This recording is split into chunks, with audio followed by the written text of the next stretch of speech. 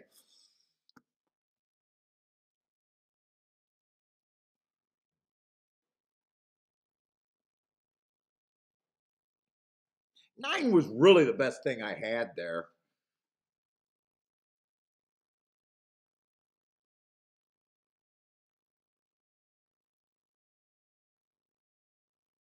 Five would have probably had to survive a two or three horse speed duel. Although nine, I thought would have did exactly what he did and might not be able to get up for the win. I had to pick between just saying which part of that bet did I think. I think they were both the same price. I would have probably thought that nine was the safer one though.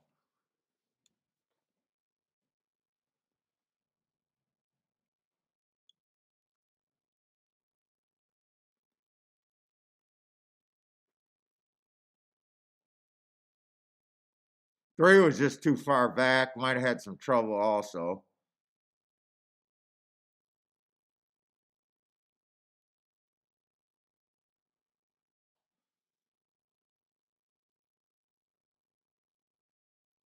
Let's see, because you have the ability to close is kind of what I meant by yeah. Well, we're always like got to identify. Like I should have done a better job identifying. Oh wait, there's a three horse speed duel there possibly. I didn't even realize that.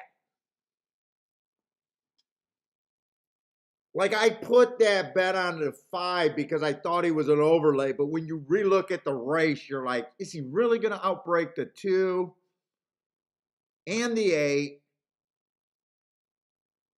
and survive? I don't think it's a terrible bet because of his price for me, but at the same time, I also like the nine that I felt was safer. Like if I would have looked a little bit, I get lazy.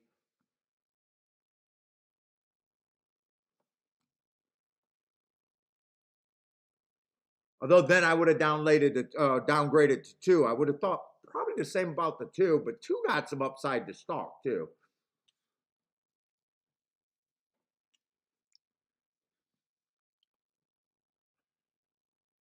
Let's say we got 25,000 on the dirt.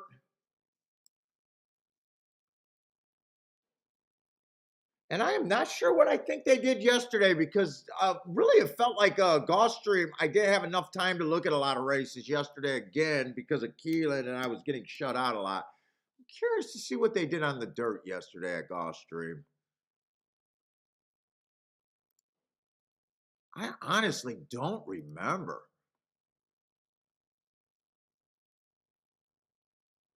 Seven went wire to wire, even money. I do remember betting. I do remember not betting that race and saying seven just looked like the fucking horse. And I think four and two that ran second and third were the only other two horses in the race, and nothing was going to pay.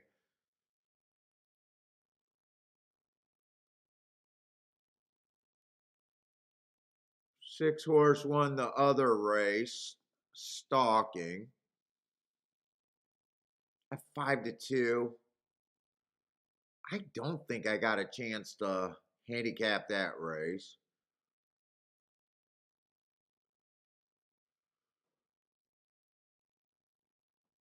Dirt race was won by the full horse. I know we didn't get a look at that race, but when he was dropping huge in class and had a heart towards the inside, the eight got second.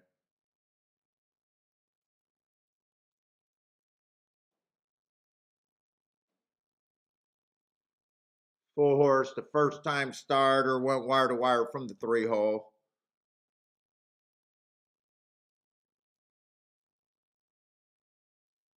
The five got second at 30-1.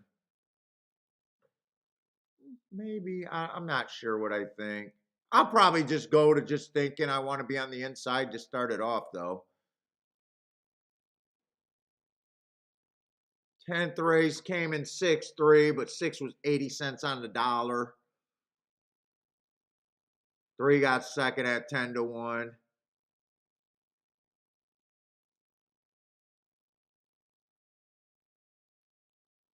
I don't think I got to look at that race. I remember looking at that last night and saying I didn't even have time to, didn't even get a chance to look at that race, I think.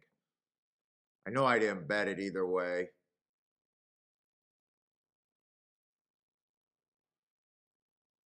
I don't know. It was a mix yesterday. I don't know. Howard, what's up, Howard? Happy Easter to you, man.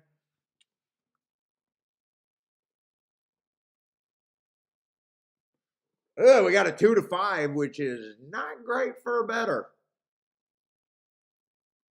2-5 is never right to me. If you go to bed at night dreaming about betting on 2-5s, you need to get help. That's all I can say about that. If that's your dreams, those are nightmares. Those would be nightmares for me. You're supposed to wake up in a cold sweat.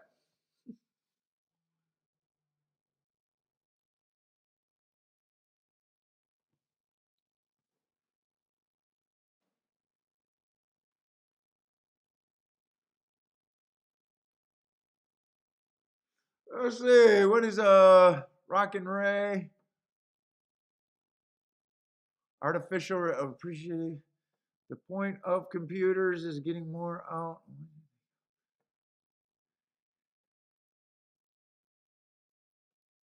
Scanning, identifying system the best. This guy uses text reader. He reads. I don't know what he's talking about here.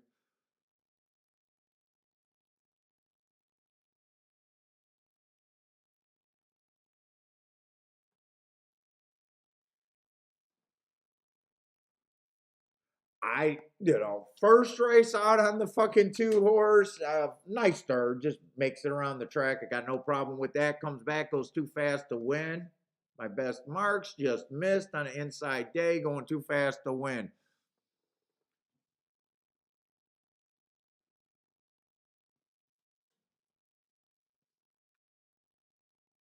I'll say it doesn't look bad. Am I excited about him? No. Do I think I can bet 1-2s very often? If ever, no. But we'll see if I can beat him. That's the starting point. I got no problem with him, but the price. Let's see. One ran on speed favoring track first time out. He can improve from that.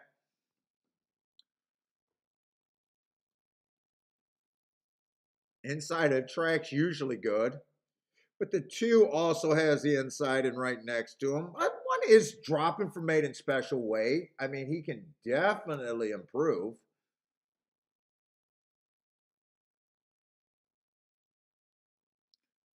Well, yeah. Yeah, it's like asking, can he win the race? Yes. Yes, 2 can win the race. Can I take the 2?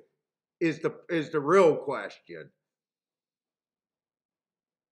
Can you take him at that price? My opinion is always no on something like that. Value is different, but just asking if a horse can win any particular race, yeah, they all can.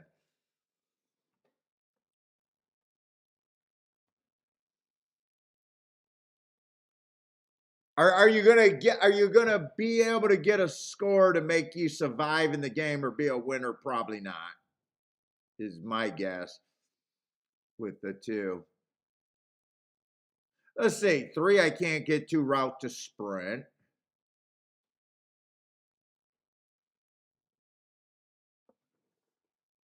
4 I really can't make a case for. 5 feels like he's already been in the basement. I can't get to the 5.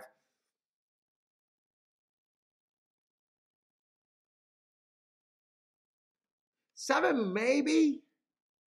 7 I think is a realistic spot. So is the 1. If you're trying to beat him. But I know that 7 on out is where you usually don't want to be at Gulfstream. 6-1 does make him a better betting vehicle to me. First race I went too fast to win. That's a nice race. Comes back, one race sample. He ran a decent third. One race sample. I can't look at that race any different than anyone else can. Last race had a good inside. Had the inside. Decent pace. Got tired at the end. I can't really get to the 8.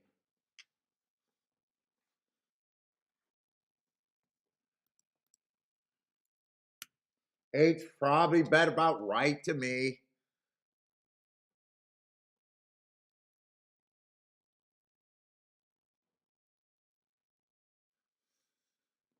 2 probably is if I'm going to poke a hole in the it's a tough poke a hole.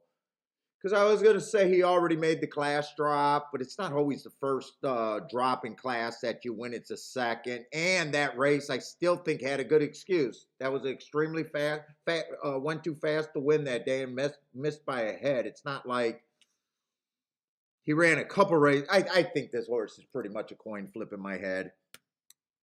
He's just overbet at 1-2. Rex, what's up, Rex?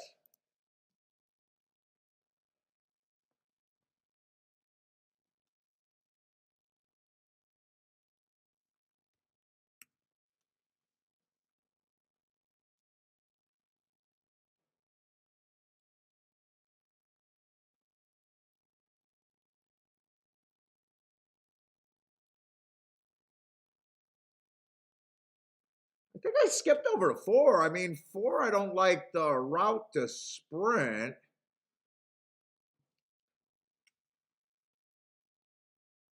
Comes back off of a long layoff and ran on a bad rail.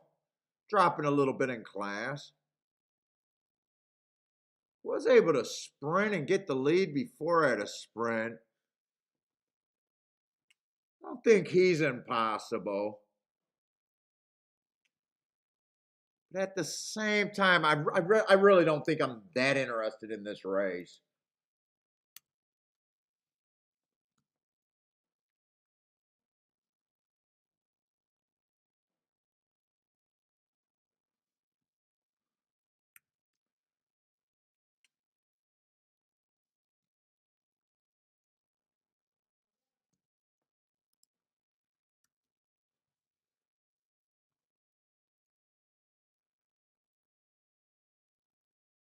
Three, I'll be a bit harder on because I hate route to sprint.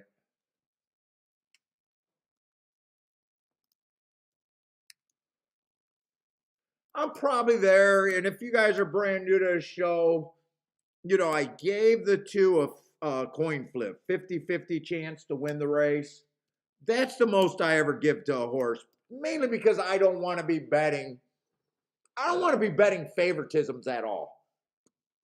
Favorite horses at all, but fucking, I definitely don't want to be making cases for horses below and saying a horse at 3-5 is an overlay. I don't, or horse at 6-5 is an overlay. Once I think the horse is fairly a legit chalk, I just don't give him more points than that. But I'm leaning towards I'm not even interested in this race. What's up, Maurice, man? How's it going?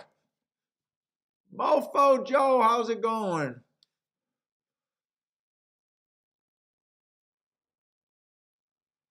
Christopher says oxtail. Oh, oxtail for dinner? What is oxtail? Oxtail? Pork ribs and chips for Andre? Ooh, pork ribs, huh? Oxtail is pretend it's a red wine kind of dish. Best combo ever, huh? I don't know what. I've never had oxtail.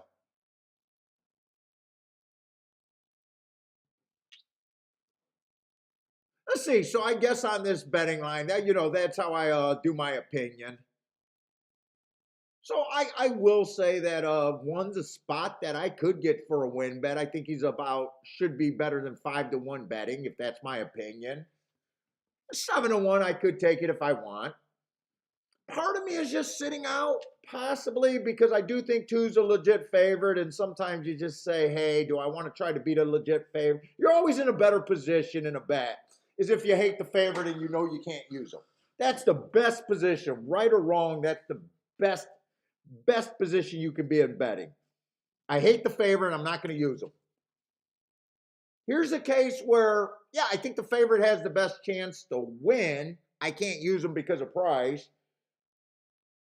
It's in my head acceptable to try to beat them. It's never acceptable to try to bet them. But so I'm on that fine edge. Do you take an overlay that you like, think has a less chance just because he's some days I do, some days I don't.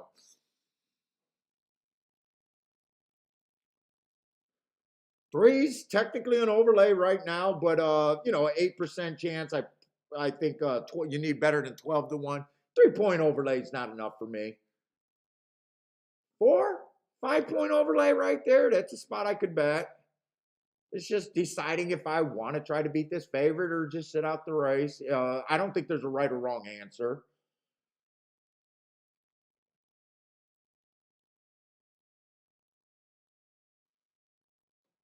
And 7 is priced right on the board for me.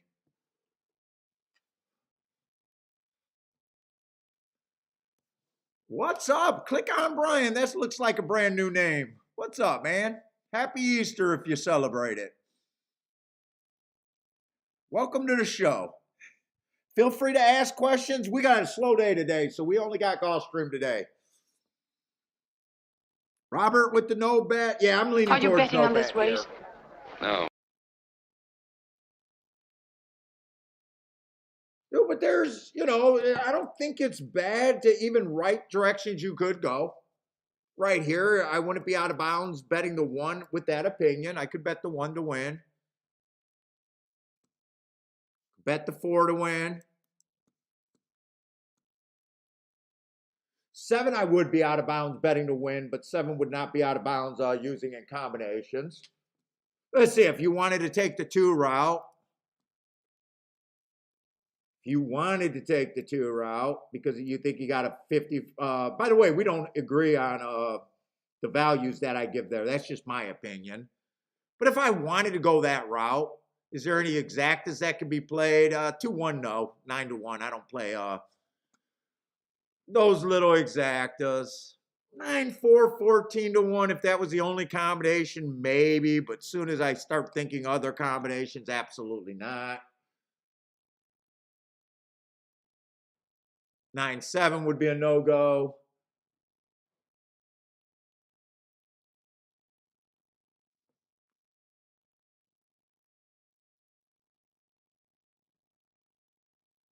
Seven, 2, if you wanted to just say, hey, I think the 7 is fair price. I want to play combinations. Is a 7 too good?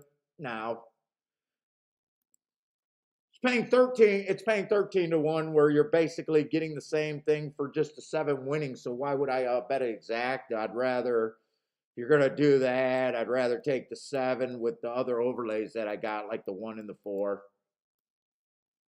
I don't think that's terrible. But I still got no bet here. Are you betting on this race? No. I got no bet. I'm just talking a little bit about betting theories and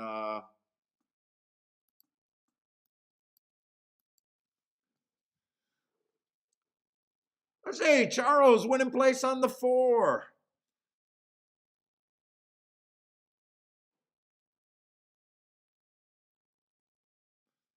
You can't bet Vig win. I can raise or Wise win pool. He says win pool is a hedge.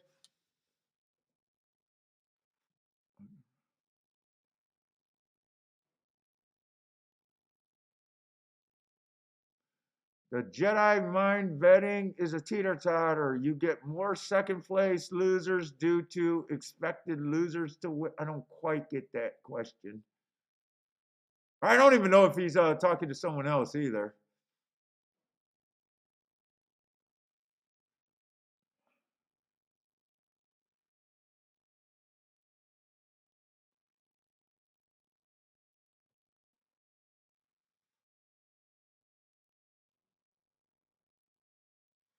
All right, they are loading.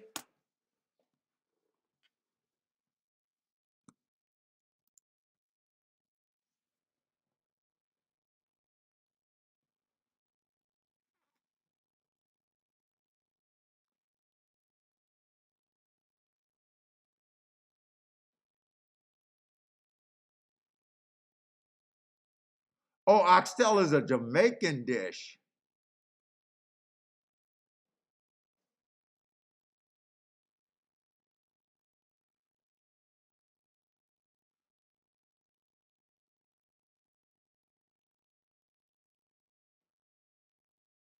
Let's see. Rocket Ray says it's easy to lose to one long shot and win. Being beaten by two long shots is a bigger long shot. Two big things to happen. Yeah, I would agree with that.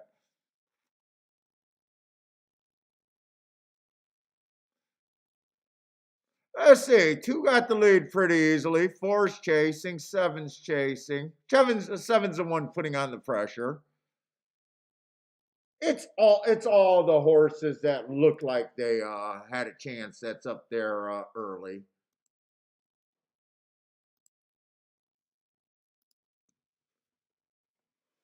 Four's get a really nice trip if he's good enough. Just not sure if the two has horse to re-break or not. We'll know in a minute. Looks like the four got him. Those are spots that could have been done. Like, and this is why I said I would not play the 4-2. I'd rather just do the win bet. Or maybe it was actually it was a 7. No, it was the example I said was a 7. 7 2. 4 ended up being an overlay, winning. Gave him my group of second place or second horses. It was a spot where we talked about could have went.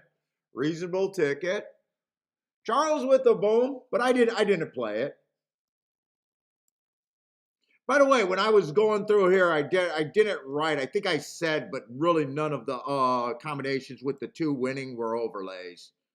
So I think the only combinations I think I could have done if I really would have wanted to do it was the 4-1 win bet, one or both of them. Dutch would have been okay.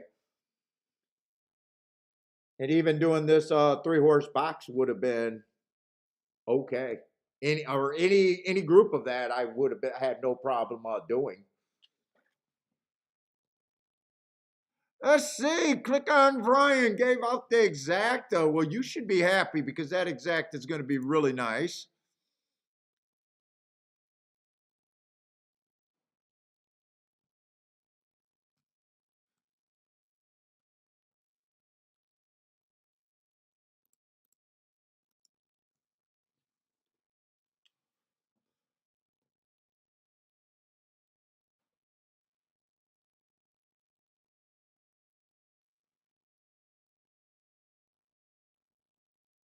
But that came in 4-6. Who was the 6 there?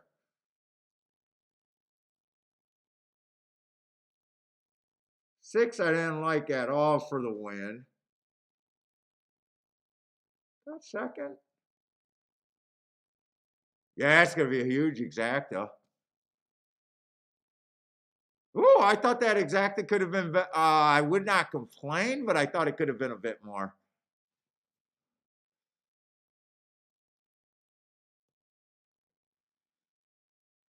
Nathan with the boom. Charles with the boom. Rex with the boom. Click on Ryan should be booming.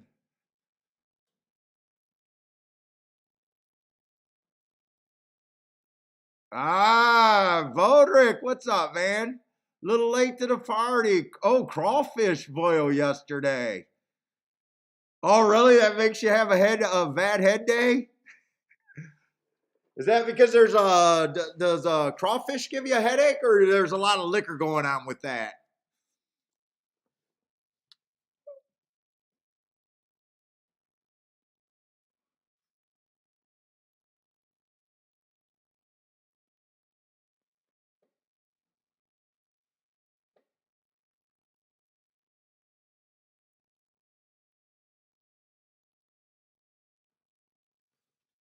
Blair, what's up, Blair? Blair with the easy money.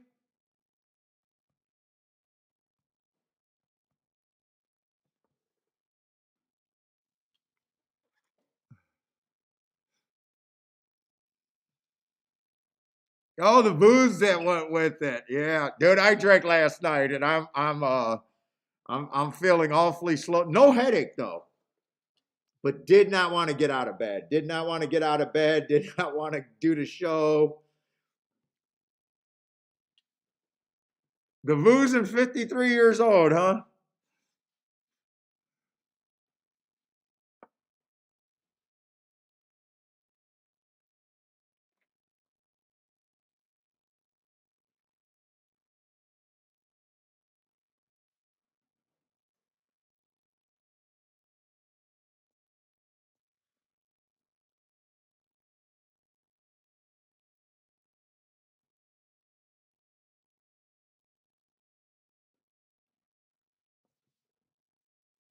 Try pay nice, 119 to 1. So I have to pay nice, but it feels like that's a little light. 205, $100 for a dollar.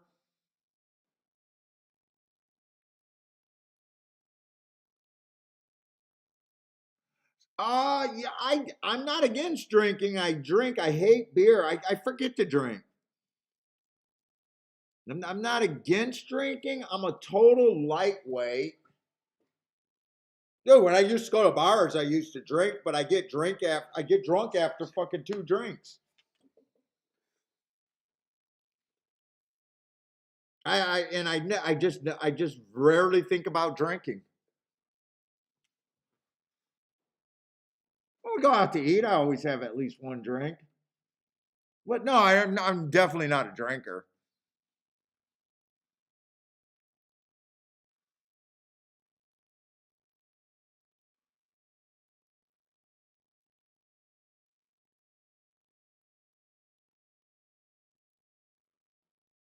What did I don't know? I'm trying to follow that. What did Ray prove? I'm not sure.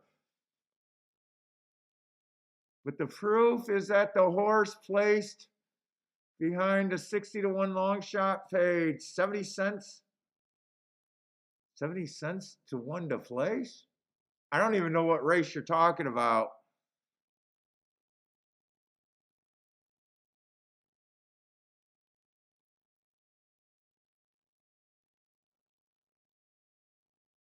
You got weed? I'm not a weed smoker. I'm definitely not a weed smoker.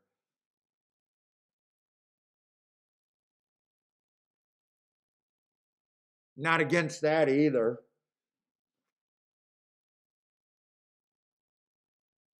Actually, I am now that it's legal and everything. I think everyone got to find a new drug. I am kind of against weed now that it's legal. Once your grandma, that's what I tell Bill. Bill thinks it's outlaw and it's fucking funny to smoke weed and it's cool to smoke weed. And I say, shit, your grandma smokes better shit than you do. And he laughs and he goes, yeah, it's true. And I said, dude, when your grandma's doing it, stop acting like it's fucking cool.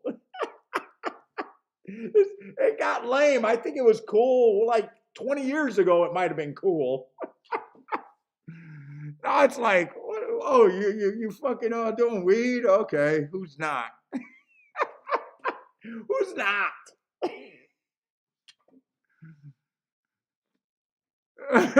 Andre says, smoke weed, you'll back more winners. Right? Wasn't weed for the longest time like anti-establishment, outlaw, and that sort of shit? Now it's like, you guys got to find something new.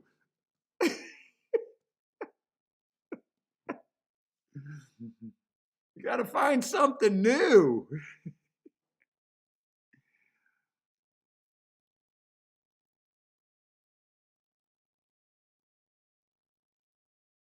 Let's see here. Robert says you haven't seen enough dead people. Let's see. What is that from Smokers Starting Fires? Is that what you're talking about, Robert? Race 2 results, 462. 462 was a try. I'm not sure who got third.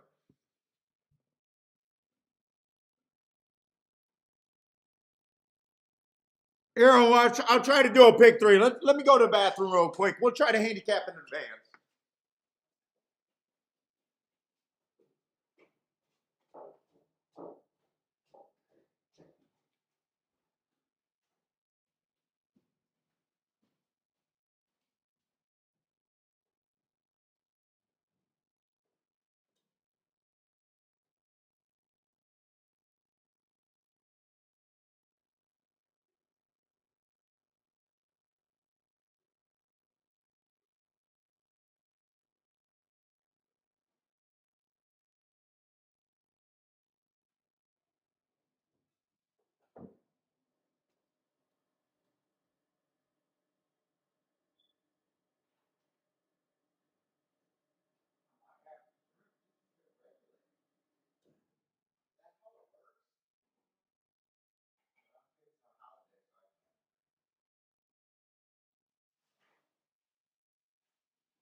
Woo! Oh.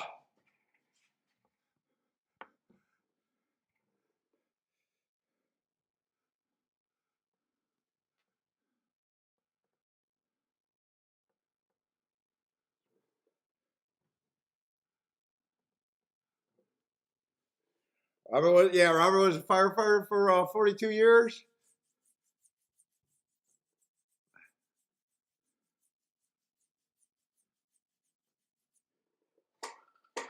Probably seen a lot in those years, I imagine.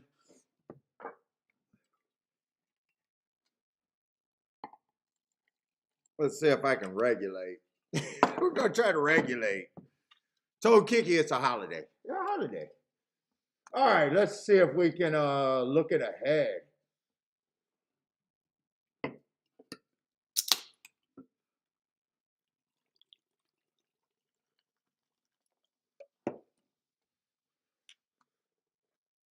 Let's see, the 4 is out here.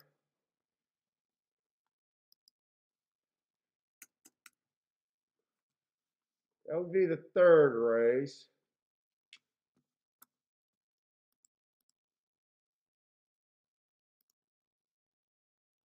Let's say no scratches in the 4th race. And looks like no scratches in the 9th race. All right.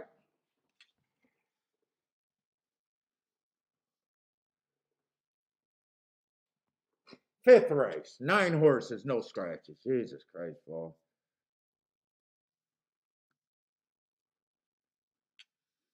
See, we got a Tapeta route. I'm just seeing where my dirt furlong sprint,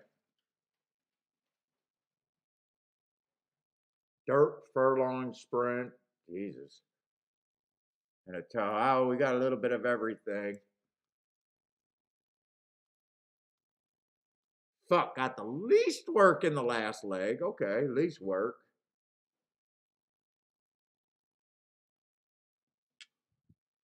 We're gonna try Aram.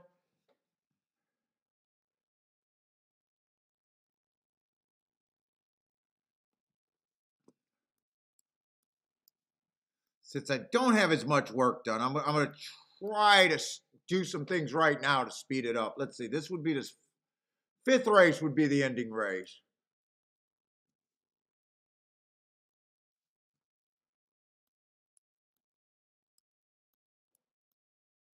Since I don't need to make a betting line, but I do have to know who's the possible favorites are. At least by the morning line. So that's all I'm trying to add in here. Yeah, they got the 8 at 4-1. Todd Fletcher, he might take a little bit more action. Because my biggest thing is I don't want to own first choice tickets. First choice, second, third choice tickets is what I think the sin is.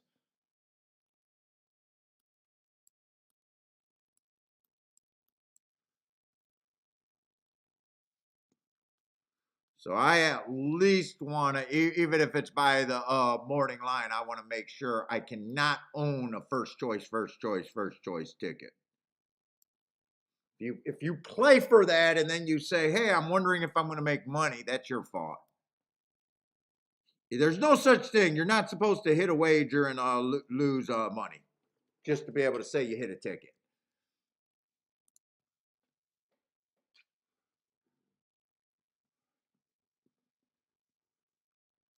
I give you no credit hitting a ticket and losing money. It's no good. you might as well not hit the goddamn ticket.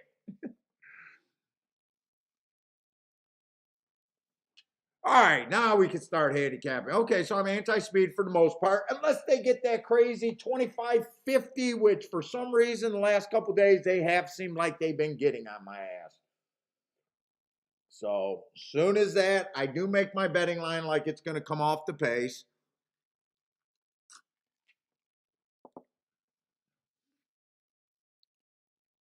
But I do know once that pace gets 25-50, all my betting lines and my opinion changes drastically because speed all of a sudden holds. Just make sure there's enough speed in this race.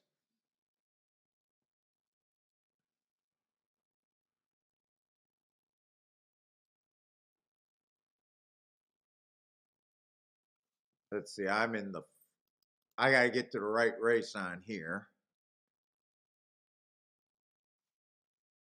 That's the second race. Because money factor is out.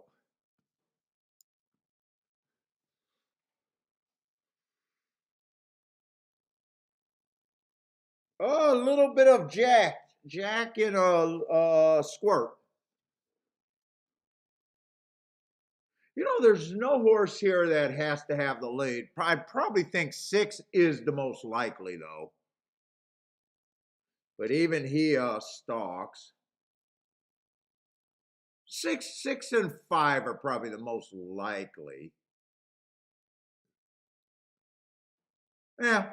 Okay, there is a little bit more. 2 can possibly go to lead also. That changes.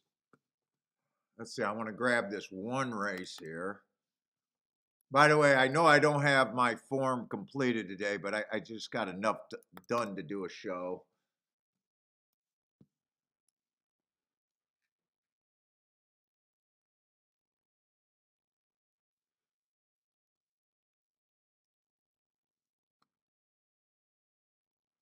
Ah, fuck, that was a one race sample. Didn't do anything for me.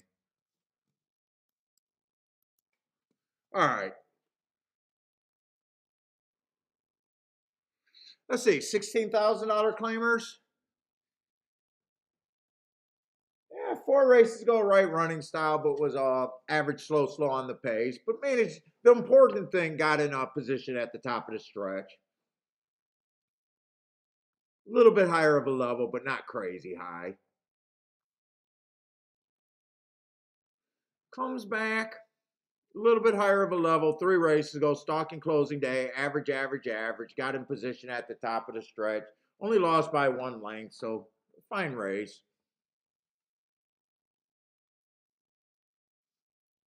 Stepped up to 35,000. That's getting way better. That last race, I don't know. Horse feels like she should be long. If the pace is fast enough, though, I think she can be there.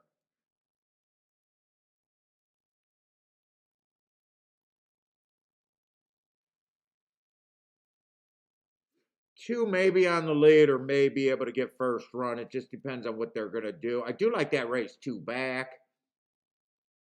Stalking closing day, going too fast to win.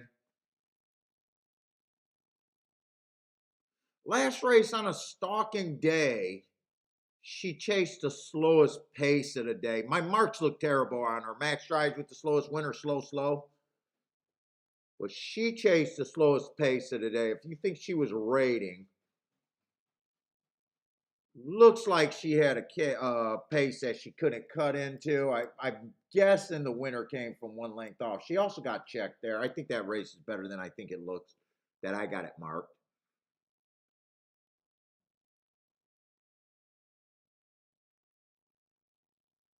Three's dropping. I'm not sure what I think of the 3.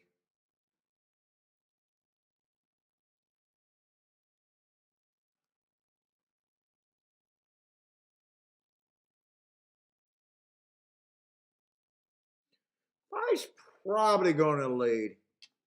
Feels a little cheap. I think there's enough speed where they shouldn't let her get too far out. The 6 and a 2 do not put pressure on. They're making a big mistake. But I think 5 is the first horse that I definitely feels like should be even a bit longer.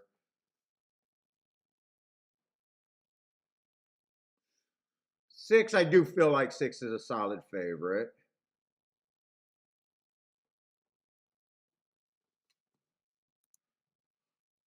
I think 1 should be long.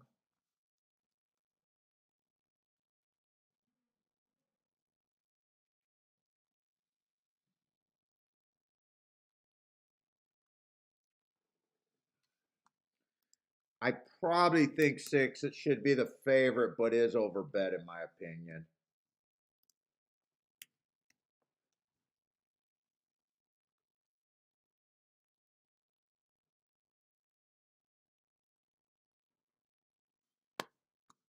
Fuck, I take too long. I don't know if I'm going to be able to finish this.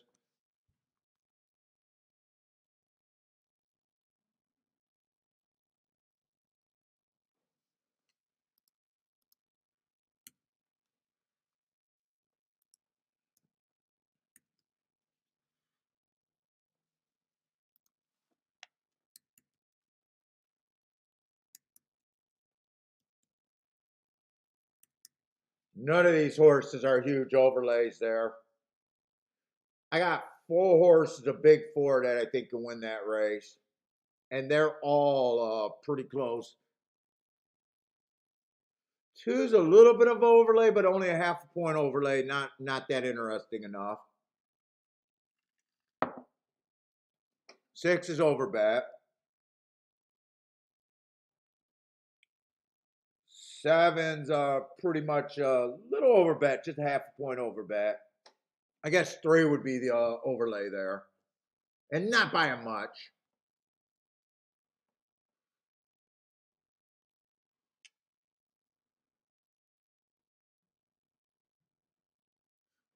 Let's see. I'm looking at the next leg. Going to try to do a pick 3 or at least look at a double here if we can't finish a pick 3.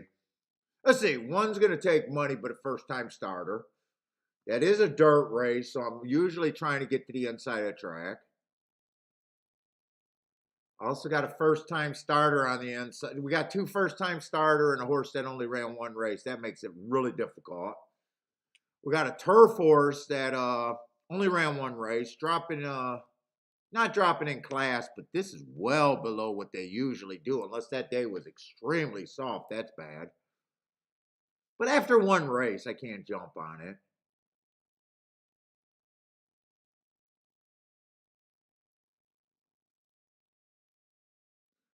7 looks good, but it's hard to win from the 7 hole. It's even harder to win from the 8 hole.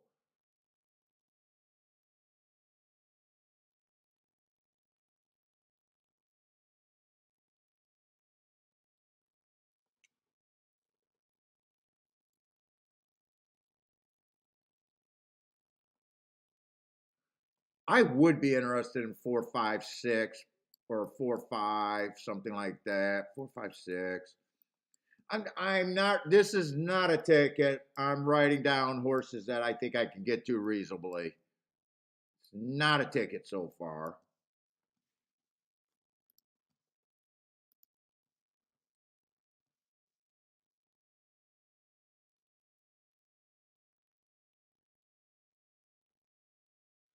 Four is supposed to be 6-1, 6-1, and 12-1. All of those are good for a batter.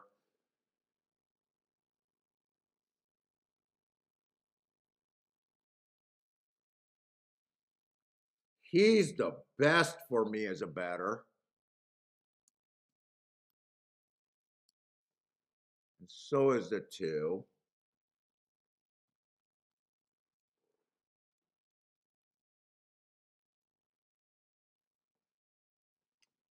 Last leg going to be a turf sprint, and I don't.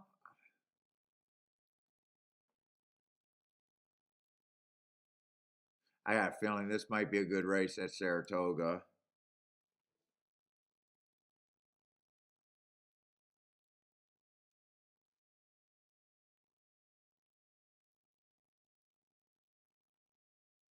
This horse fits what I'm looking for.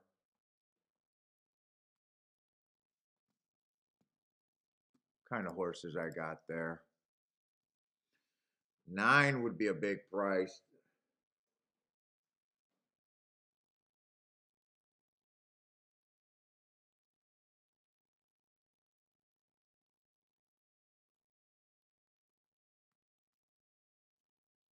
Nine, I'd definitely be using at 8-1.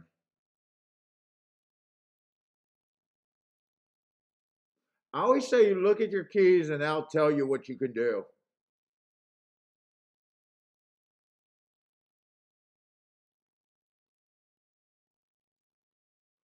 Let's just say I grabbed the 9 and the 4. I don't think I'm going to be able to do this though.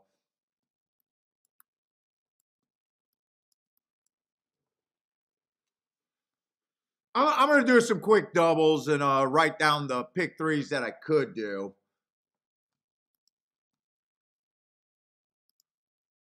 Not going to be able to price these. I'm going to do a 4x3 base ticket, and then I'm going to play the 2 and the 3 some more if I can get all of that in. I should be able to get that in.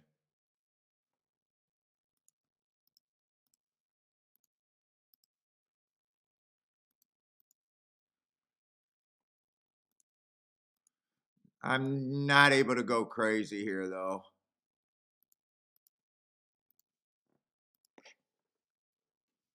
So I did this double as my smaller ticket, just a little base ticket. There might be a lot of crap in there, by the way, payouts. I did not get to check them. But then I came back. All of these horses are supposed to be between 6-1 and higher.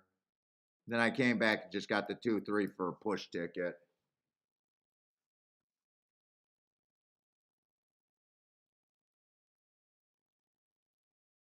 This wouldn't be a bad start. But then I would probably come back 4, 5, 6. All of those are supposed to be 6-1 and higher. I would still push off the horses that I think are a better value to me. Maybe that's how I play the pick three, but I did not do the pick three. All I did was this. 12. That's a $24 vase ticket for $1, and then you come back for a $6 vase ticket, paring it down. I don't know. I did that last leg. I also didn't have every horse marked.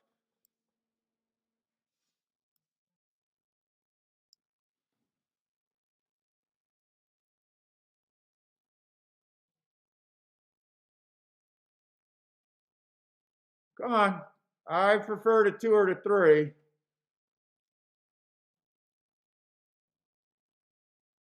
Ah, 3 struggling. 2 struggling. All right. 2's done. 3's done.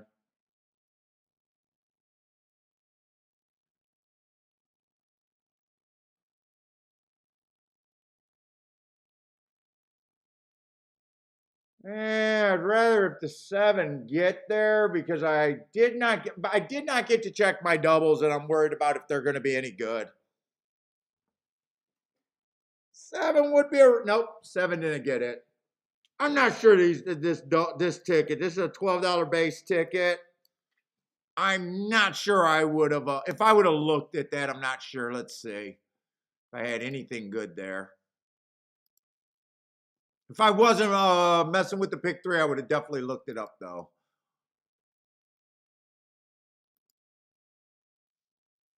Let's see. Are these good?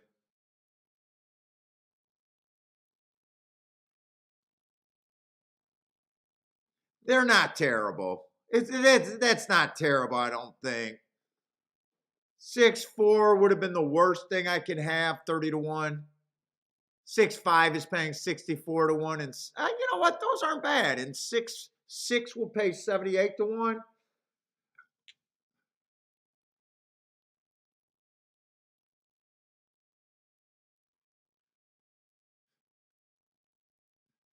And that 30-1 ticket is by far the worst.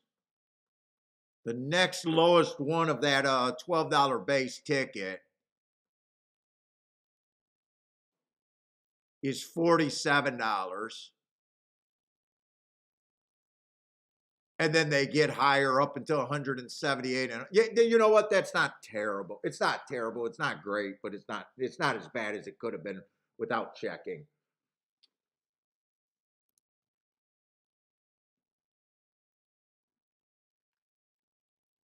Definitely better than looking at the same group of horses and playing the exacta. The exacta would have been a disaster. At least the double, there was some upside tickets.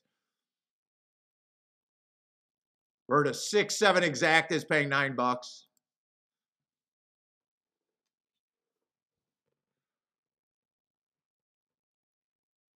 Rolling, yeah, if 6 is your single, there's honestly no problem with that. I mean, singling favorites aren't bad as long as they're not matched up with a lot of other favorites.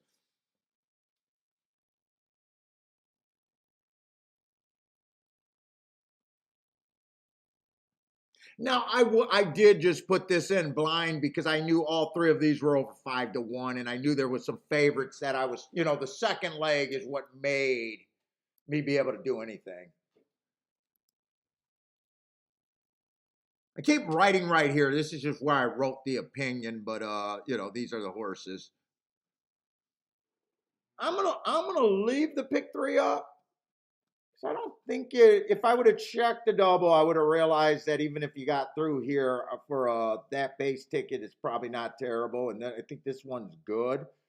But in that third leg, to be honest, I didn't have all the horses marked, so I'm not even sure if that's a good handicapping job. I just wanted to talk theory in a way.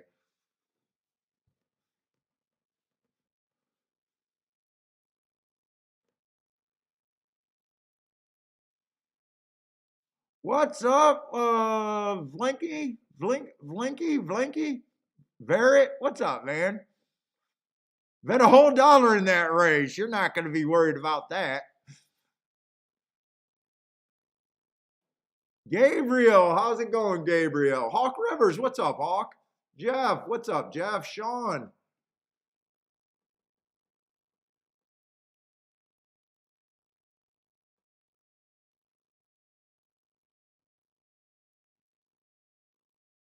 By the way, 7 getting first would have been a fairly big raise. That takes me from my worst outcome if I hit the double being 30-1 to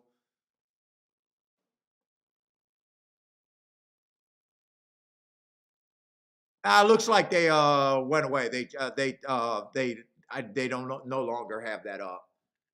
I think it would have made the worst double go to maybe like 47-1, almost 50-1.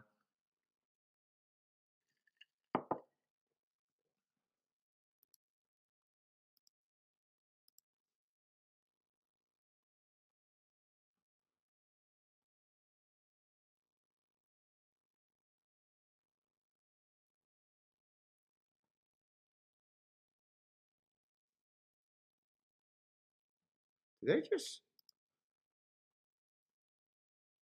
I was looking at the wrong thing. So what am I alive to? 4, 5, 6.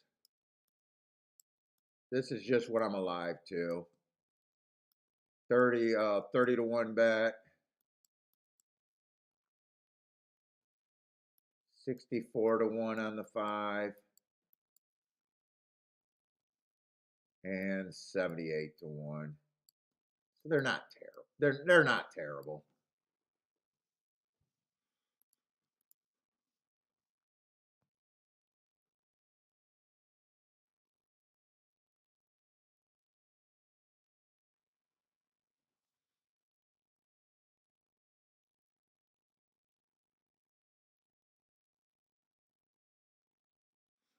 Bill Robertson drinking that 25-year-old scotch, huh?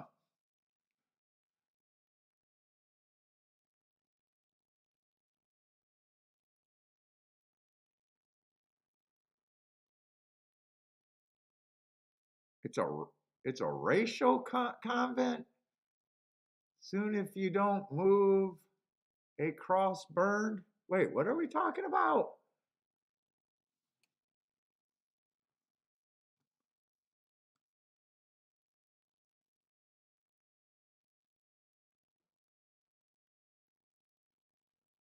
Racial convent. I have no idea what you're talking about, Rock and Ray today.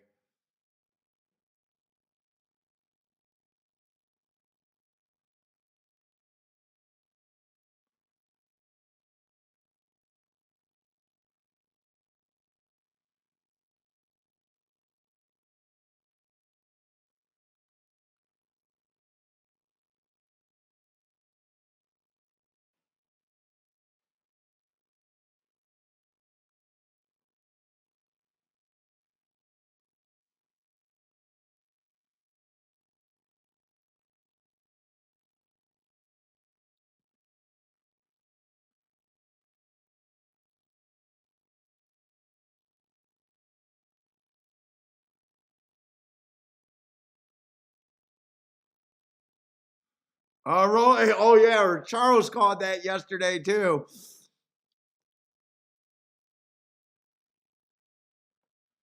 Keelan kind of chalked out late in the day. Yeah, I wasn't happy. That was a really nice hit that I had, but I was not happy with some of the plays I made later in the day and gave way too much back.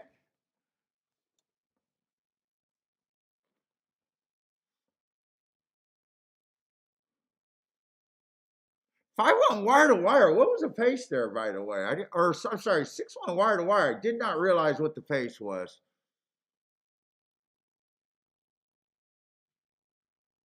So speed did hold on. I want to know if they got that 25-50. That makes it more possible. 24-3. On the slower side, but it's not at 25. But it is the slower side.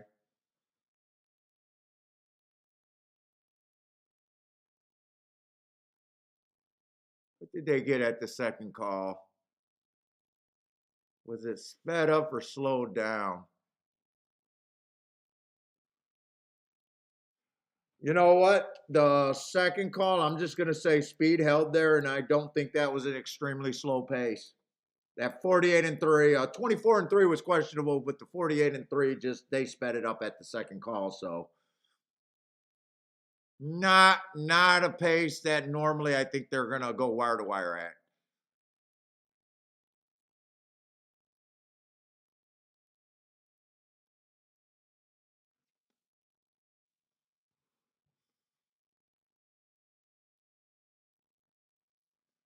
$73-1. Okay, they won decent.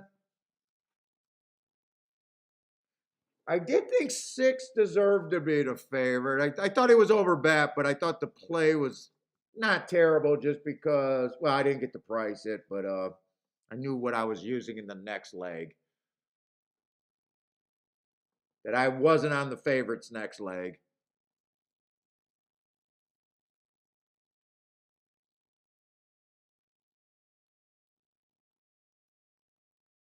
Listen, but this race is going to be hard for me to decide or do anything with. We got two favorites towards the inside. Inside's usually where I want to be. One of them gets the Staffy juice. Jesus Christ, I should memorize these.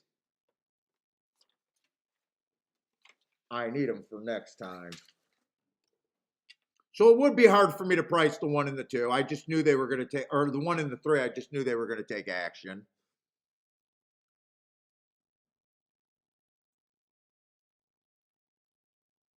I thought the 7 and the 8 were also going to, well, 7 especially was going to take action.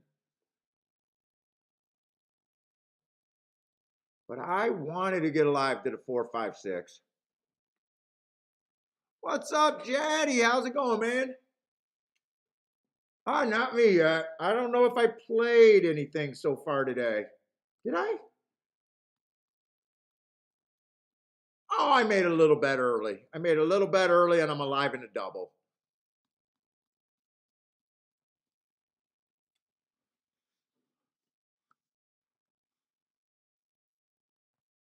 How about this, Jaddy? No mistakes so far. I'll say I made no mistakes so far. I've been wrong, but I'm okay with being wrong. I didn't miss anything that paid giant that could have been hit. I didn't hit anything that I would have thought would have been a ticket that I shouldn't have owned.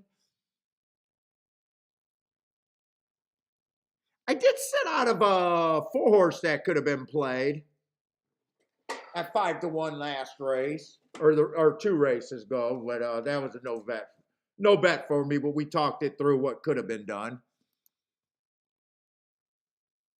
So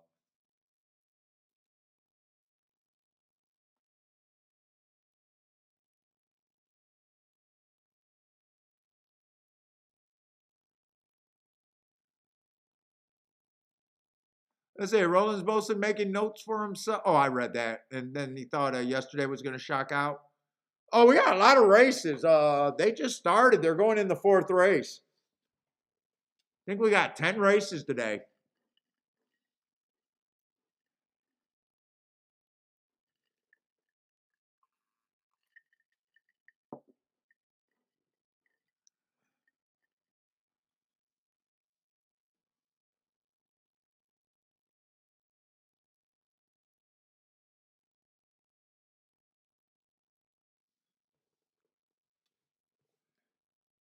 Let's see. I probably want to look. You know what? I think I should mark up some shit that I don't have marked up instead of just sitting here daydreaming.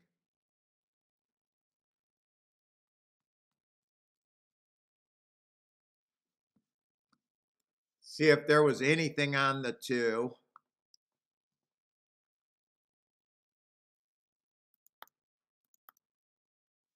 Let's see. Look up that Gulfstream January 26 race. Yeah, one race sample. The track might have been playing slow, but I will say that is not a normal time there. Let's see.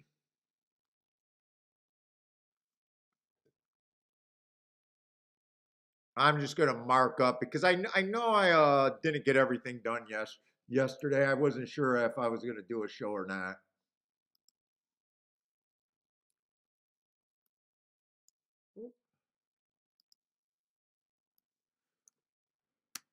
Are you betting on this race?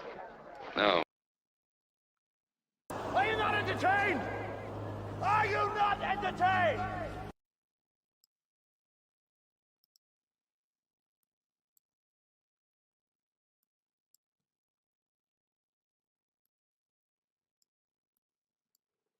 Yeah, heck, like it's annoying. Then I need it.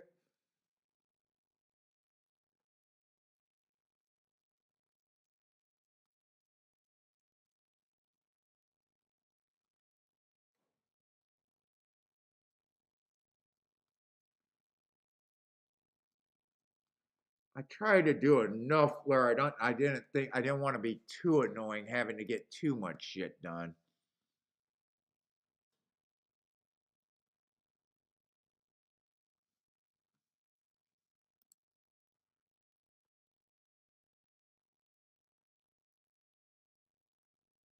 A horse in a 16 horse field playing like 3 to 5 to place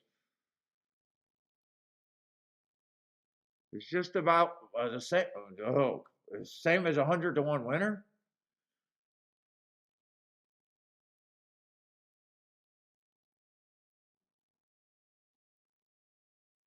All the place money either stolen or 14 horses in the Gotham are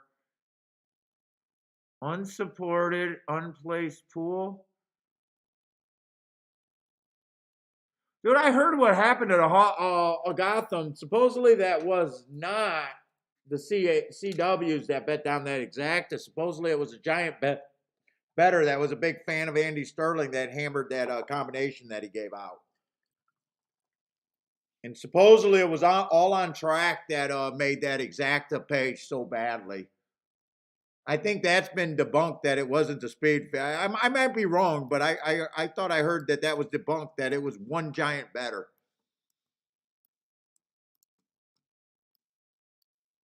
And he bet it because of Andy Sterling gave it out. And it wasn't the CAWs that bet that bet down.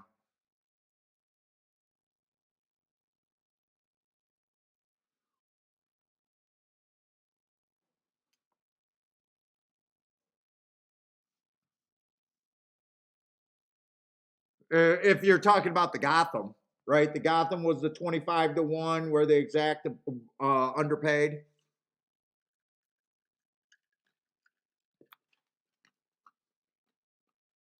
I think that was an on track ticket, hashtag non computer, by a single big player.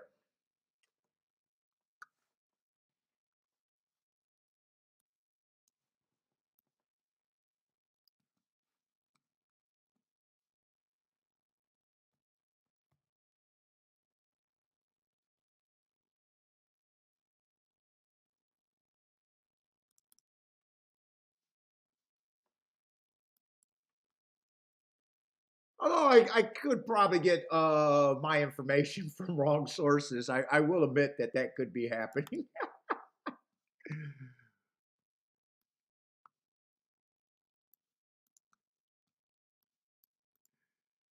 That was an unusual. Yeah, I mean that probably was unusual. I don't know if he gave it out directly, but I think he got credit for the big player hitting it.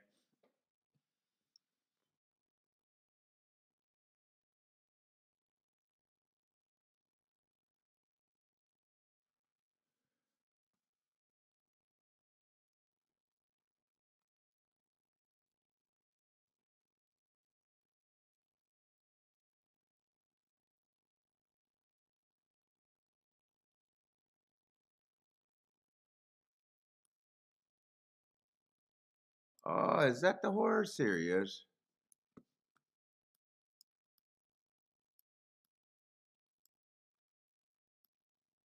Oh boy. He's also a degenerate horseplayer.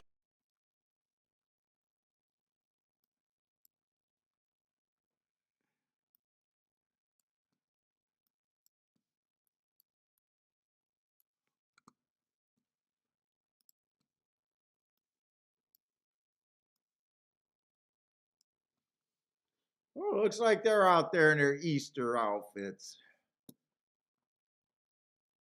That's some.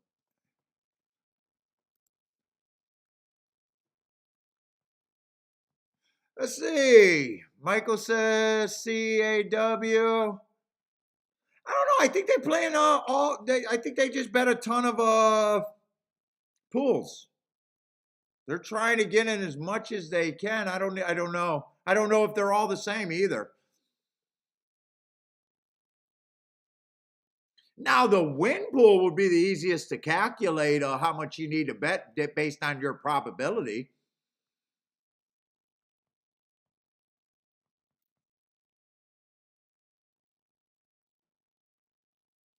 I don't know. I'd love to meet someone that walks me through it. I would love to see an operation.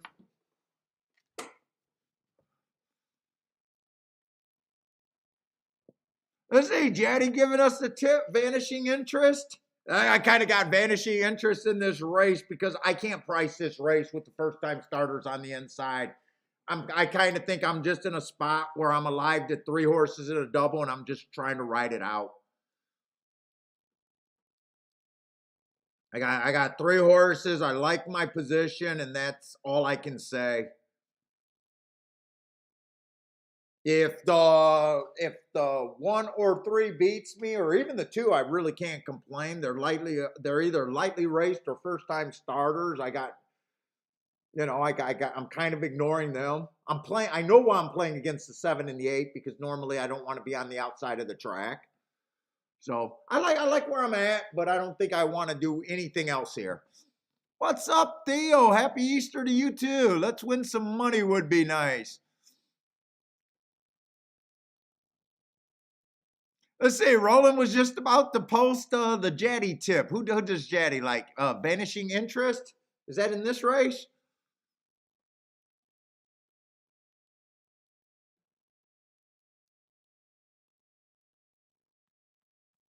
Vanishing interest. Oh, the 4 horse. That's actually my worst one, but I'll take it.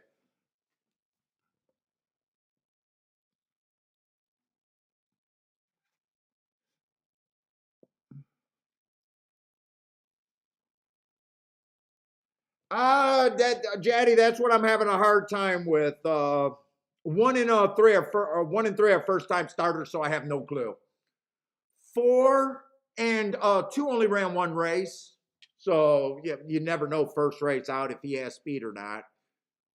4 looks like he may be, but last race he did not get a good break. But he also tried a turf route for the first time. He's been close enough to the lead, but technically never on the lead. Same with the 5. Same with the 6. They have 4, 5, and 6 all feel like they could, but technically never has been. Same with the 7. and the 8. They all got races where they're a half a length off, 1 length off. So I would say I got a hard time with the pace profile here. What's up, Dan Moore? What's up, man? Thank you. Digital, what's up, digital? Digital biographies. All the money on the 5. I'd be happy if the 5 won here. That'd be one of my doubles. One of my better doubles.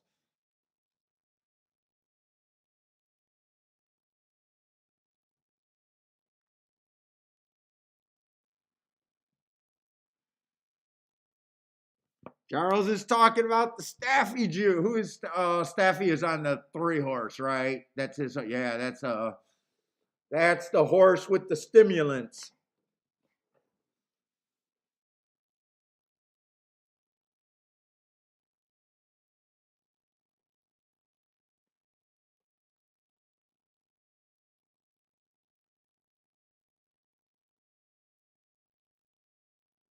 What, Michael? What is that?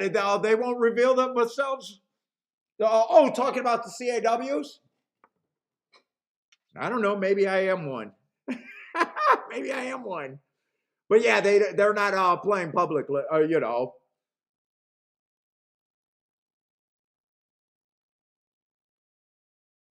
They should. If they want the game to stay exactly how they're beating it, they should be spending money and promoting the game.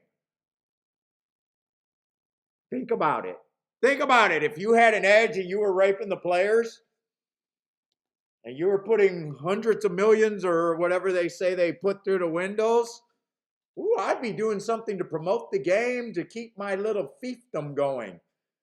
Because let's face it, management at not a single track is doing it. So if I was a player, I would be doing it. But then again, I think like a gambler. That's how you know if someone could have an edge, if they see angles. If I had a little fiefdom and I was washing money and getting huge rebates, I would want the game to grow. I would not take the public stance that, hey, in fact, I'd be showing a ton of tickets. I'd be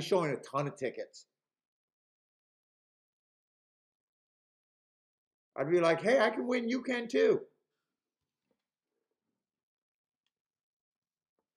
I'd be trying to grow the game. If I'm able to bet 600 million at a fucking track in a year and I take an edge and I crush the little guys,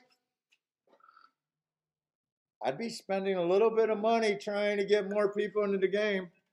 They got just as much interest as the tracks.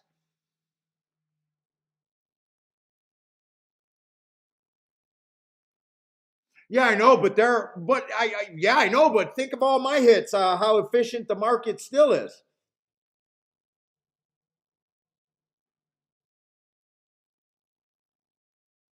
I've had 3 horses over 25 to 1 in the last 5 or 6 days. They're not that efficient. If I'm still finding horses at 20 to 1 that often, they're not that efficient. It's probably the most efficient market, the win pill, but it's not that efficient. Because I don't bet 25 to 1s where I say they should be 25 to 1s. I'm betting them when I say they should be 10 to 1 or lower. So, they're not super efficient. I mean, we could have bet, I made a real case to try to beat that 1 to 2 that was overplayed. I just decided to sit out 4 and 1. If I was a CW, I would have bet that down to 4 to 1, 3 to 1. So they're not completely efficient. They are better though.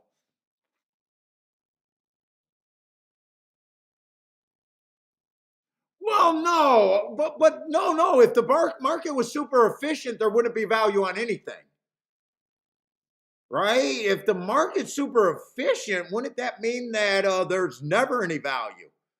Because we come to races where it's like, kind of last race at that I got alive in the double, there was really no win bet there. I do come across a lot of races where whenever I say, hey, I 100% agree with the board, you're kind of saying, hey, the market is perfect in your opinion. That's why value in that kind of discussion is so hard to have, right? Because value is always so. Do you see value because you're a terrible guy, or because you're as good as you think you are, kind of deal? The odds aren't set in stone; they're always changing. Horses going into the gate, soon as an even money horse going into the gate that has front speed that rears at the start of the gate and missed the break, all of a sudden might turn into a 50-1 shot where his price should have been even money going. The odds are not set in stone, right? So horse racing value is always so hard to define, right?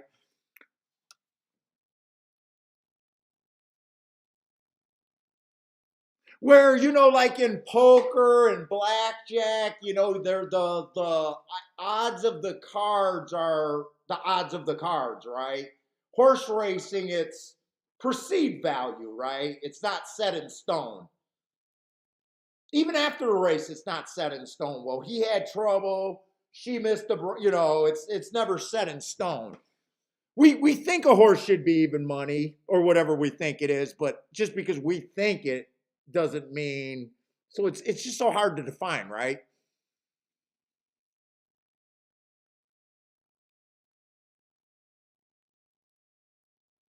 Love the discussion though, Michael. I do like the discussion, man. Come on with this 5. Give me a shot. I gotta walk. 5 would be an okay hit for me.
Hopefully I got the 5 home.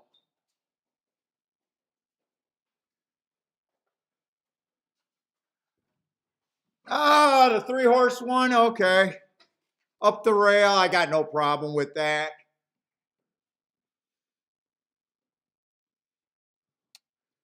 I was hoping that 5 at least gave me hope when I went upstairs, but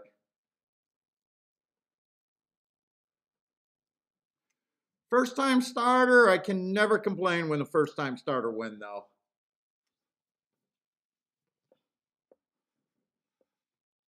Let's see, what's up, Superman? Had the 3 with the 147. What did it come in? 3, was that 8 or 7? I think it was 8. 8 that got second, huh? So pace completely fell apart though, right?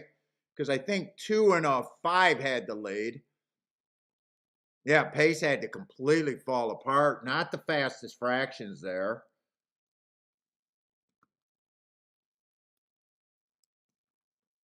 All right, well,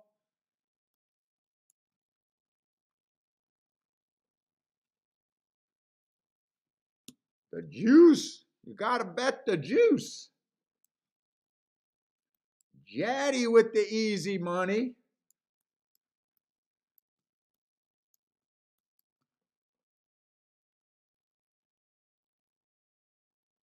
384 that came in.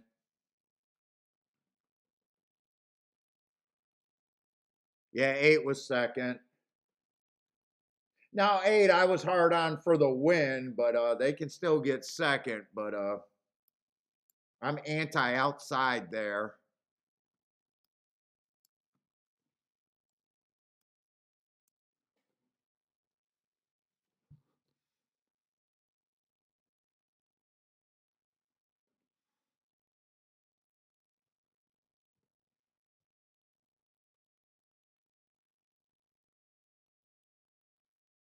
Yeah, most people.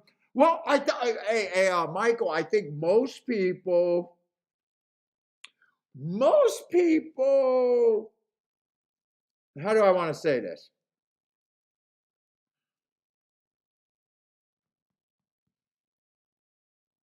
Most people aren't as good as handicappers are there. Most people that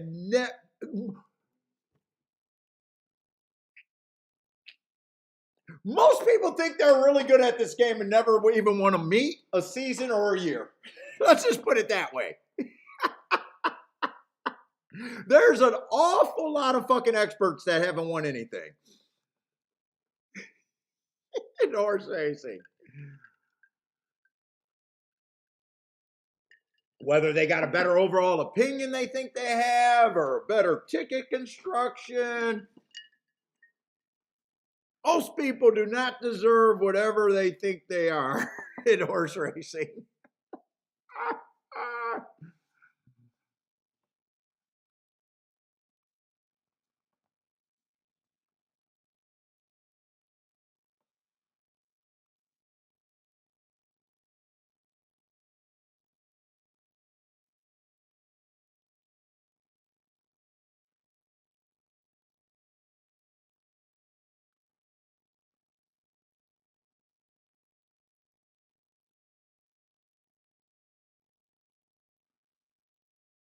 I say, what is Boderick saying? Bring some appeal to the younger gamblers? Or it's go well, talking about horse racing?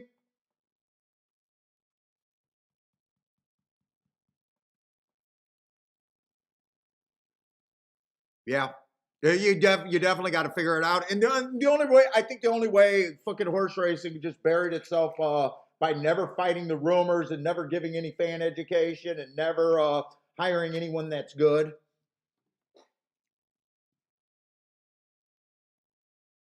I think the only way, honestly, horse racing can fucking grow if enough people are playing in front of people. I think that's the only way. I honestly think that's the only way.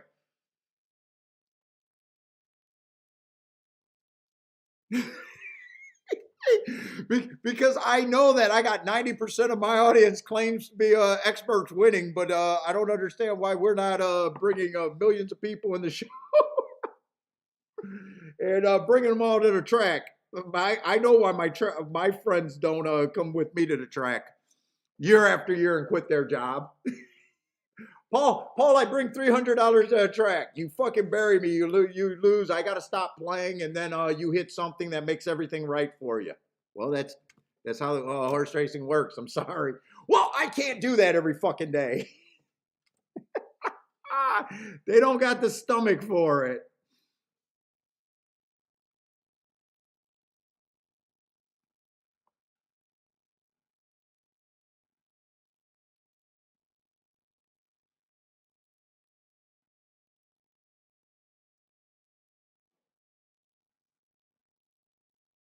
Staffy has been hot lately. It seems like too, hasn't he? Oh, Theo, no, I don't look at West Coast, and I barely did a show today. Yeah, there's not many people to watch on YouTube. I don't think it has to be on YouTube though, but I challenge more and more people to do it. I think it's a market. I have no idea why the shows with their wonderful, wonderful talent. Every fucking racetrack should have a YouTube channel where their whole. I don't even understand how in all these years no one got a teleprompter on their track feed and talked handicapping theory. Doing my show basically with people that can talk. They can be doing it at the tracks. They can be doing it on YouTube. I don't understand why they hire these people. And fuck, every job I ever worked, fucking, they wanted you to be busy for every second that they're paying you. When you go to Gulfstream, you see the people.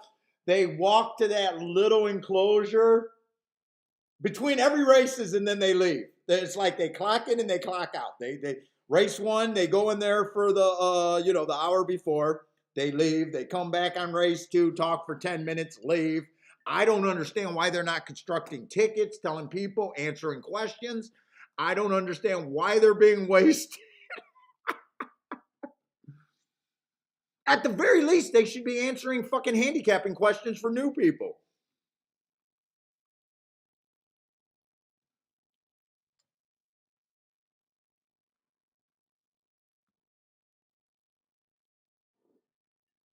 If I had a big computer team, I'd hire some fucking dork out there and say, hey, I'm going to give you a few winning tickets every day that you're going to claim, and just tell these people that everything's all right with horse racing.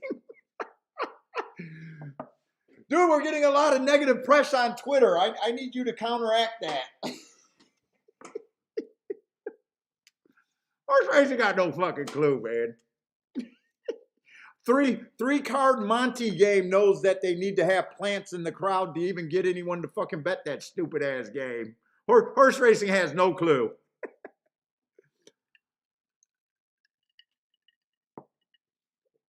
You got to convince the young people that you can handicap, find big winners, and at the same time have a chance to win. They were driven away from the game by no one thinking that you can actually have a winning day at the track. That's just not true. I honestly believe that's what killed the game more than anything. People just don't believe you can win. Except for the really hardcore degenerates that are probably way too in deep.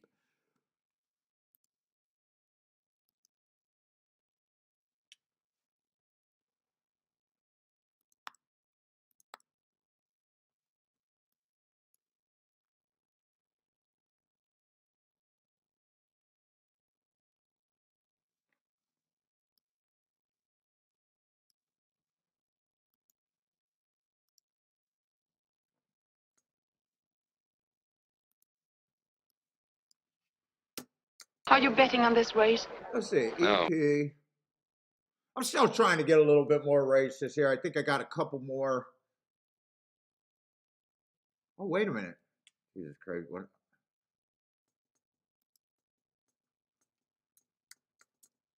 He's also a degenerate horse player. Already. Yeah, I was looking at the wrong thing. He would have won that race going against the bias. Always makes me question that.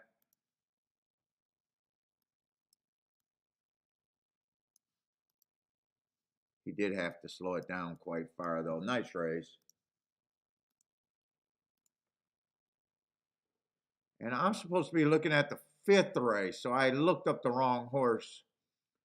All right, let me grab that too.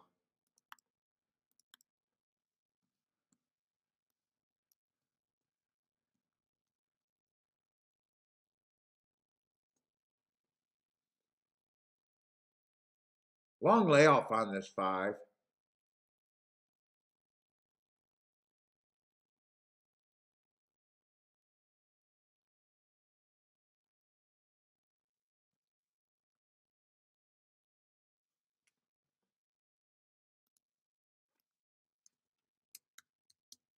He's also a degenerate horse player.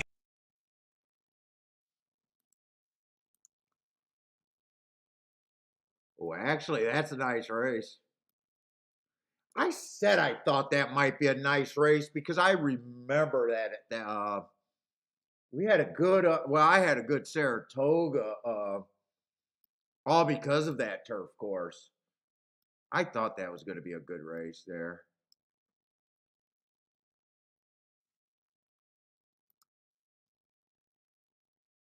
Let me look up 528. That's as far back as I'm going there. Stalking closing day. You know what? Let's see. I got to move this. I got to see because I think I'm going to erase some shit. Oh, why did I think I had some red writing somewhere?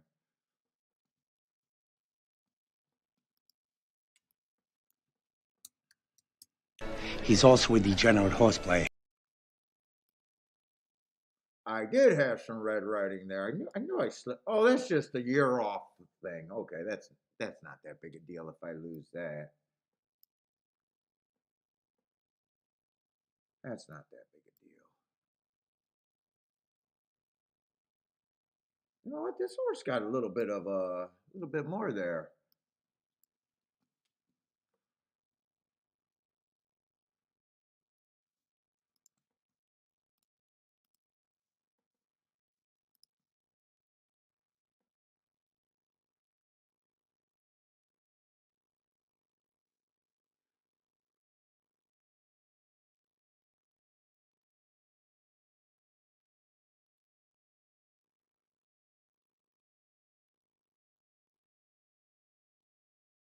Yeah, I don't understand why the YouTube community or the handicapper, dude. Well, they probably got jobs. You know, so many of the YouTubers are still trying to do the predictions, the same fucking in-house feed show that the TV talent's doing. That's been crap. I'm gonna come on the day before or 2 days before, you know, tell you who I like. Who gives a fuck? Who gives a fuck? It means nothing unless it's live. They're like trying to check, you know, and it probably just says they got jobs. Someone that really is good at this game never needed a job. Got a job. It's almost like I listened to that Better Betting show. The guy for their first guest says he's not a pro. He has a job, and I was like, well, who the fuck cares? I don't want to hear from a weekend fucking warrior. Why the fuck I want to hear? I want to hear from a guy that fucking claims to be a professional. Don't tell me you're a better with a job. What the fuck? As soon as you got a job, I don't give a fuck. I got a job. All right, so you can't make a living doing this. Why the fuck you on the show? Get the fuck out of here. Make room for someone else.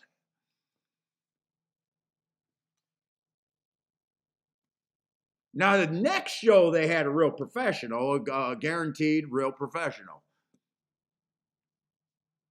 But I was like screaming, hey, you're going to bring me, and they introduced him as one of the best players out there. And I'm like, but he has a job.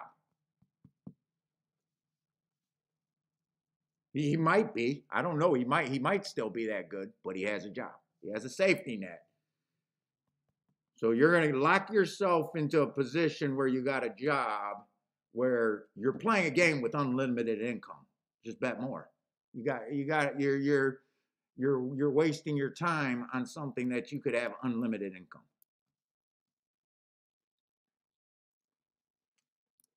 Always makes me question people when they need a job.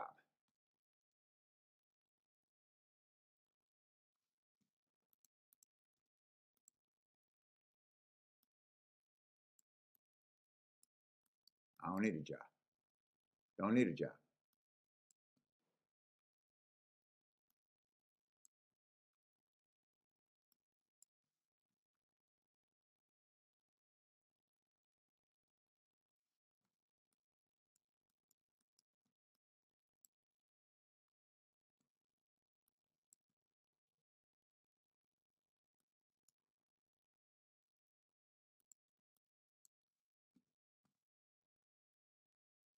That's all I think I need. I'm lazy today.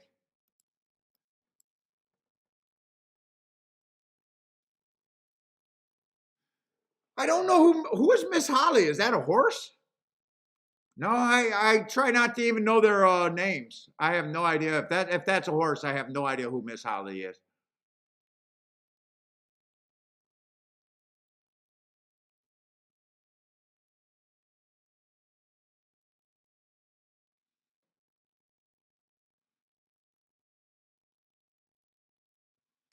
Yeah, I'm terrible with names, and I purposely try. Dude, you got to be like one of the biggest horses out there for me to even know your name. And even then, I really got to be reminded. And even like, let's say I followed the Derby Trail really close last year for the last 2 years, and there's only a few horses that I can name and know who they are. Click on Brian, still live in the pick 5. Good luck. Oh, Miss Holly is a sick. Wait a minute.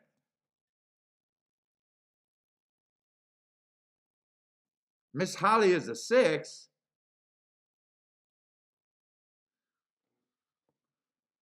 So why are you asking me, do I remember? Oh, because she ran at Gulfstream?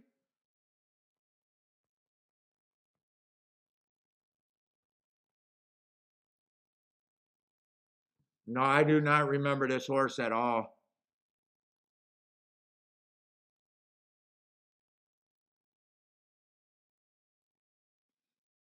Charles, is that the you think they stiffed this? You know what? If you're talking about I'm glad, I actually got some really nice marks on I'm glad. I don't know how excited I am at 3-1 though. Yeah, I don't remember Miss Holly. Well, maybe now that you guys are telling me that there's something I should remember.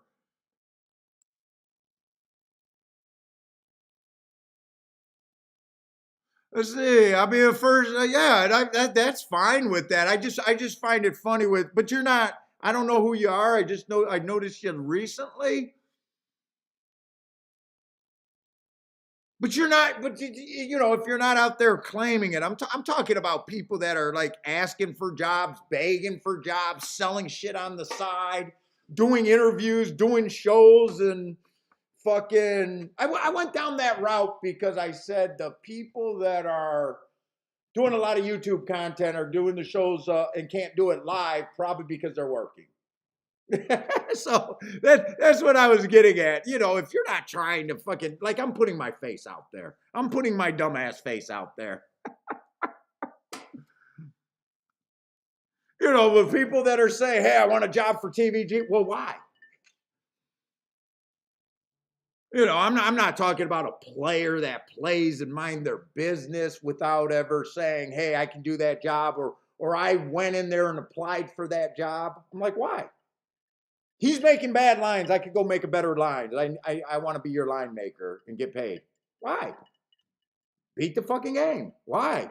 So, so don't, dude, if you're in the chat room, don't take offense to what I'm saying.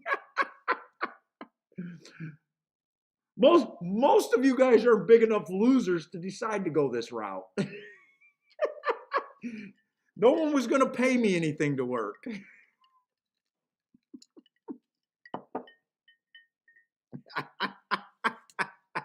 So I get it, man. I get it.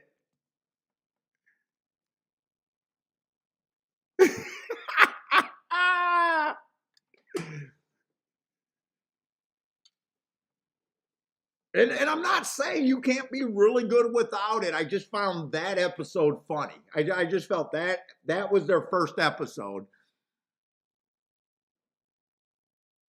All right, but let's handicap this. You guys are throwing me off because I'm tired, I'm lazy today, and I'm not that interested. Okay, the one horse only ran one race. I got that 3-1 because we were trying just to do the pick 3 experiment there. I just got him running on a bad rail day. Was not on the bad rail. Well, he did get the rail, but I don't give him an asterisk because he worked his way to the rail. Now, if I wanted to be if I was super interested in him and he was a price, I would watch that replay and say he made it on the bad rail. But with him being in the 6 hole, being 5-2, lightly raced, being a sprinter, trying more of a route today at a short price, trying to turf for the first time, I'm just being lazy and I don't care that much one way or another. Now, if he was 20-1, I might be getting excited about that. 10-1, I might be getting excited about that. But right now, I don't care. I want to poke holes in short price horses to build up horses that are good for a gambler. Why do I feel like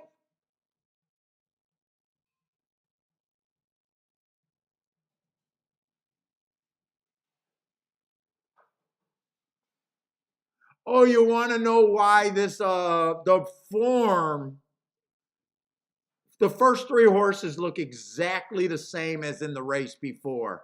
You pretty much got a first-time starter, a horse that ran one race and another. That was confusing me. I'm like, wait a minute, didn't we just do this race? No, we didn't.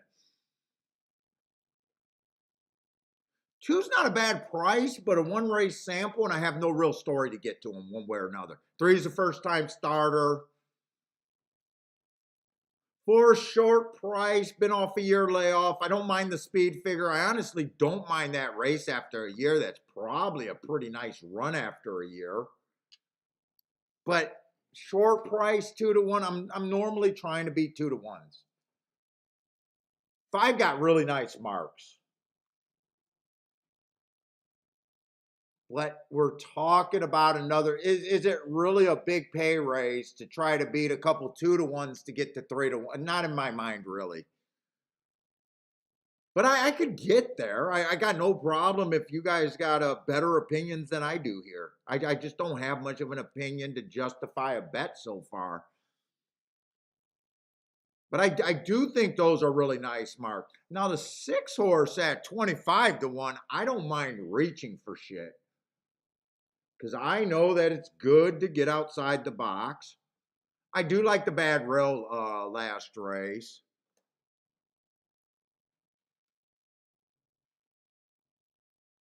I could. I'm just not sure if I really want to. 7, I have no clue what he is stretching out and trying turf for the first time. All I'll say is that's a very useful first race out. 8's another first time starter. I wanted 9 was the horse. I think 9 was the horse that I wanted to at least try to get alive to in that fictional pick 3 that I was trying to put together that's now debunked. And actually it was 9 and 4, but that's before I had the marks on the 5. 9's still a price that's good for a gambler. He did, if I'm going to poke holes in them, but you don't really need to poke holes in 9 to 1s or 8 to 1s because the public already did it for you. He does have a lot of races, but he does a nice job getting in position, and eventually we'll find, when I say in position, off the pace horse getting within 3 lengths at the lead at the top of the stretch.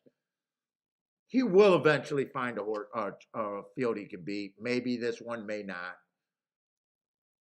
You got a lot of questions. What is the 1 going to do? What is the 2 going to do? What is the 3 going to do? What is the 5? 5 still got that long layoff, even though I like the races under him.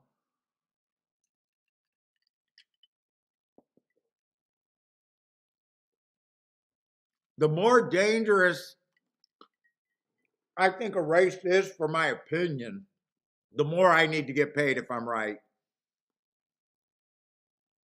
And that just means I got a little bit of interest in the 6 and a more interest in the 8.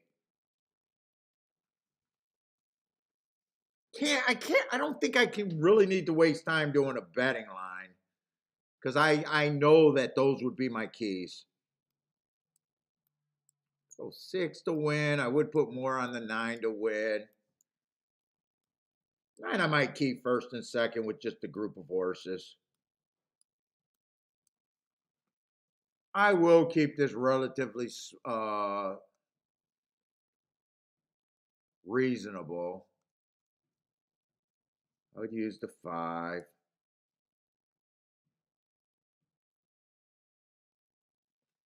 I guess I use it's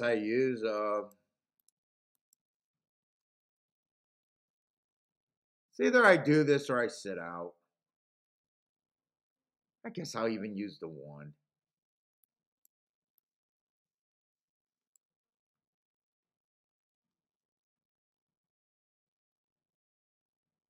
Could do the same thing with the 6, but I'm really trying to keep the ticket down, and I still want to hit it enough if the 9. I do feel way more comfortable with the 9.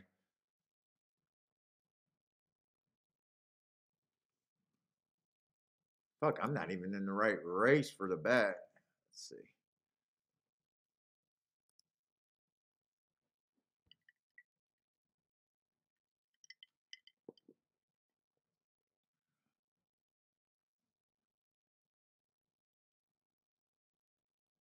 Superman is a good poker player. Poker player and horse race has got a lot in common.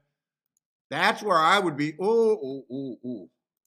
That where I would be trying to go after with the education thing. And poker got the fucking poker boom because people played in front of fucking people. And you were able to tell your dad to fuck off. Fuck off. These guys are making millions. Not everyone's making millions, and half of those guys got sponsors and aren't making the money that you think they're making. But it gave little Johnny enough confidence to say, hey, fuck off, Daddy. They're not doing as much as we're doing. They don't play their hands any different than me. Fuck off, Daddy. That's all. That's what convincing people that they could be a winner. Not everyone can be a winner. It's impossible.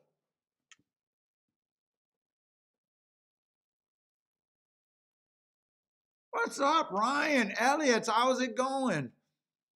Oh, Elliot's on the 9. I'm with you.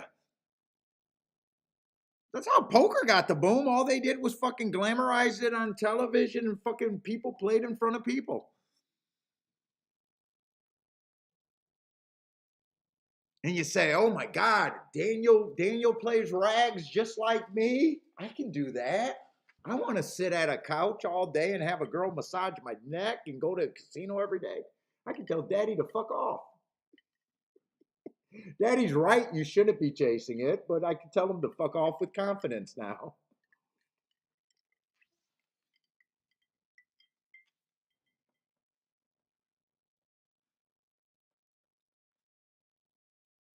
Let's see, Sean sees some value on the 8. Who's the 8 here? 8, first time star. Well, yeah, Fletcher. I have no idea how he is on turf. Don't care, but yeah, that all of a sudden makes me although I'm not touching this race that much, but yeah, I want to be any first time starter could beat me here. These are races where, if I play, I can't invest that much. Can't even trust if I really have an edge here.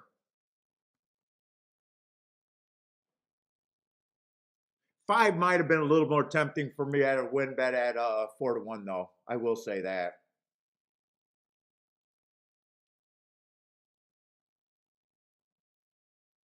Ooh, 2's up there at a nice price. This looks way too fast, though. 22-2. If they hold on from there, I think I'm gonna be like, wow. I'm gonna say that's probably way too fast. Man, 6 is in better position than my 9. Not right now. I wish I keyed the 6 and the 9. 2's not going away either.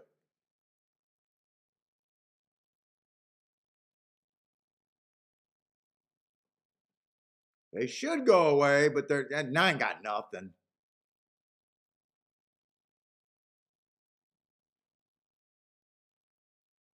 There's the value on the 8. You said it. 2 ran really nice, but that pace was way too fast. Oh, 8 was 14-1. I didn't never realize. Not that I would have bet him at a first time starter. I got that 4-1 just because that was his morning line. I got no problem. I just can't get to him. I seen the Todd Fletcher. Fast pace, I think, tells a lot of that story too. But I got no problem with that result. I just can't get that. That's not my betting line for that race. I had no betting line. 2 outdueled the 5 and still held on for 4th. 9 had no excuse not to close. 4, 6, other than not being good enough. 4 had no excuse other than not being. Well, he ran. He just wasn't as good as the other horse. Yeah, nice value on the 8. Lloyd boomed to 45-1. Oh, that must be exacta. 45-1 on the exacta. Nice. Rolling with the boom. Let's give you guys some money. Let's give you guys some money. Sean, does Sean get this? Oh, he used the 8. He doesn't have the he needed a 4 to get. Who got 3rd? He needed someone else to get a better finish.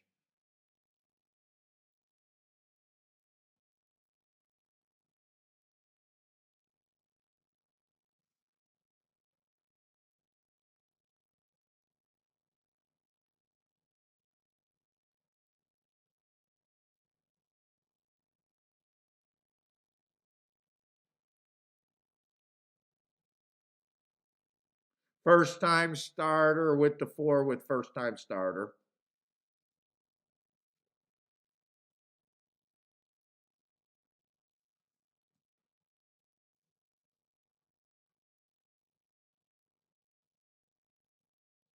Roland says, let's go, Jetty. Swing and a miss for Robert.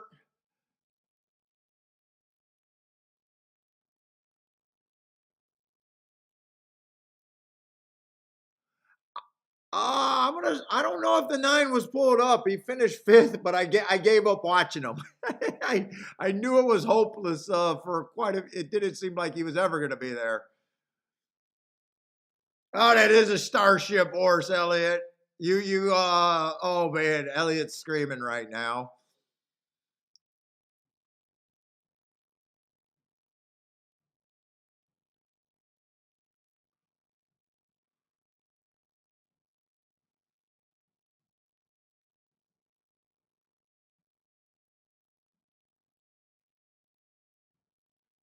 Is Starship one of the horses you like rooting for? The Starship Stables barn, or the horses I like rooting for him? Sounds like Elliot might like rooting for him too.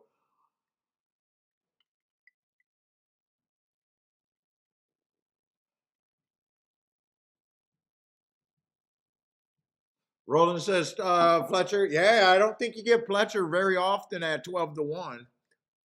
14-1, actually, huh? 14-1, a little bit better even.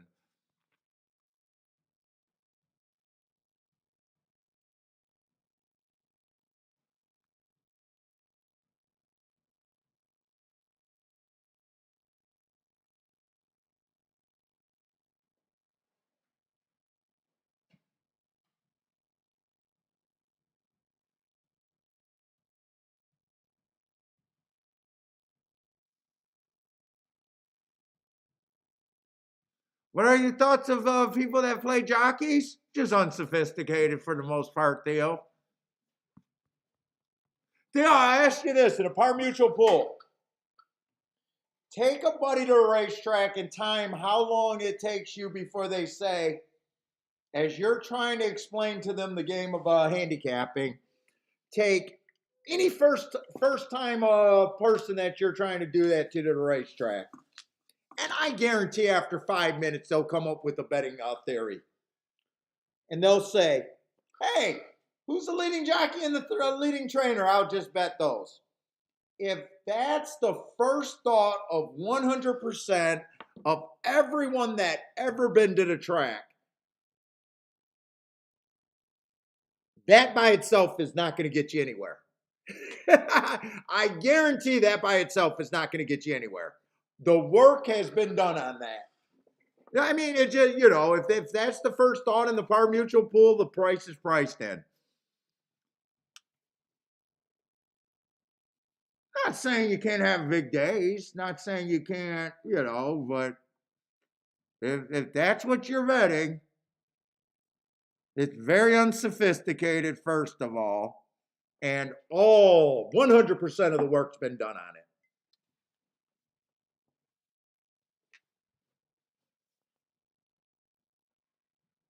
Click on Brian, hit the Vic 5. Nice. Well done. I think he won a race yesterday. I think it caught my eye that Husbands was on a winner yesterday. And I even said, oh, wow, he's running at Gulfstream. I have no idea how long he's been there. I think that caught my day yesterday or Friday.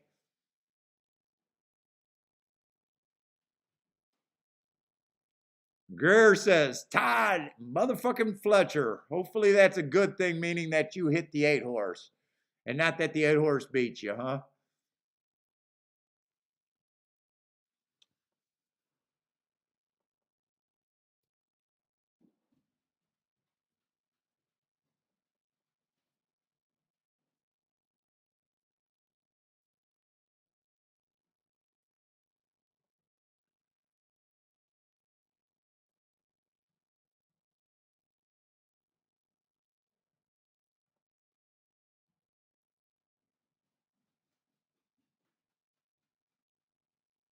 Oh, you did hit the 8. Yeah, sounded like that. That was either I love MF or Fletcher or I hate him. I couldn't tell, but you hit it. Nice.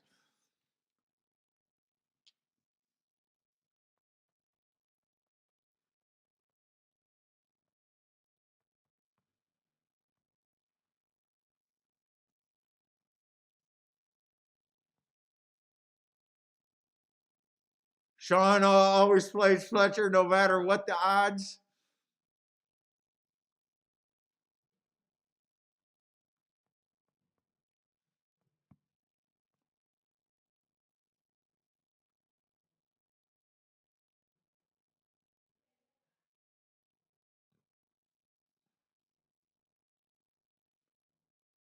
Lloyd, when you did that all four combination, I see your bet.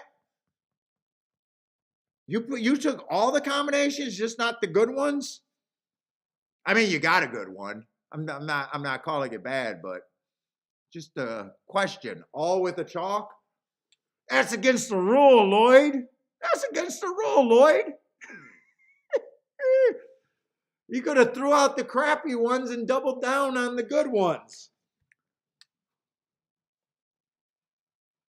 Oh, Lloyd, remember him winning another race too? Yeah, he just caught my, I think this week.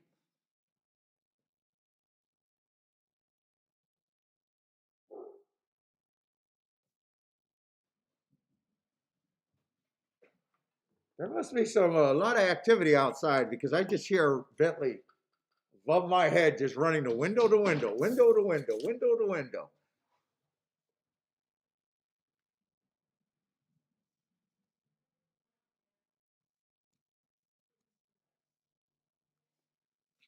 All right, I'm still hoping to find something I like today. There hasn't really been much. Most of the races I sat out.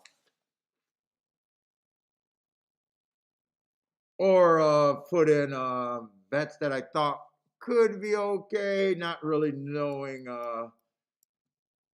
like just bets that I thought that I couldn't really go after. I'm hoping to be able to go after something though.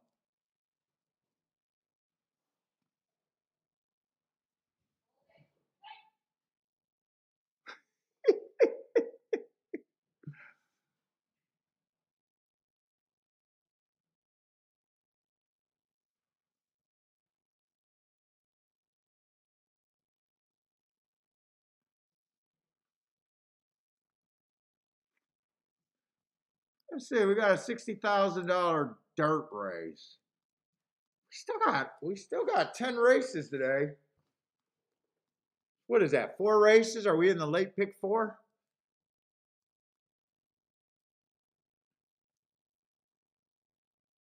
Late pick 5 starts right now? Something like that? I don't know. I can't count in my head.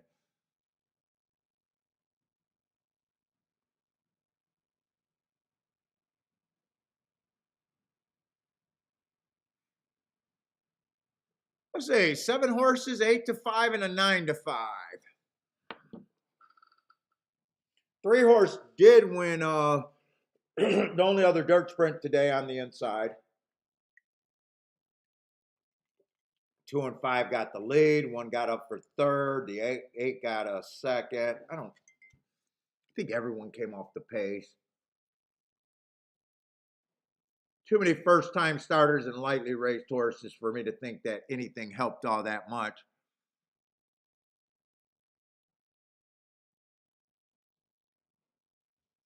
Andre, you're not a that's the biggest example I just tell people, and I hope it just clicks to make you think. Why would you bet jockeys and trainers when that's the first thing that everybody goes to? Why would that be right in the par mutual? I'm not saying it can't get you on winners. I'm not saying you can't have big days with it. I'm not saying that you could have the lucky butt in the right seat on any given day and hit a nice ticket.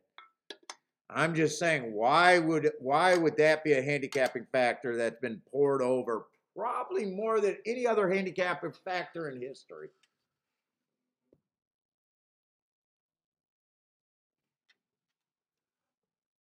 Why would that be where you want to go? Is my biggest question.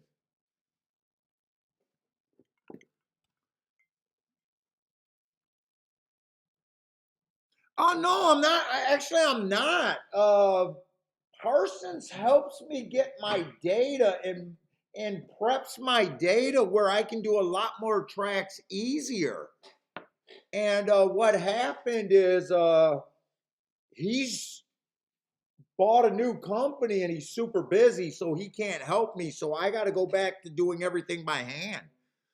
So he says he's going to be able to help me pretty soon when he jumped on the other day.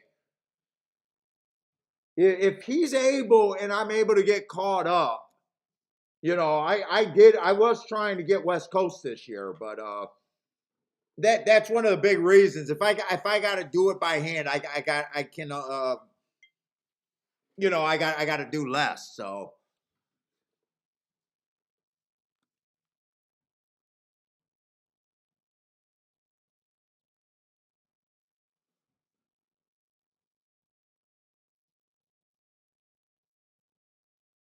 yeah, but I did want to dip my toe in it, Elliot. I'm not sure if I was gonna play, but I definitely wanted to have it. You know, for the shippers and shit. You got to remember, I keep track of about 10 to 15 circuits at all times, or circuits or tracks, whatever you want to call them at all times.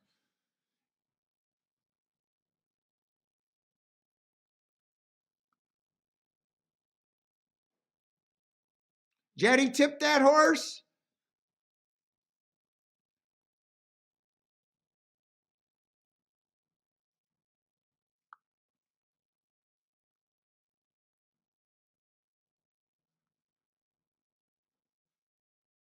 Let's say one horse. I don't like route to sprint is my first thought. Let's say 4 races ago, early pressing day. That's what he was. Average match strides with the fastest winner. Average. I just do the first 6 furlongs of sprint, so at least the pace was fast. Comes back another route race at the level, just slow. Comes back, average at the level. And last race, 1 race sample. Again, he got the lead and got tired. But I hate route to sprint, and I got no interesting excuses or anything that makes me want to get here. Hey, what's up, realist? Maybe someone in the chat room. I'm only doing Gulfstream, but there might be people in the chat room doing some Santa Anita today. You guys are out there doing Santa Anita, throw up your picks. Just put up the abbreviation of the track.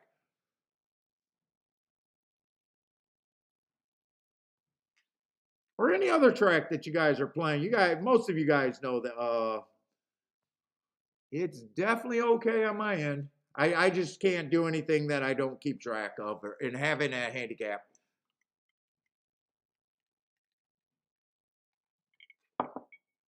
Let's see. Theo says the 2 and the 7 can't win. Oh no, Rex, show bet. Good luck, Rex. Oh, they're a show bet.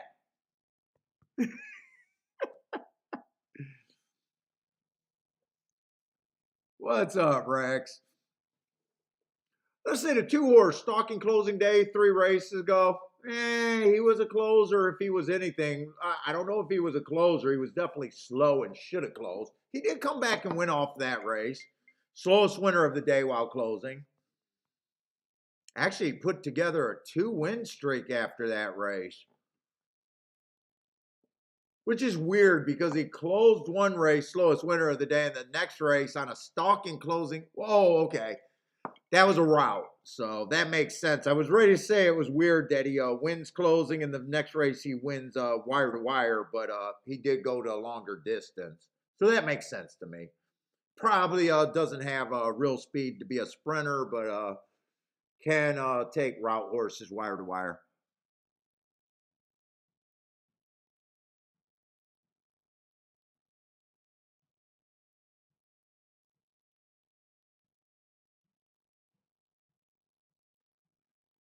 Dan says you can have. Oh, you're talking about the jockeys in turn. I'm just saying that the price is built in. And I'd rather start with the horse. I get the comment. Maybe you're saying that you start with the horse first with that comment. I'm not saying there's not horse jockeys that could get more out of a horse. They, to me, they all make mistakes, and they all, every once in a while, give a ride of brilliance. I just wouldn't start my handicapping. My handicapping's never been there. Even on my first day to a racetrack, I knew that was a wrong opinion. I don't know. I just understand angles for being a gambler. I can see angles everywhere. As soon as it was explained that it was a par mutual game and we were playing to get against each other, I knew that, hey, that can't be good. That can't be good. Best jockey, that can't be good if we're playing against each other. I want to give myself to take all the money and not a little bit of money at once. In the money, Mike. What's up, man? We doing good. Just a lazy day today. Happy Easter if you celebrate it, everyone.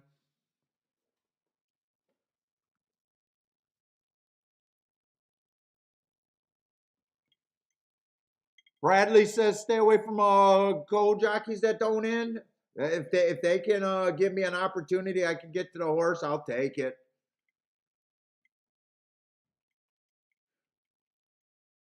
Like, I've accepted the fact that I'm going to hit 20% of my bets long term. So if you accept that fact, you gotta get to bets that you know are going to make you profitable hitting that. So me betting things that are inside of the box, if I stay hitting 20%, would be absolutely devastating. So just game theory kind of thing. If you think you can hit 60% of the bets and can do it in the box, I mean, I don't believe it's possible, but okay.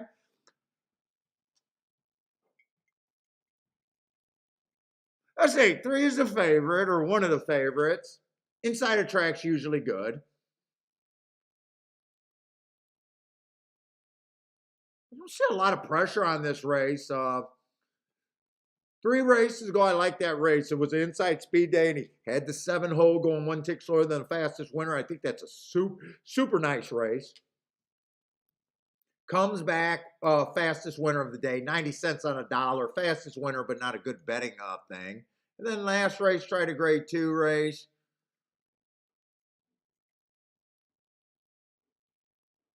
Really, all he's done was win a maiden special weight at 25,000. If I'm going to poke a hole in a short price, but I do think he fits here.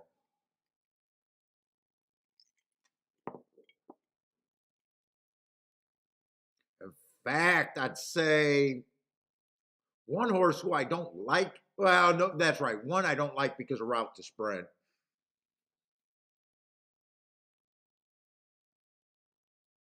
Let's say 4 horse. Got some speed, or had some speed. 3 races ago in the Hooper Stakes, I thought he bad rail stalking day, just came out slow on a break. I don't know. I can't trust him in his last 3 races. Been running at a higher level. Man, if he shows this old speed, maybe, but I can't. I don't think I can get there even at 15-1.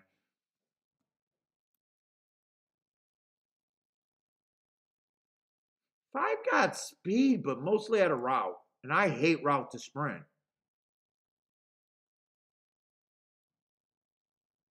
4 races ago, bad rail day. If he was on the rail, that might be a better race, but he started in the 4 hole, so I didn't give him an asterisk. Comes back, tries a route at 60,000, goes too fast to win.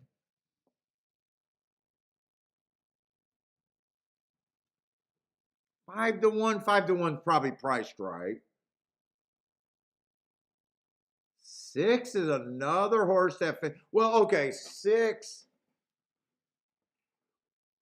I would prefer the other favorite of the 6 because traditionally Gulfstream favors the inside. And really, they're both just $25,000 claiming speedsters. So I would take the horse on the inside, a little bit better of a price.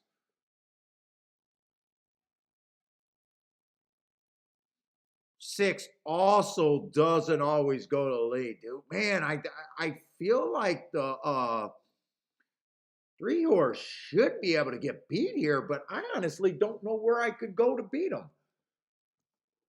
Which means I guess I think the 3 horse should be, in my head, the favorite. I got weird emotions on him. Right now, I'm actually feeling like 7-2 is value.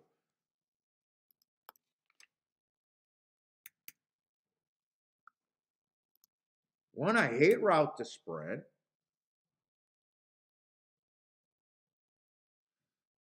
Two got a little bit more class than 25,000, but he only went to lead at a route. I think, I don't know. I don't care. Two, I'm going to think that two's probably priced right.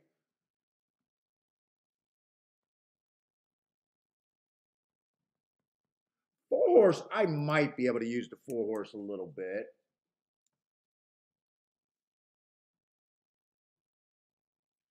Five horse got speed, but mostly at a mile. I think I'm going to play this race. I don't know if I actually going to take a win ticket, but I'm going to key this 3. Obviously, I can't play a 3-6-6-3.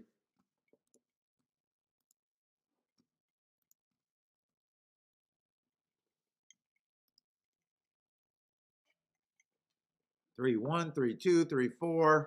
I can't even play a 3-5. 3-5's $12. 3-6 is $8.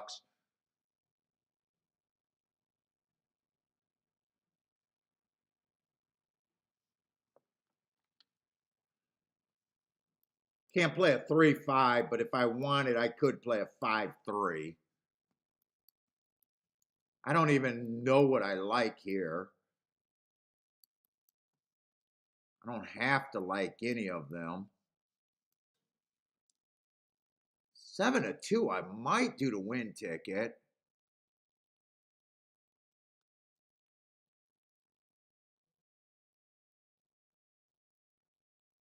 And I am going to put a bit of a win ticket on that 4-2.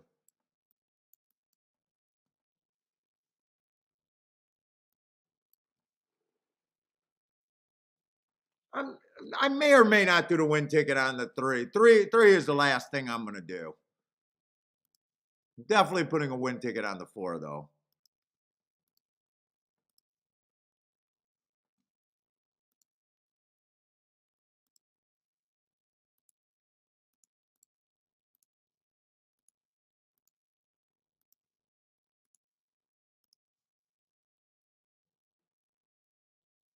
Let's see, and now I want to turn it around. Oh, I didn't hit submit.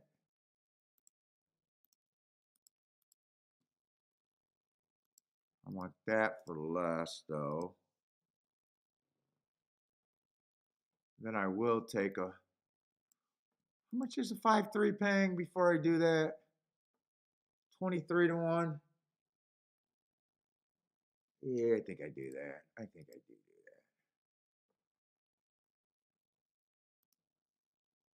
I will play that for the same as the more. So the only thing I didn't do right now is the 3 to win.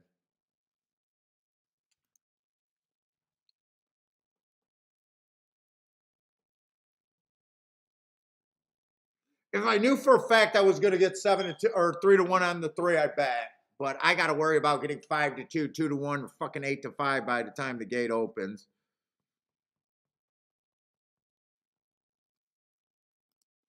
Not sure I put that in. So far, I'm not. I'm going to set it up, but it's not going to be... Doesn't look like I'll be able to put it in, though. Got it set up to where all I got to do is submit it. Doesn't look like I want to put it in, though.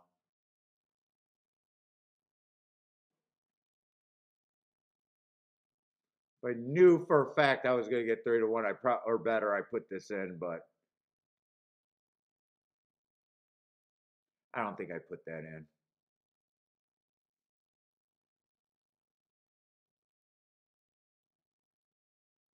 I'm actually hoping the 4 horse wins. So I did not put that in. Let me just get that out of there.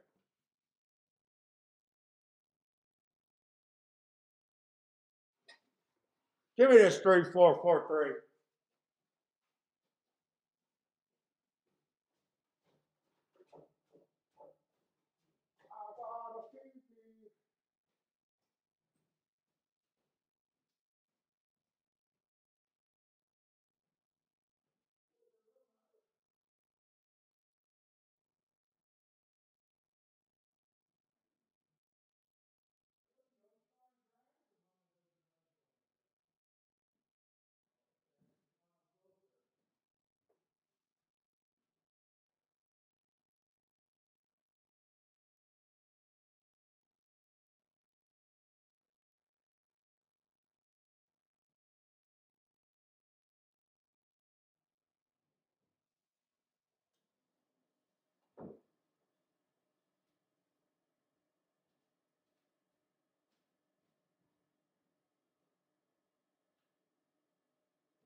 Six wins that. Yeah, I just can't.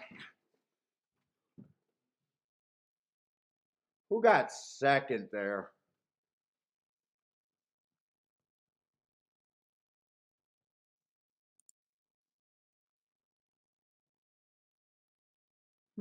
Six, seven, really?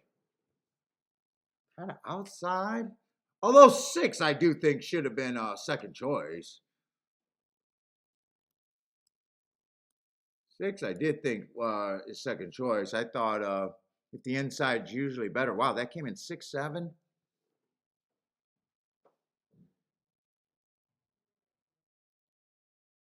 Hmm. Hmm.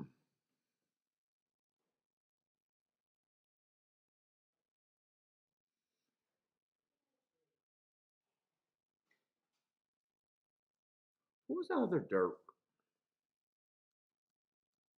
The other dirt race came in 3. I don't know if I see enough either way. Because 6 was a contender.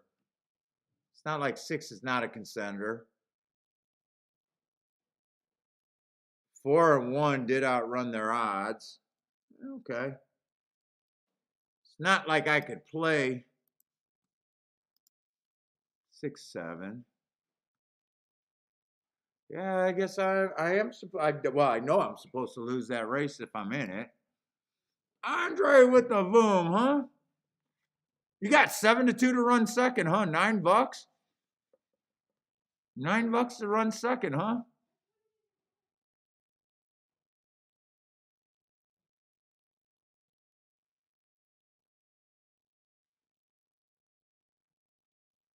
Yeah, I'm not sure right now if I think inside, outside, or anything. I just think this is a race that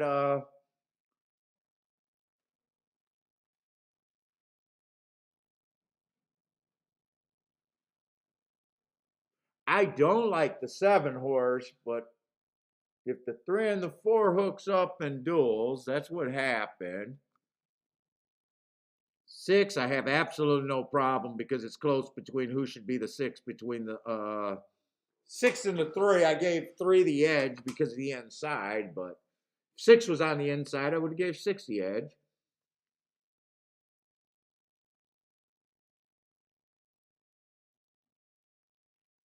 So if 4 and 3 kills each other, which looks like they did, well, someone's going to close. It's going to be the 1, the 7.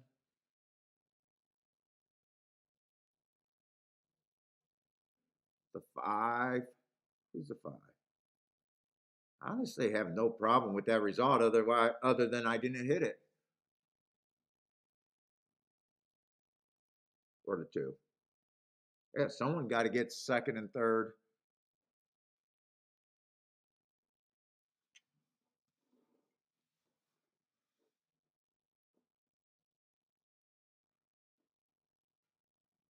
Oh, and the money, Mike. That's such a nice. So you had 7-6, or are you saying you had 6-1, or you had both? Or I mean 7-1.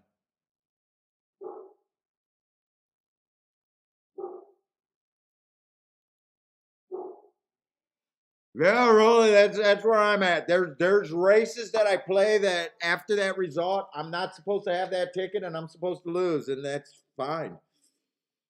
I'm with you on that one. Not. I don't know what ticket you played, but I know what ticket I can't play.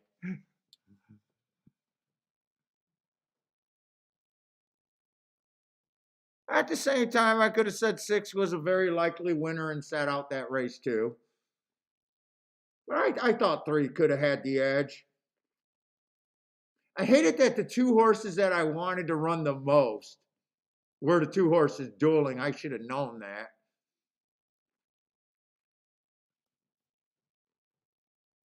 I was actually happy with the first call. First call though. 4 and a 3 getting a lead. If they were good enough, I got a nice ticket. Oh, you like the 5 and the 7?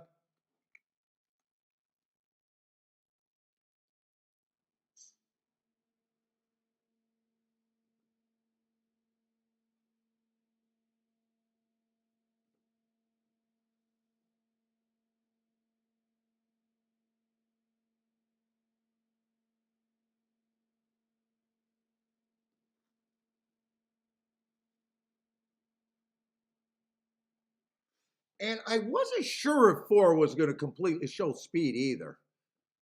Thought there was a chance that the 3 got the lead by himself.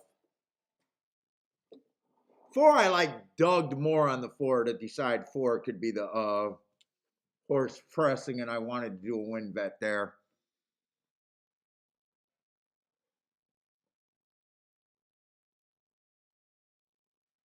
Oh, you weren't that far from me. You played the 4 to win in place and keyed the 3? Now, I will say when I went up to the bathroom, I was like, well, why did I take the 3 in the exact instead of the 4? Because 4, I'm not betting a lot today so far. Where the less you're betting, 4 is actually a better play because he guarantees me a home run. Especially 4-1, 4-2. I was thinking that upset, but I did like the 3 better.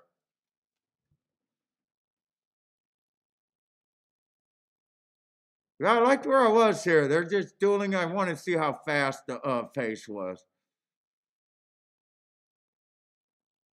22-1, not the almost 22-2, not the fastest pace.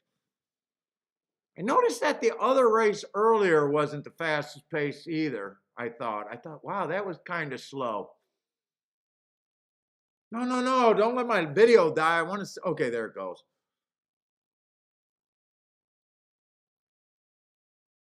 Oh, six is perfect. Oh, they went 46 at the half. Yeah, not the fastest pace, that's for sure.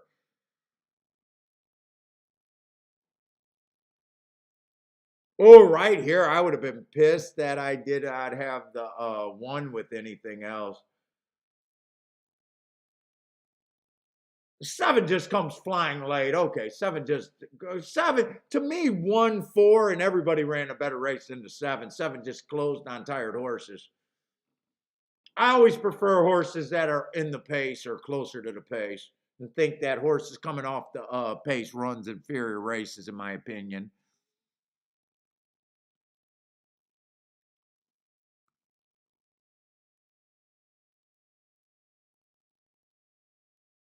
But that's the second race today. I kind of seen that. I go, oh, that's kind of a slow pace, and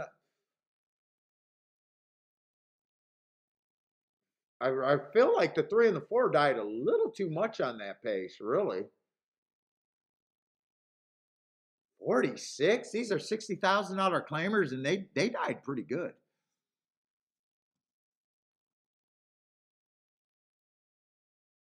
Yeah, even if you key off the 7. Yeah, I mean, that's all it is. You got to be happy and feel like you can defend your ticket to yourself.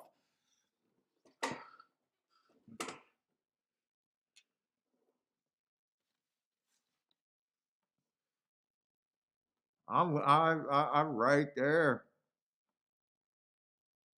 Like, I can look at that ticket right there and be like, hey, there's nothing there I want to hit. There's nothing there. I know that sounds weird to people that are new to the game. Wait, it's a winner. It's a winner. Why don't you want to hit that ticket? Winning tickets are good. I understand. Isn't any winning ticket better than a losing ticket? Well, I guess there's one ticket. There's actually 2 tickets I wouldn't have minded. The try, I think $56 for that, but I could. It's not like I could have played that one. And the super, $68 for 10 cents. I'd say those are okay, decent tickets, especially to try. But then I got to think of how reasonably could I got there. I could have got to the 6. I was using the 1. But I don't know how I used the 7 there anyway, so.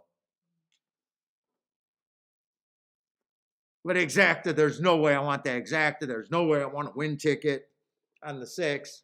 It's just no way. I'm supposed to lose there. Best I could have done was sit out.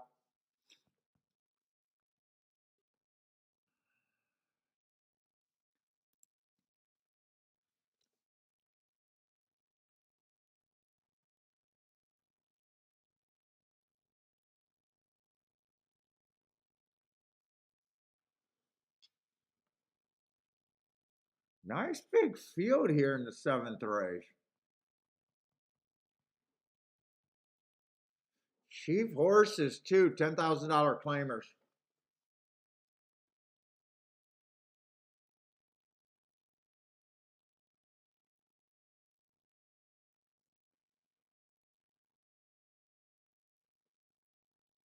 Favorites 5-2. We'll start with him, the 5 horse. Sit on the Tapeta. They did go wire to wire today on a pace that normally they do close on. The 5 is a front speed horse. Well, he's tough. Last 3 races been going to lead. Before that, he's done mixed between mostly stalking. Been at this level, been higher. Most of his races at his level, he's hitting the board or within 3 lengths of the lead.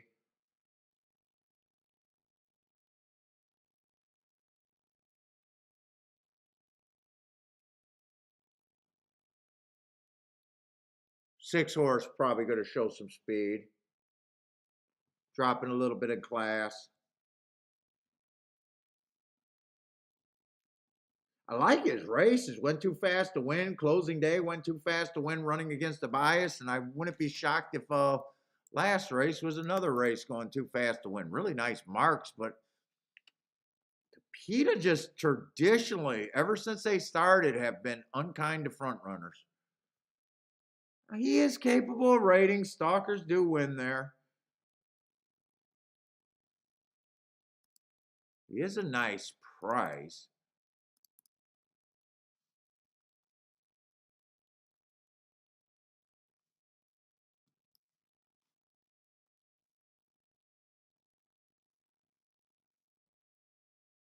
Well, the last time he ran, that was an early pressing day, though. Are you betting on this race? No.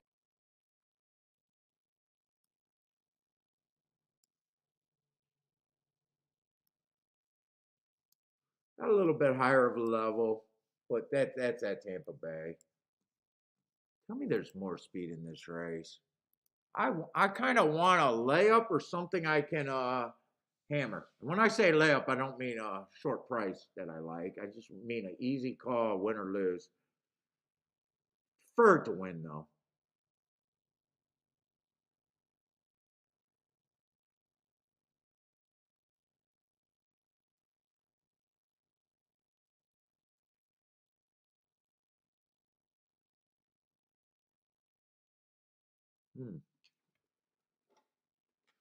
See, there's going to be 10 horses in this race.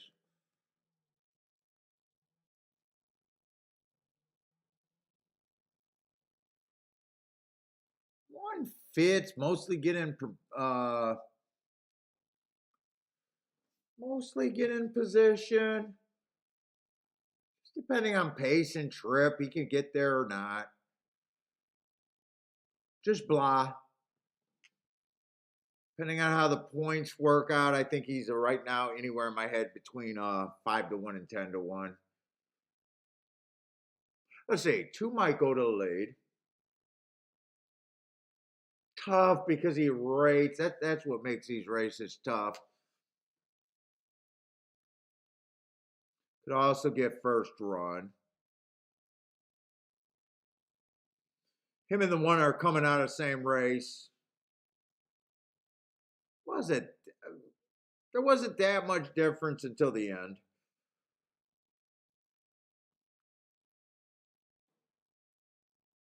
Let's see. So far, a lot of these horses are coming out of the same race. It's a complete rematch. I wouldn't mind a complete rematch scenario. How many of these horses are coming off of March 19th? Oh, 4 for 4 right now? And a lot of horses are coming off of February 15th. This does feel like a race where everyone runs together. February 19th and February 15th just showing up everywhere. No February 19th, but he ran on February. I love rematch races.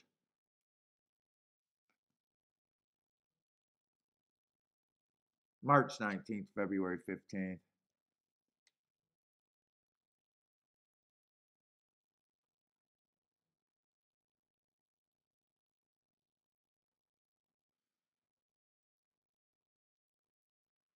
Seven's probably cheap here.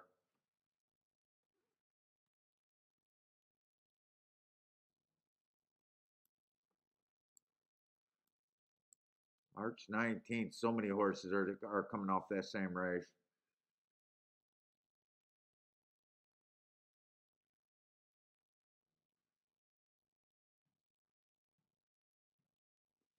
Sixth race. I just want to make sure it's a sixth race. It looks like they're all coming out of the same race.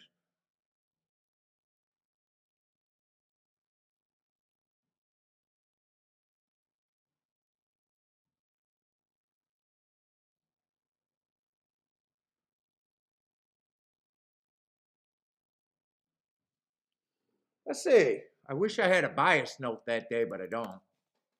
But I do like looking up these races. I want to dig on this one. I feel like digging. Kind of an uneventful day so far.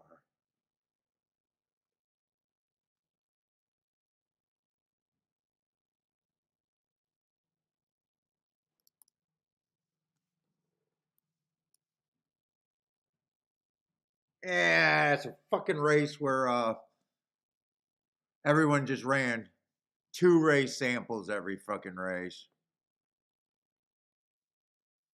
Although I will say the inside was winning every race on the poly, but it's only fucking 2.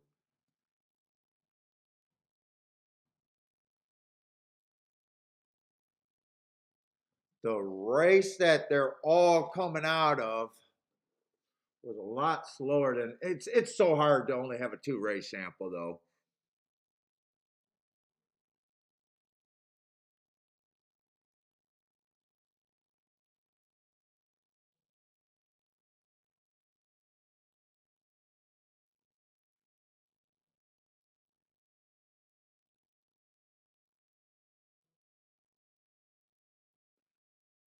In a way, I would want to upgrade to 3 and the 4 if that pace was that slow. But a fucking 2 race sample makes me a little nervous saying that.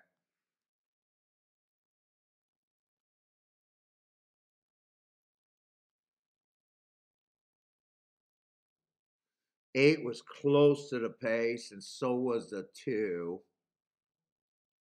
And really, so was the 1. I don't mind doing that.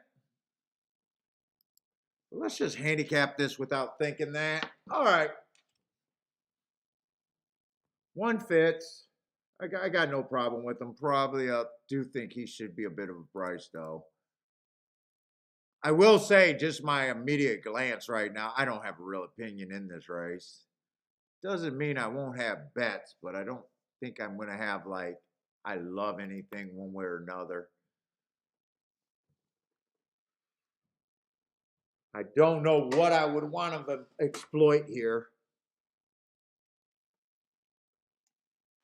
Let's say Dan Moore's saying a middle bias on the Tapeta. Middle bias? You know what? I haven't looked at that. I haven't looked at my Gulfstream on the Tapeta in a while. I wouldn't mind checking that out. I think stalkers are being dominant. Front runners are still weak. Closers kind of got worse, is what I'm guessing. Is what I remember. I got 41% on the inside, and last week it was 56%. 16 out of 18, or 9 out of 16 races. I got 81% stalking. That's kind of what I thought. 15% going wire to wire for the meet, so I'm anti-speed there. Except this race, I don't think there's a ton of speed. It's just a bunch of fucking stalkers and closers.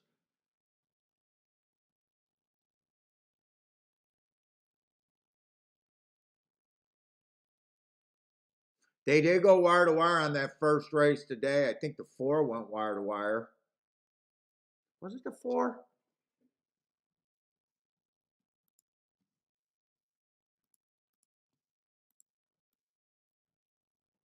Troy, what's up, Troy? How's it going, man?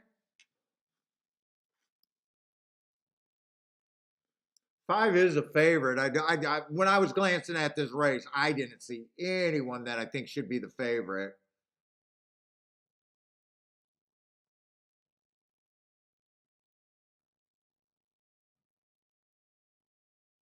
Let's see, 7 I would have to be hard on.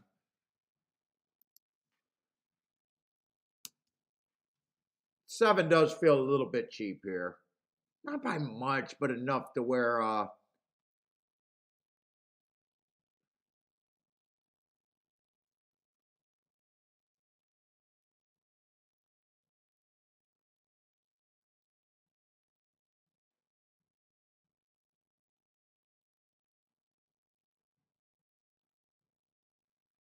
I'm really am looking at this race and just saying, wow, everyone's the same freaking proposition to me almost.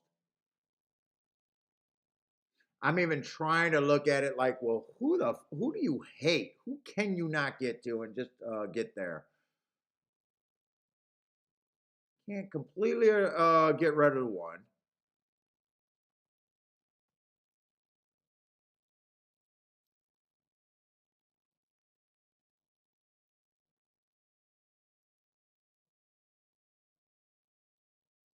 Can't completely get rid of the 2. Same with the 3. Same with the 4.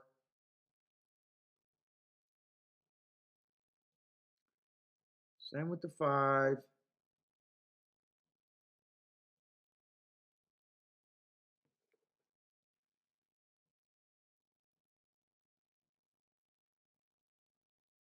I don't know where I don't know where I don't know where I go here.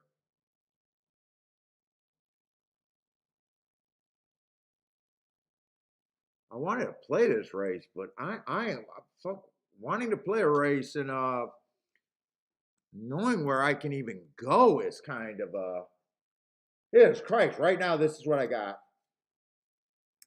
Everyone's the same betting proposition. I mean, I do this every once in a while, and quite a bit, and I don't hate doing this. But when you do this, I'm just saying, hey, I need to get better than 7-1 on any proposition I make, and a fucking who can I go to, and in a 10-horse field that makes it harder because there's so many spots I can get to.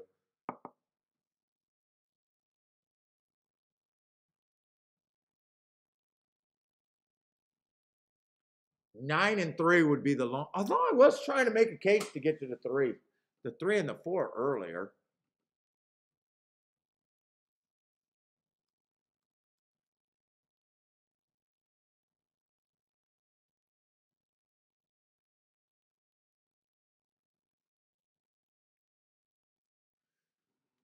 Who just got straight the best marks? Let's go another route.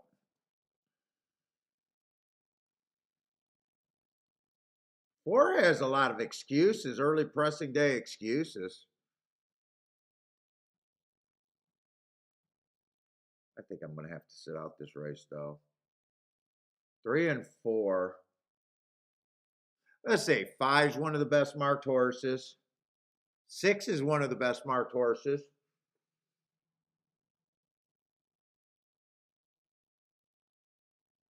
Actually, this is a nice race now that I'm looking at him. I don't like Fort Erie, though. But that's a very nice race. Stalking Day going too fast to win. He then comes back and closes. He has shown a willingness to rate. He's 11-1. I don't hate it.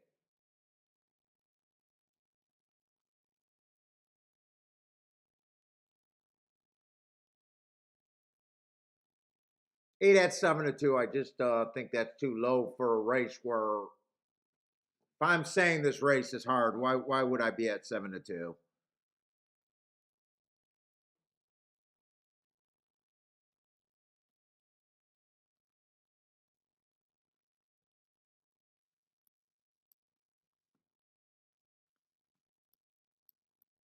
I don't hate it. I just don't know if I'm going to do it.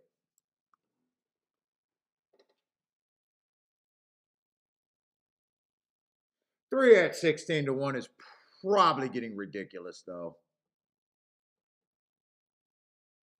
3 at 16 to 1 is getting ridiculous to me.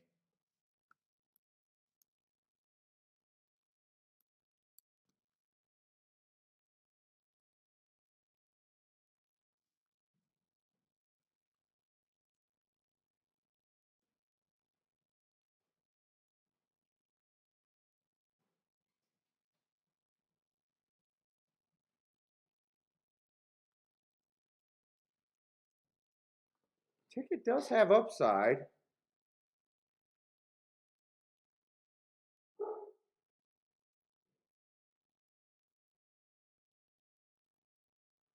I think I am going to play this a little bit.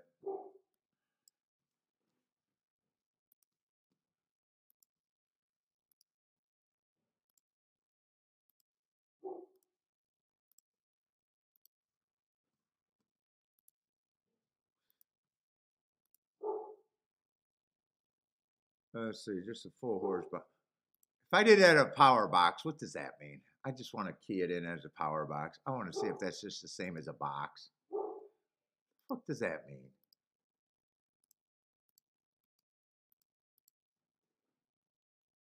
Yeah, doing it like that, that's just the same as a box. I'll go to the bathroom one more time.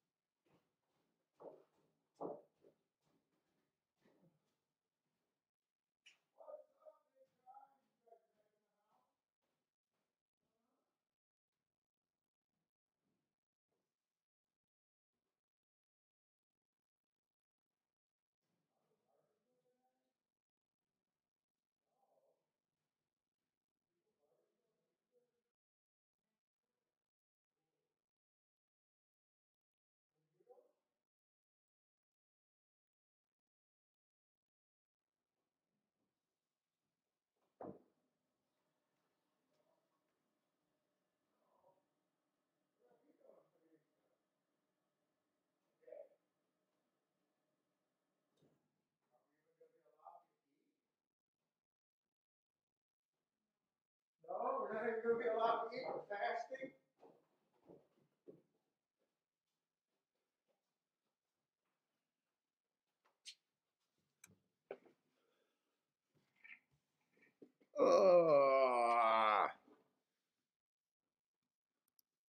I'll take it. I don't love it. Play bet. I think it got some upside. I don't really know. Let's see. I probably think I do got about a. Hopefully, I got a 26% chance to hit one of those win bets. I'll take that. What's up, big guy? You gonna say hi? Yeah, you told me to take the day off, didn't you? You said take the day off. The card looks like not too good for you. Card doesn't look good for you. Is that what you said? You should play with me. It's sunny outside. We can have a dog biscuit hunt.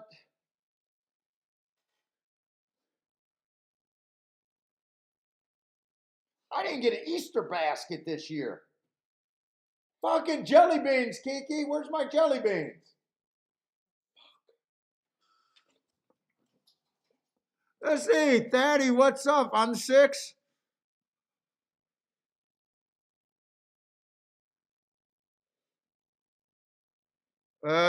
This feels fast, though. Yeah, 24 and 1 feels fast. Oh, I thought I used the 1. No, I got the 3, 4, 9, and 6 in the exacta box.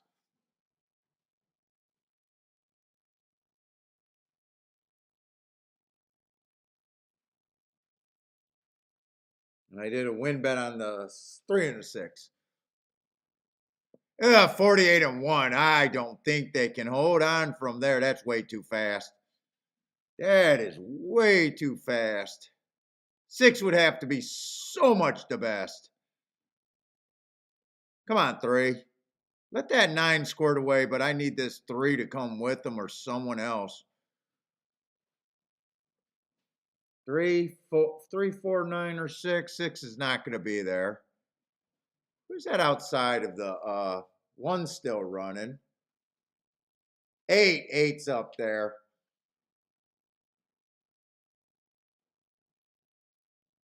Three, go!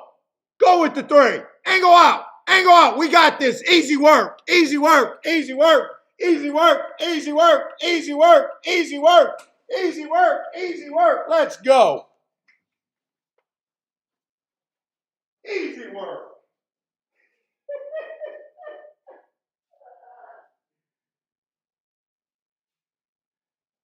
Give me 16 to 1 now.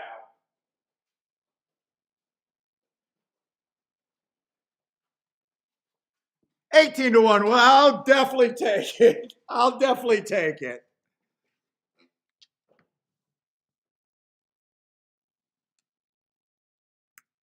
Is that the right one?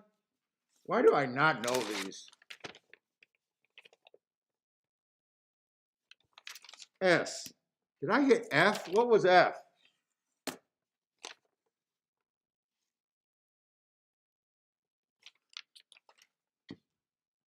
Are you not entertained? Are you not Let's entertained? go.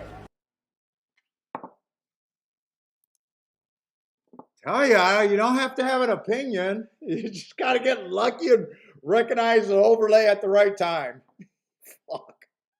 Although my instincts were right from right off the bat, when I kept looking at the race, I said, until I realized there was a 2-race sample, I kept saying I wanted to upgrade the 3 and the 4. I said that from the start. When I pulled up my chart,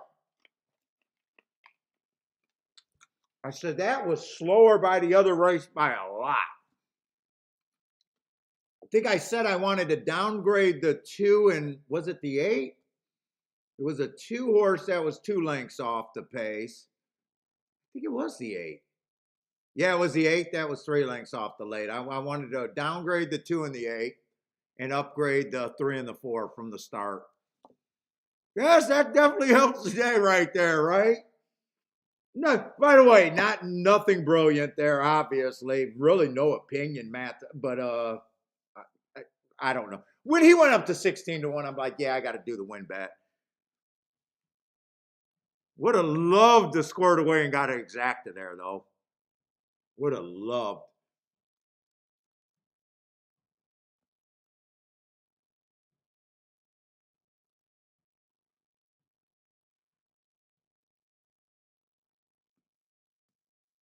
Would have loved it.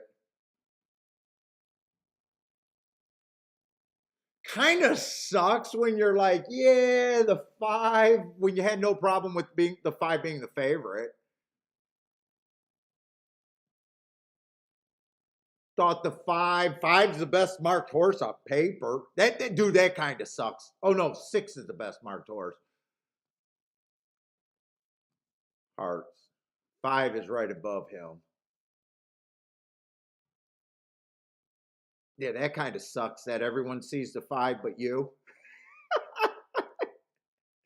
Everybody sees the 5 being a player. I did say I didn't have a problem with him being a favorite because he could go to lead or right. Didn't know which way he would go. Thought he was over bet at the price, but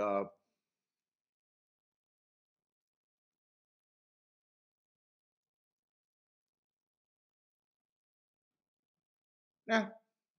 I did play the exacta for less, so every one of those exactas would have been worth. What would have been the worst outcome for exacta? 4? 4.9 maybe? 4.9 or 4.6? What was that paying? My worst exacta was paying $51.55. I don't think I could have spread out any more than that. Maybe the smarter move would just have did more on the win bets, even more, and not do the exactas at all. It's something I wanted to do exacta just to give myself a shot at a really nice ticket.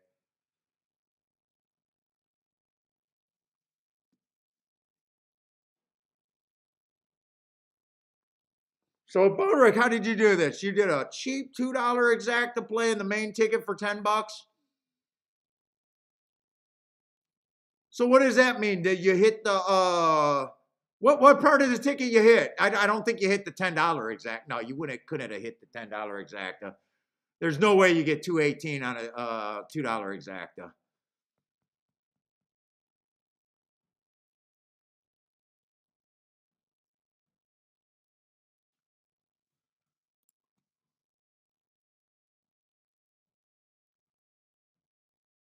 So it sounds like you might have keyed the 3, huh? Maybe keyed the 3 some.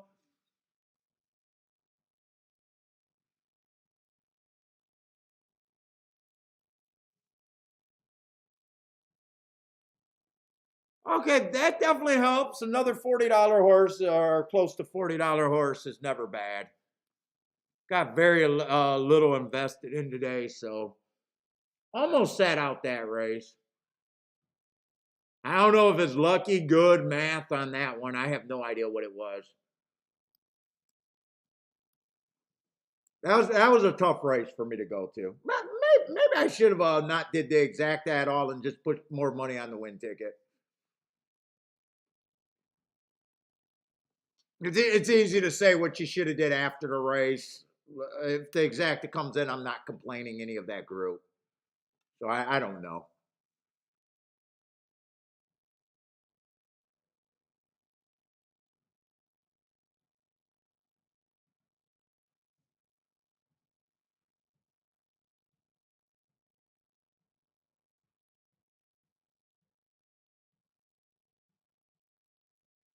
I think my smallest win tickets are $40.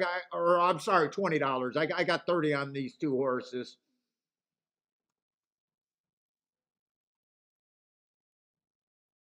Oh, $30. $30. Not crazy. That's honestly pretty close to my smallest win bets. Even though I'm not the biggest win better out there. I usually tend to put most of my money, but I played the this for only $5. So I got 60. I got a 120 totally invested. So not a huge hit. Fun hit though. Fun hit.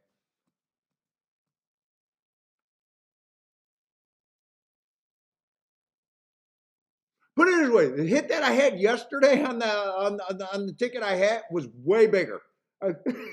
Was way better, and I just pissed it all away. And I was pissed. I was pissed at myself after the show. I couldn't believe what I did yesterday because I didn't like anything late. Like I don't mind. Marco will call me out because forever I took the advice that when you get up, you stop. I know what sets me on tilt. But the last 8, 9 months, I've been operating because I know it's right. If you want to make moves, stop squirreling the money away. Be willing to keep playing. If the math is good for you, the math is good for you. But it's still, you don't want to do what I did yesterday. I kept playing, was playing too aggressive, had a nice hit that normally is what a lot of people work for in a week, and pissed it all away like a dumbass. Now I am coming off of a huge Wednesday and Thursday and Friday, so I was cocky but I was pissed at myself last night. Probably celebrating Easter, I would guess. A lot of people are probably just celebrating Easter.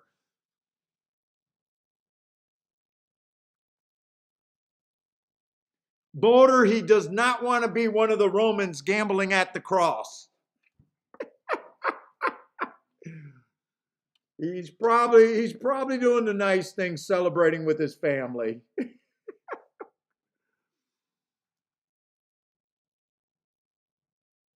So like you're always doing a fine line, but the thing that pissed me off was I gave back way too much, combined with I didn't really like anything.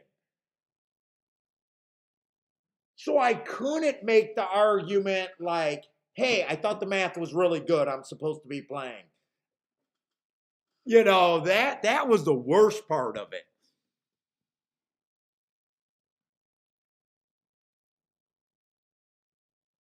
You only play Friday through Sunday? Well, I don't play on Monday and Tuesdays usually.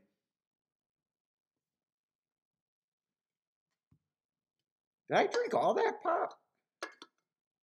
Oh no, I still got enough.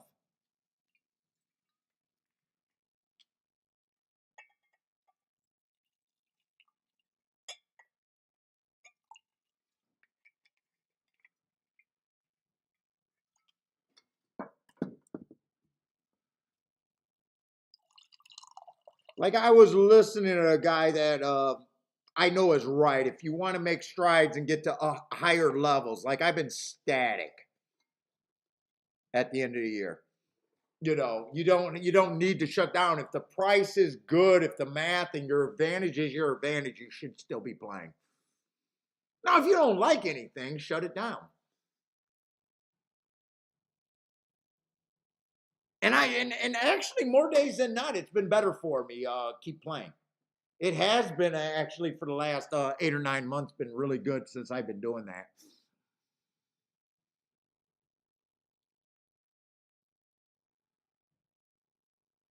But it's still a balancing act because I don't want to have many days where I get up what I was up yesterday and just fucking end up being a little bit of a loser.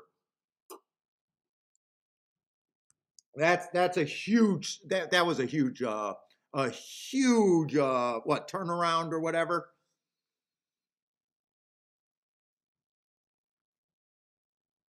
And it was an amount that if I would have just made that in the week, I would have been like, okay, it's a good week. It's a solid week.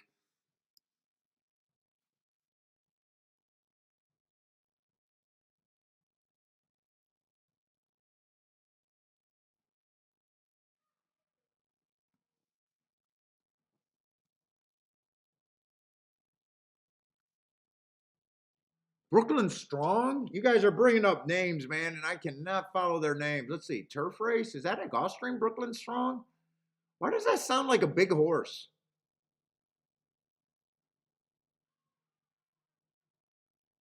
Brooklyn Strong. Oh, we're in the 8.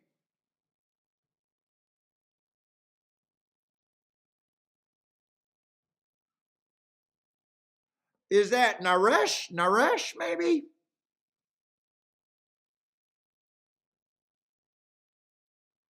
Who can you bet?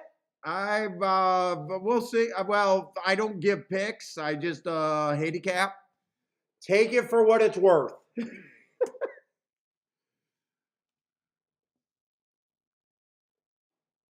Who's Brooklyn Strong? Is that a big horse?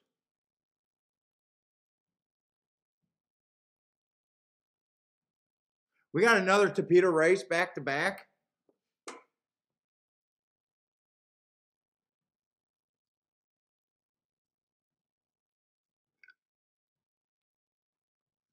Seven and two on them.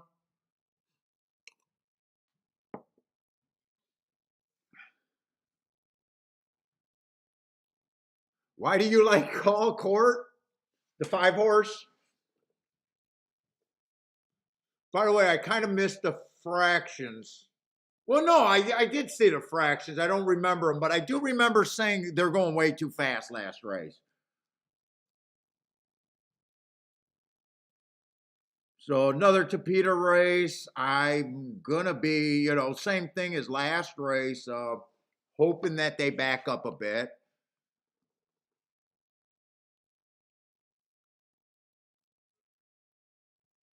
That cashier check is out. Hold up, I'm trying to get settled down.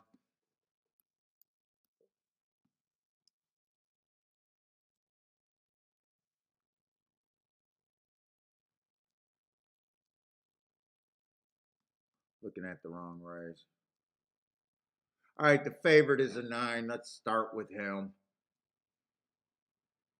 Carruthers just bothers me. Jesus Christ, this fucking horse bothers me. Yeah, I like Carruthers. Right running style, no real problem with them. What class is this? Starter allowance 35,000. So, this race can play like a $60,000 claimer.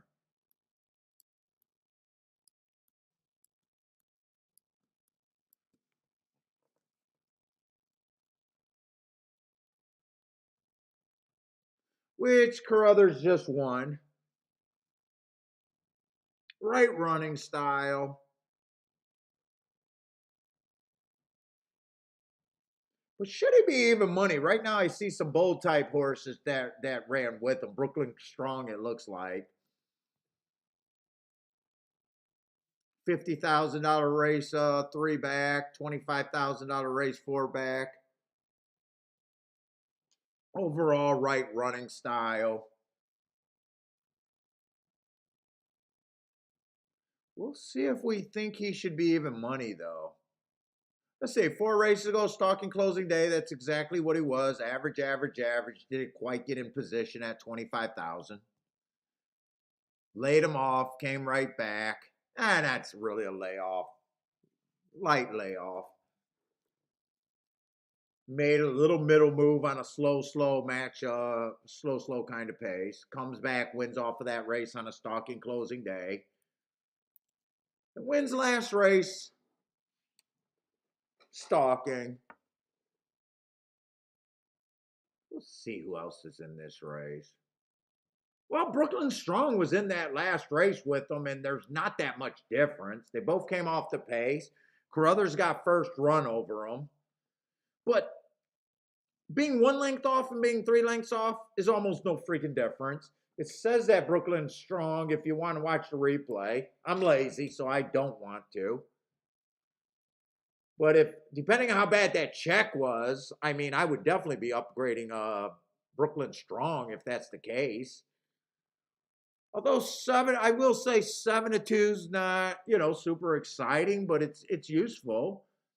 Race before that, he ran against the early pressing day. No problem with that. Ran against the bias of the little stakes. Race before that, grade 3 race. So he does have a bit of class there. I got no problem trying to get to him.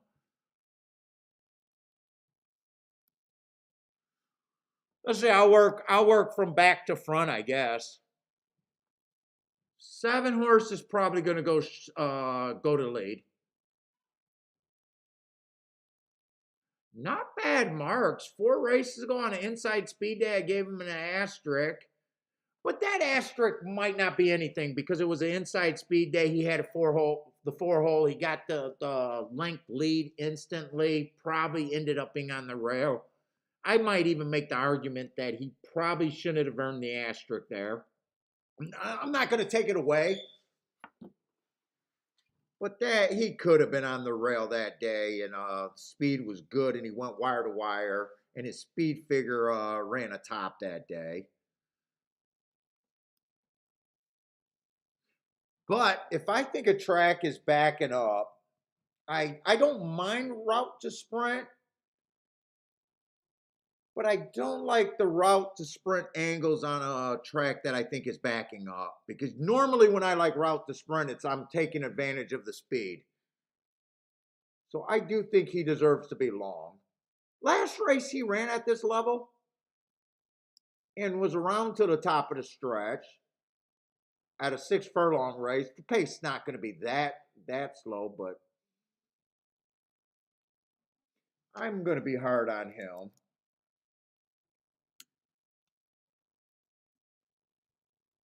But I still give everyone a chance because, hey, what's up, Parsons? What, you hoping we got a helper?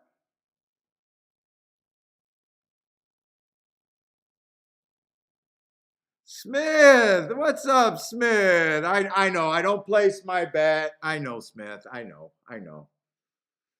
That's the next ammo. I don't place my bets. I know, I just spend. Never mind. You're right. You're right.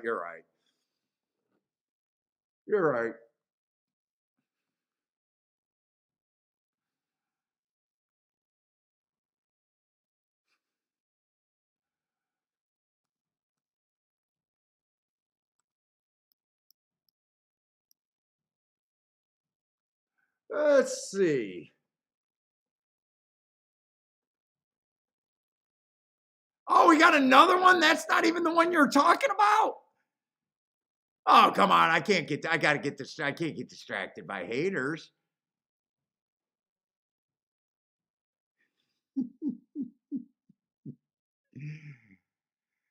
I know. Fuck, I have no idea who you're talking about, Parsons. Let's see. 6 horse got nice marks.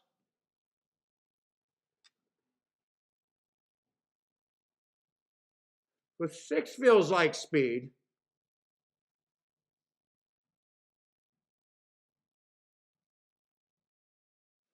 Five feels like on the cheaper side of things.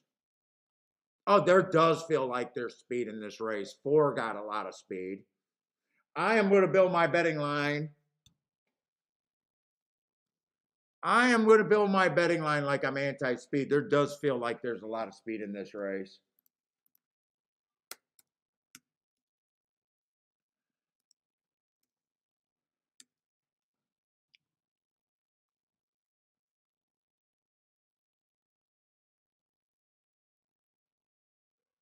Two will benefit on a fast pace.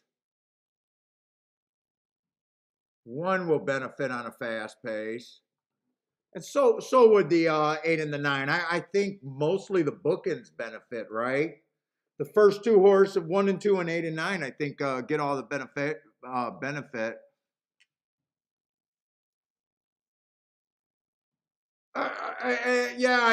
I'm sorry. He just got me on a nice hit, so I give 2 douchebags about him. It is my accountant, though. It is my accountant. Oh my God.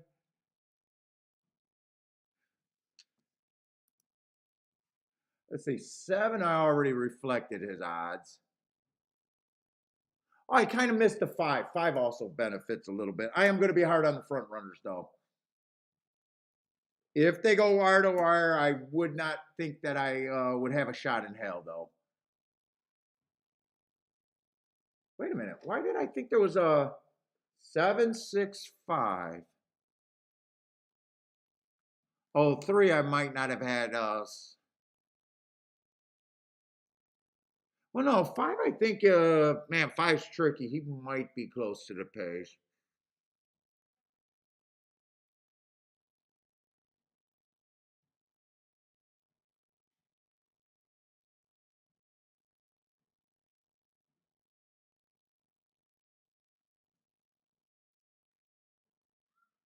Hey, Parsons, you get no love. I'm going to ban you. I think you came on the last 20 to 1 and just sat here for fucking one race and hit the exact and the double.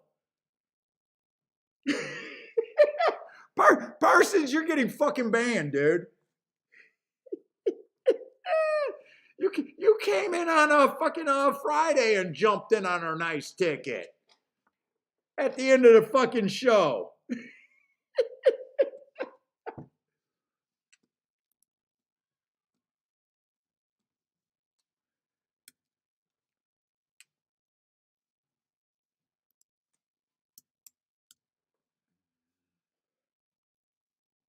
Fucking Parsons.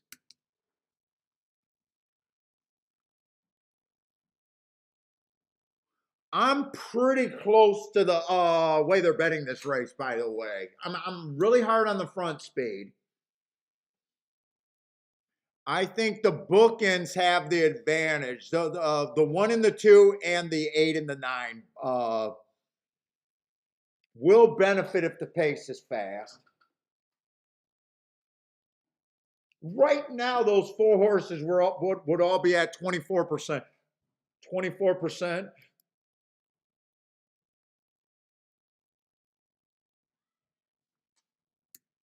I'm trying. Dude, I'm half got to run and pee right now. I'm trying to decide if I'm even interested in the race. Right now, 8 would be a little overlay, but not much to tempt me. And honestly, the same with the 1 and the 2. If I was to adjust this and separate it a little bit more, I think I'm either okay with this betting line right here if you're really all that interested. Or if I try to break it down a little bit more, I think it turns into just this, which almost makes it even more unplayable for me.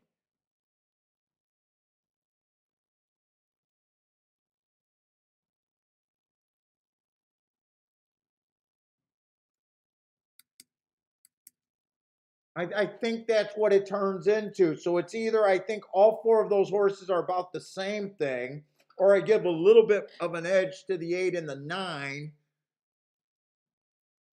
which I guess makes the 8 more playable. The 9 would be unplayable except for in combinations, and I'm not even sure 9 first and second with 5. Well, maybe in second with 5 to 1s they might be okay.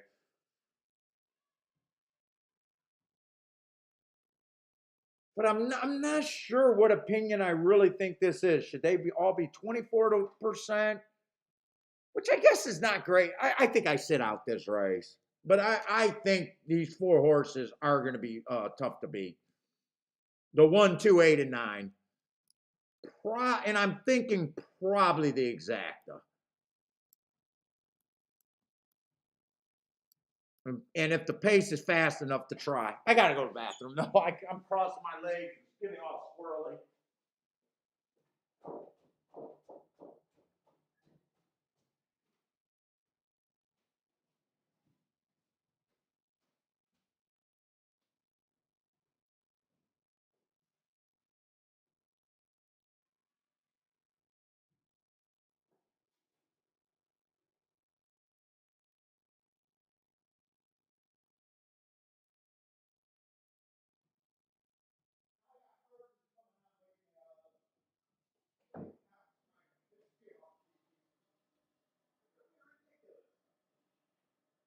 I just hit another 1801. Now they got to try to piss me the fuck off. On Easter. By the way, happy Easter, Parsons. Happy Easter, Parsons.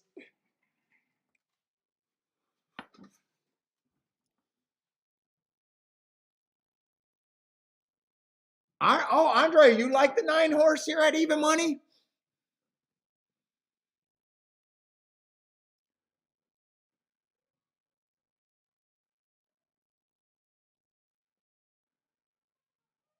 Oh, Smith, you can't even tell me right. You got to say you put 100 to show on the 9 horse. 100 to show on the 9 horse would get me irritated.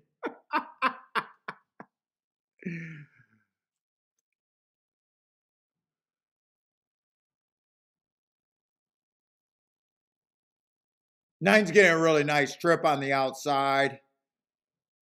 Brooklyn strong. Looks like he went to the inside's going to have to come between horses probably, or 1's making the run. 7 just ducked out of it. 9's getting first run with a clear trip. 2 still looks loaded. 1 looks like he's tipping out. For others, just with the first run, I think it's going to be hard to catch.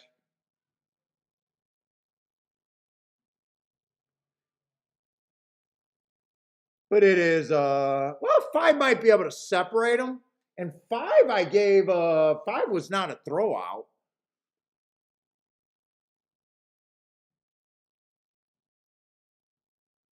5 I did forget made it to my last group of horses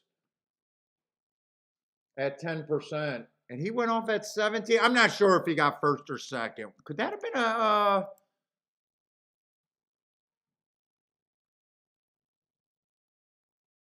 5 was an overlay. He actually, if 5 got second, I could have keyed the 5 first and second. Although 9-5 would not have been a great combination. 19 to 1. I kind of forgot about the 5. I'm not sure if he, I think he did get second actually.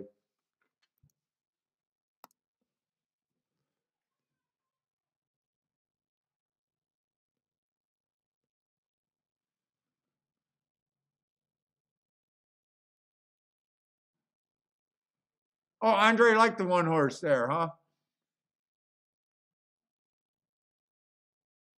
Like I thought he was fairly legit. Either I thought he had a 24% or a 33% chance. Thought 8 was I thought coin toss either way. But I did no bet there.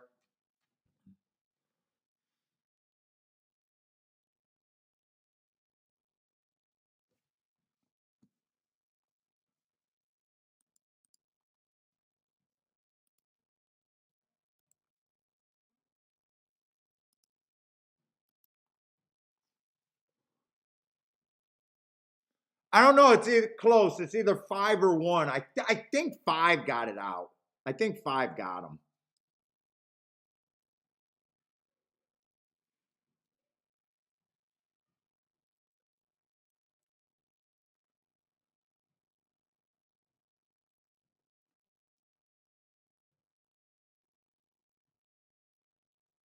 Yeah, 9 absolutely did his thing. The name Carruthers bothers me. I don't hate the horse, but I don't like the name Carruthers. No, I'm not sure who got second. I think it's close. You can't trust. I can't trust my eyes anytime. I'm half blind, dude.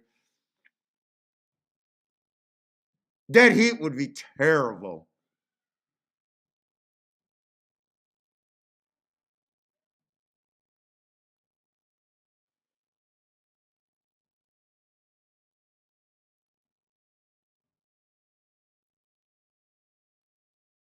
Frankly, I think you in my mind you're the favorite right now. I just can't trust my vision. So right now, Frankie, I'm betting on you. I think you're the favorite to get second.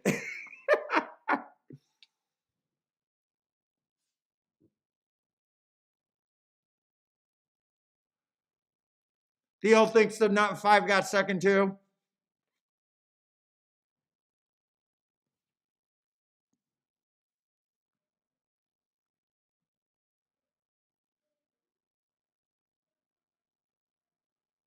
And I guess if you were looking for exactas with the 5, I could have only played 9 with the 5. I could have only played 9 with the 5 as a chalk winning or getting second. But then everything else would probably be I'm going after the race because I could have boxed 1, 2, 5, 9 if or 1, 2, 5, 8, which would have all been losers. I don't do place bets. I know I couldn't have played. Well, 9-1 at 16-1 is borderline, but 9-2 couldn't have been played. Even if I'm saying if I settled on the 9. 9-2 couldn't have been played, 9-8 couldn't have been played. Yeah, it might be a dead heat. They are taking a lot of time. It was close.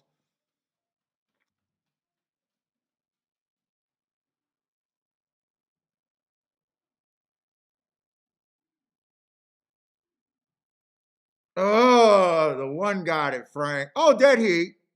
I don't know if you're happy with the dead heat, though.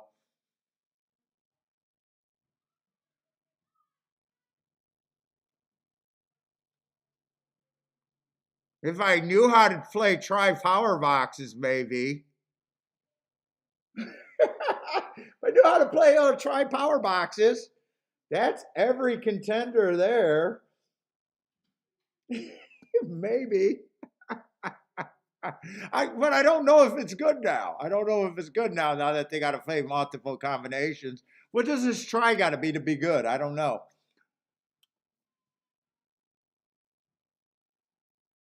That exacta probably turns to 9-1 and 7-1, whatever that is. 9-1 and 6-1, something like that.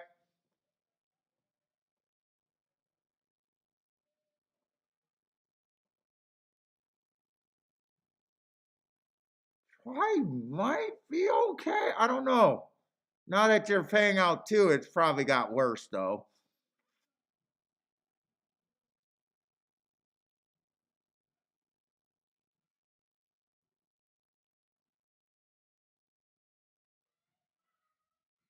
Bodrick says, hell no, better than being third. You'd rather take the dead heat.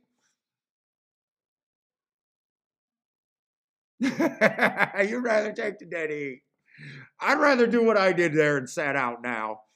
Well, I never thought I was going to play that race all that much. And my go-to position is always trying to beat the chalk. So I think if I would have played there, it would have worked out pretty bad. And I did kind of forget that I had the 5 as a chance.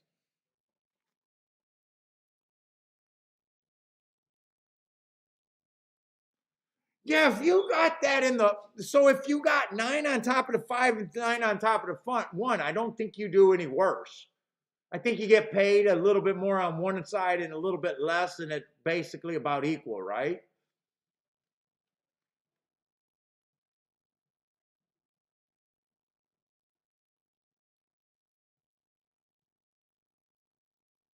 Theo's glad he sat out.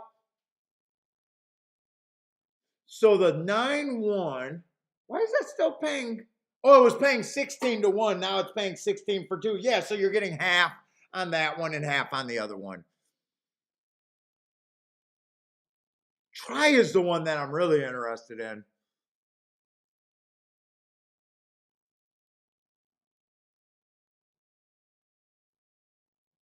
$28 and but my guess is if you got that try, you got them both times, right? I think unless you were playing a straight try, I bet most people that hit the try got both, right? Boxing or king, I would guess.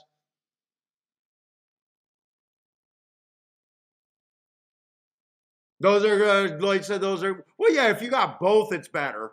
Now, if you got only one of them, it's probably worse, but you're probably like, yeah, I got, maybe you still were able to make a profit depending on how well you, it all depends on how you play your tickets. I'm just glad I'm out. I'm glad I'm out. Put it that way.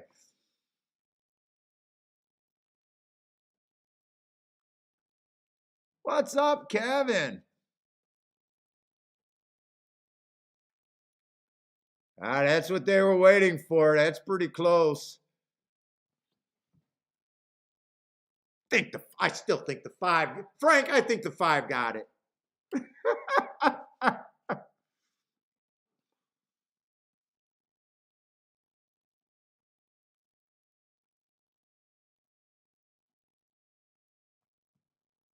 Hey, click on Brian. Are you brand new to the show or have you been hanging out for a while and just not being in the chat room? Either way, welcome to the show, man. Let us know if you're brand new or you've been watching for a little while.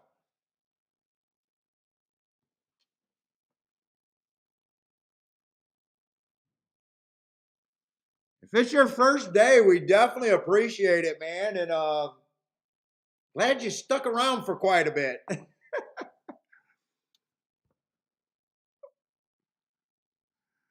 Bodrick's yelling at the kids over there. Are you yelling at the kids because you're pissed or you needed to hit that bet that bad?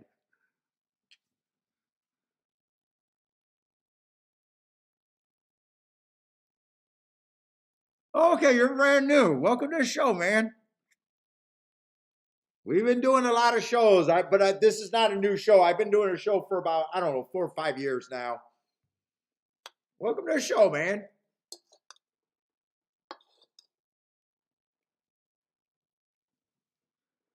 Probably will be about 4 days a week now, Thursdays through Sundays. Unless I decide to pick up Wednesdays again. But we just got done doing the whole championship meet. But well, dude, welcome to the show, man. We do questions, fucking just me bullshitting most of the time. Don't take my advice, says Smith. He doesn't place his bets.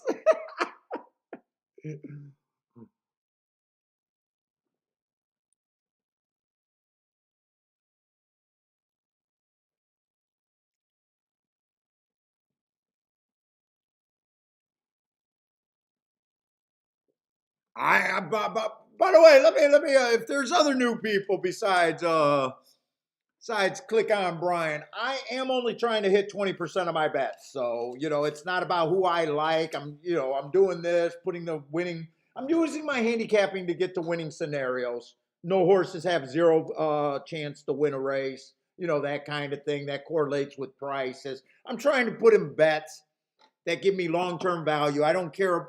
I do care. I'm a conceited bastard. I care about looking bad on any particular day. But I don't care about winning or losing if I wasn't on camera. at the end of the year is all I care about. So I'm only trying, well, I want to hit more than 20%, but I know what's realistic for me. So I think there's wrong things to do in betting. So hopefully you stick around and like what you hear, man. But not trying to be a tout. I respect the chat room too much to think people are just here for my picks.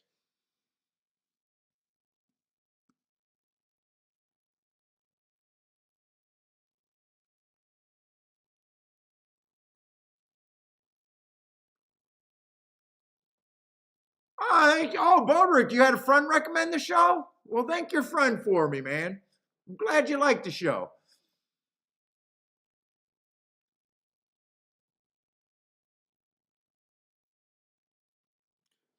Dude, and depending on your experience, click on Brian.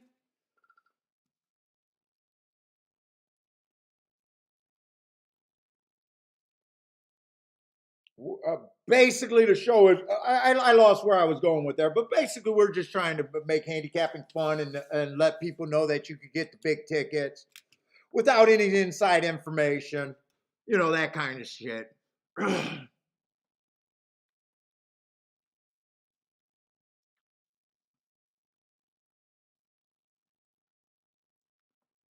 Oh, I was gonna say, if you're looking, to learn or get better, I always say the people that get the most out of the show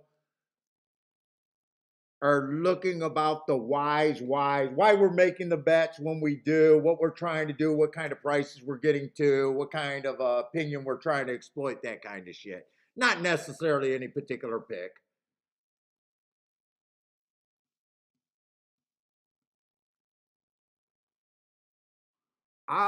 Well, Christopher, on the turf at Gulfstream sprints, normally you got to be on the leader within 3 lengths of the lead. I don't know if it's going to rain enough for them to. It doesn't look like it's raining enough for them to take it off the turf. I would normally stick with that though. Thank you, Brian. Thank you, man.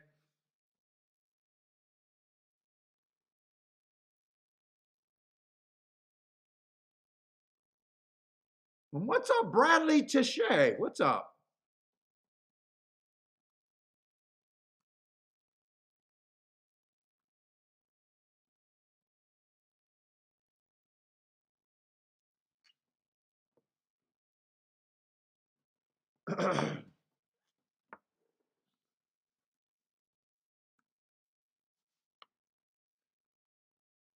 And usually we do 2 tracks a day.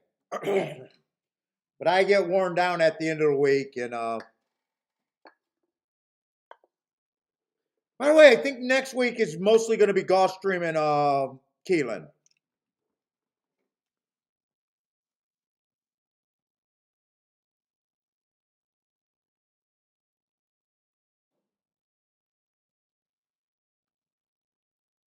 Oh, you're in the winners. Oh, is that Michael Maker and them and the Ramseys? Okay. Oh man, you're hobnobbing with the big dudes, huh?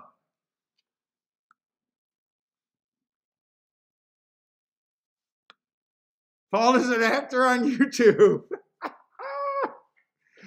Hey Frank, I wouldn't be the first. I wouldn't be the first.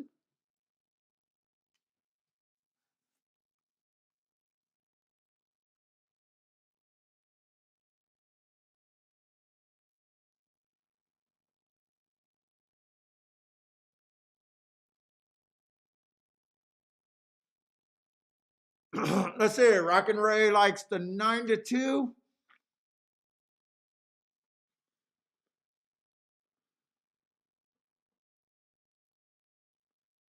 Let's say we got 7 horse fields. I do a 120-point betting line. That's all I'm doing on the side there, by the way, if you guys are new.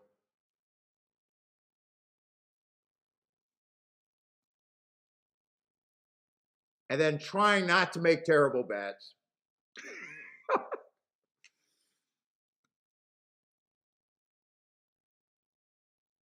Let's say we do have 3 horses that are basically favorites to me. 2 to 3 and a 4. So I'll just start with the 1 because there's no horse that just is a favorite. We're trying to beat. I always say it's harder to beat or I prefer races where I'm trying to beat a single favorite, no matter how low. I like those races more than when I'm trying to get around 3 horses that are trying to be back. Actually, these races, they force you, in my opinion, they force you to have a way stronger opinion.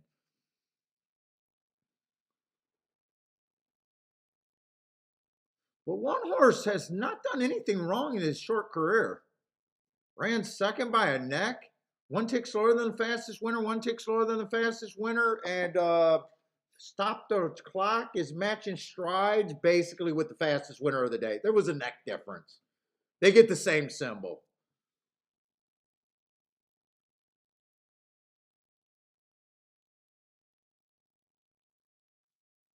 Yeah, Bodrick, we said that was too bad. Nice second, had your daughter upset, but we said it's time to get her a new pony, huh?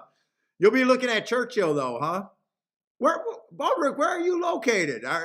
Is Oaklawn or Churchill? Are you located near one of those 2 tracks, or you're just all over the place, or you just play from home and that's where you claim from?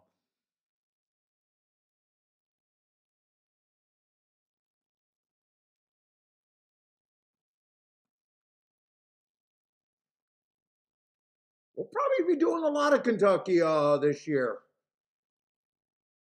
But yeah, I don't have any problem with the 1 in either race. Second race out, he won. How do you have a problem with that? Match strides with the fastest winner of the day, which he was. 1 tick slower than the fastest winner at the second call. And stopped the clock. Well, at the 5 furlong mark, he was average. Oh, Parsons is ready to try to sell some more. Hey, Parsons! Now that you're fucking trolling me, I don't know. I don't know if you want to buy into the fucking Oh my god! I can't believe Parsons is fucking trolling me.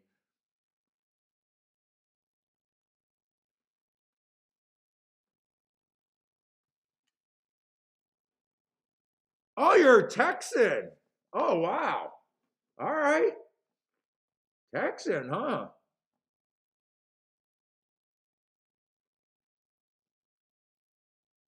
Let's see. 2 is 5 to 2. One of the co-favorites. 4 races ago, I do like that race. Stalking closing day, battling, going too fast to win while running against the bias. That's a nice race.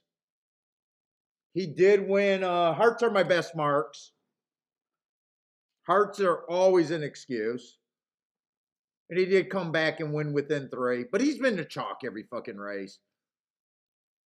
2 races ago, went too fast to win again and lost by K-Hair, I guess. And then he comes back and wins slowest winner of the day. Nothing's wrong with being slowest winner of the day, but that's just what he did. Probably all he had to do that day. Don't really have a problem with him either. The 1 and the 2 are both stepping up against winners for the first time.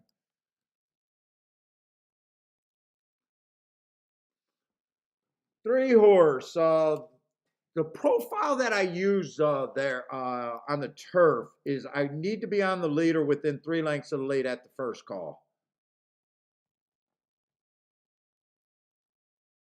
With him running a few $20,000 claimers, I know that's what this is.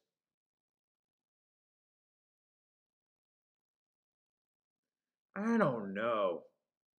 He was 2 lengths off last race on a 1 race sample. He was 8 lengths off the race before that. I don't feel like watching replays. 3 lengths off. He's borderline. 3 lengths off again. First race out.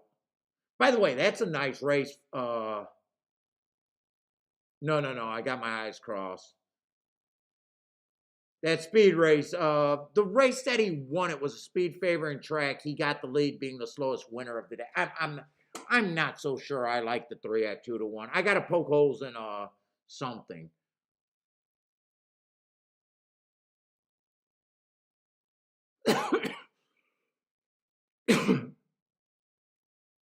Four got the right running style. I just prefer horses that I can mark.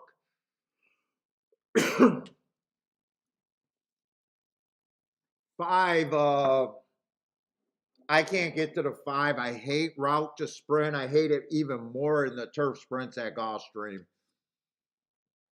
He's not even the quickest router. I would be really hard on him. I just can't get to him.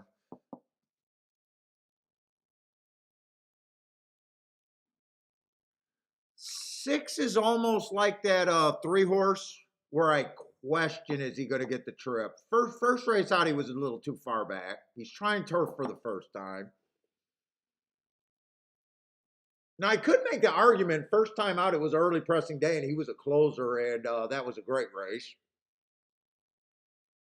He is a nice price. Maybe I don't want to eliminate him because next race, he would fit.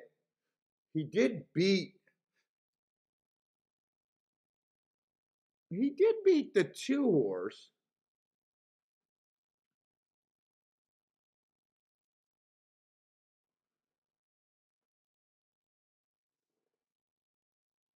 Seven feels a little cheap, but he got the right running style with my best marks, going too fast to win. This is a tough race for me.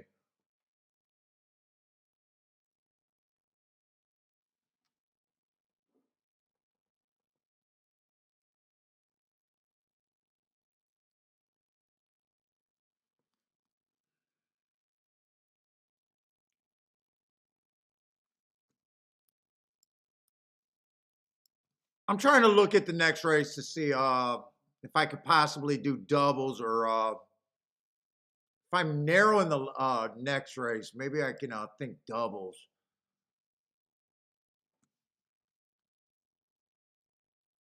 Right now, this race is a little murky and a whole bunch of horses that aren't in my range, meaning too low.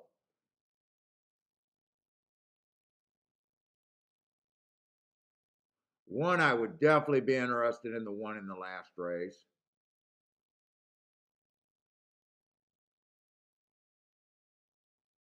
I would definitely be interested in him.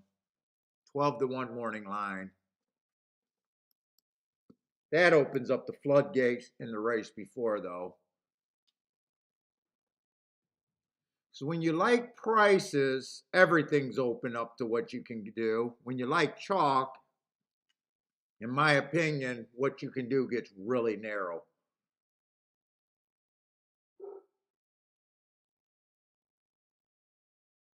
Not sure what to do with the 4 forfeits. Speed and Stalkers on the Tapeta. 3 fit. I don't think I'm going to have a narrow opinion. There's a lot of horses that fit. 5 horse fits. 3 fits at 30-1. But that's already wide. I don't want to be wide.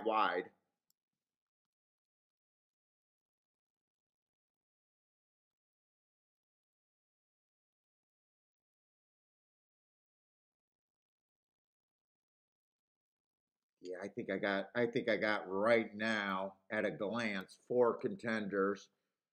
This is good for a gambler being, well, he's 12-1 and 30-1. Those are at least fat.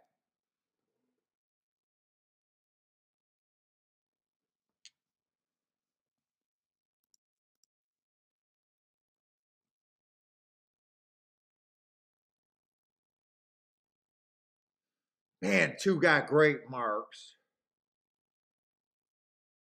3, there's no way I'm on the 3. 3 can win, but there's no way I'm on him. Thinking that he can be off the pace. Let's see, I got to speed up here. What was the 4? 4 can win this race. 5, I'm not interested in. It doesn't look like I'm even going to get my opinion down.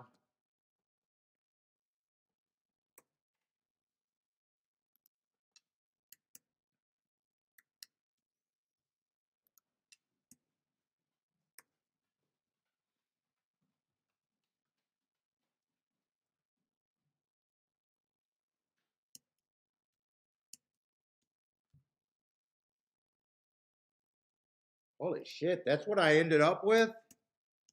That's agreeing with the betting board right there, having the 4 and the 2 at 2-1. I was not trying to do that. I would be hard. I need better than 5-1 on the 3. One's an overlay. I'd be right around. I don't know what I'd do right now. They're in the gate, and I am Are you not betting gonna on have this time race? to do a bet No. there.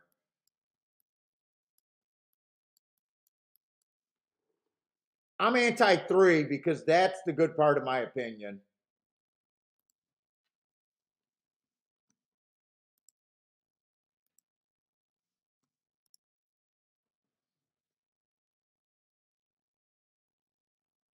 Two, 4, and 7 all got the lead. I think 3's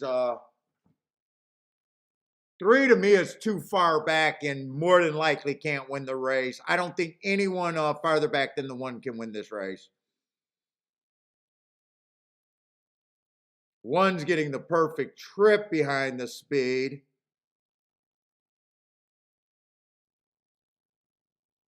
Come on, 7. Straighten out because you're an overlay. 7 just flatted out. I thought 7 was going to win it. One more time with this 7.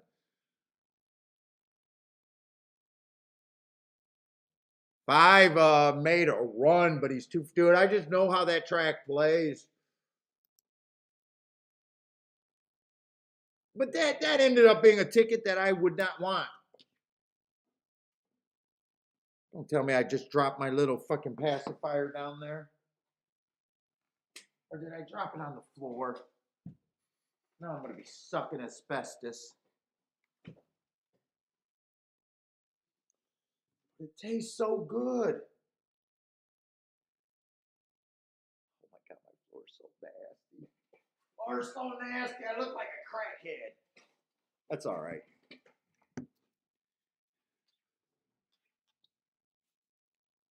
4-2, I think that came in. 4-2, 5 might have got 5 might have closed late to get third.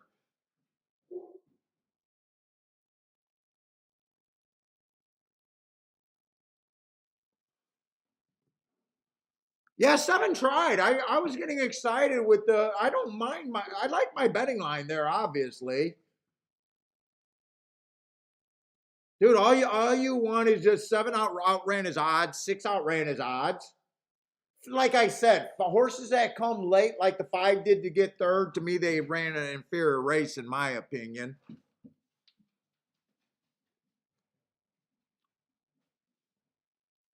Seven might have held on. Kevin thinks the 4 might have held on for second. But with my betting theories, what I like best, could I play? I cannot own a 2-4-4-2 exact, in my opinion. Oh, voter. Oh, 7 did get set. Oh, shit. 5 never got up. I love my betting line then. I love my betting line. The problem is if I'm betting my betting line, I'm probably keying off the 6 and a 7. And if I bet that race, I would not mind having this and saying I'm supposed to lose this race.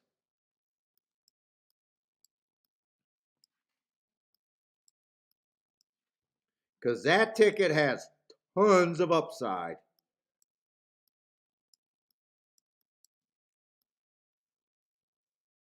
Hey Brian, I'm going to be the only guy that you ever watched that argued that I should have had losing tickets in. I would be happy with those losing tickets. You'll never see another handicapper come out and say that. If I played that, I would have been happy with that ticket. You'll never see someone say that. Hopefully you enjoy the show even more and can understand what I'm saying there. If you understand what I'm saying there, you understand the mind of a gambler that might have an edge. If you ever put a ticket in. What's up, realist?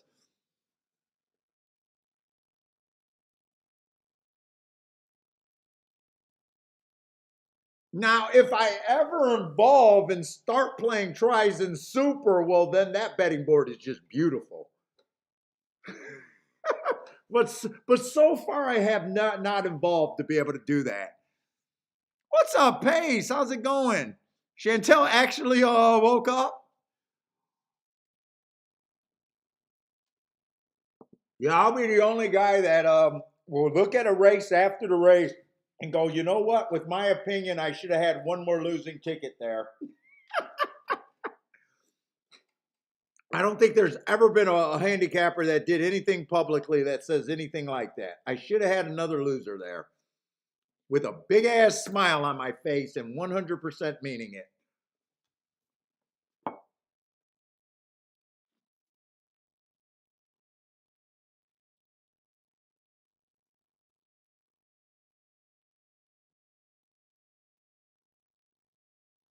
Lloyd's up today. Nice, nice, nice, nice. Happy Easter to you, Lloyd. We'll see you next week. Stay safe, man.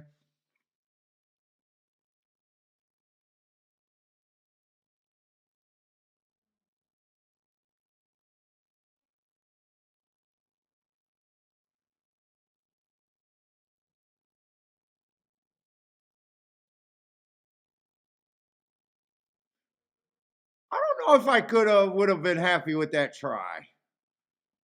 Maybe the super, I don't know, but I don't play those. I'm trying to expand my mind to be able to play tries. I'm working on it. I've been working on it for the last 2 years, guys, and probably put maybe a fistful in on the show. I've been working on my try theories and still never think about doing it.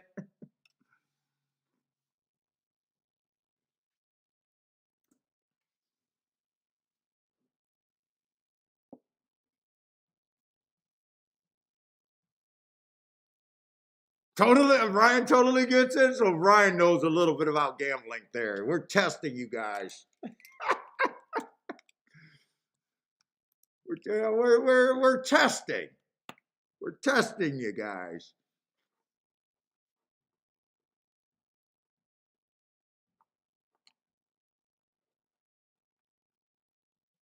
And by the way, there's no way I would want a 2, 4, 6, 7 box myself, especially in the exacta full.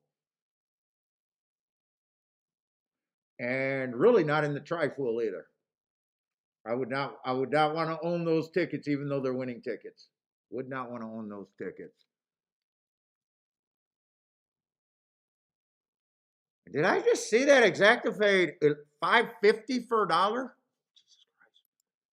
Jesus Christ, please. Not on Easter. Please, horse players, not on Easter.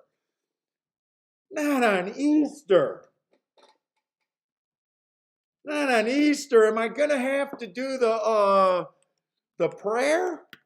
Am I gonna have to do the prayer on Easter? Forgive horse players, they know not what they do. Playing exactas that pay $5.50. Bless their heart, please. Just bless their heart. Just bless all the horse players that hit that ticket. They know not what they do.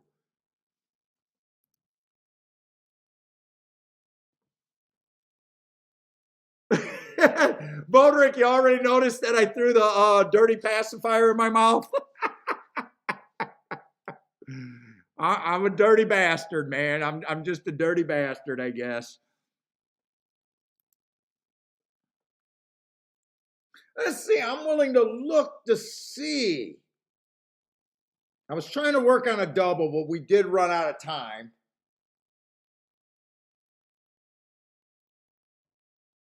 With that betting line, if I did anything with the 4 and a 2, I'm guessing 1 and 3. I would have checked these. Would have been okay. 7 and 6, and even 1 could have been played with everything. I'm not sure what I would have done, but I just want to price it out and just mainly see what could have been played.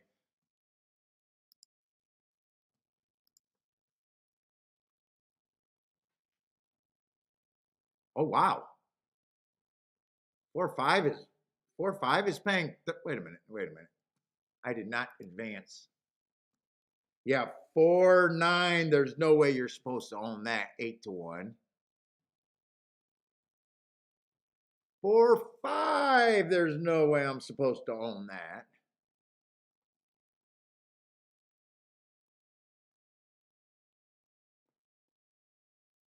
So 4 to 1 would have been acceptable, 73 to 1. And 4 to 3, 4 and 6 to those would have been acceptable. Wait a minute, I think I wrote that down wrong. 2 and 4 could have been played to the long shots. It could have been if I had enough time, but I did not have enough time to do that.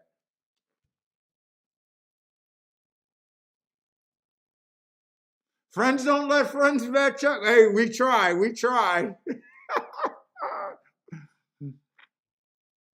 Not fight you, dude. You never want to have two things go right. You never want to have two things go right to get $550 back. You just don't. I'd rather someone say, "Hey, that's what I like," but I'm sitting out. You can't. To me, you can't bet enough on them. Maybe you can. Much bigger betters. Maybe you could do $1,000 straight exacta. I'd rather play a little different. Even $100 exacta, $550 back would not be interesting to me.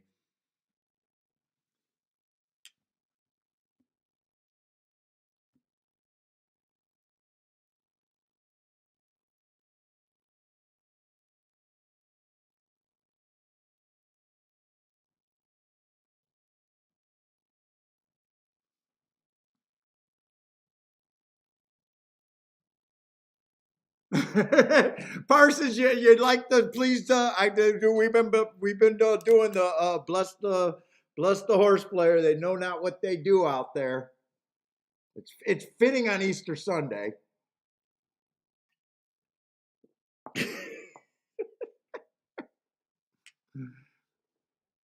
Guess it would have been better on Palm Sunday or Palm Good Friday.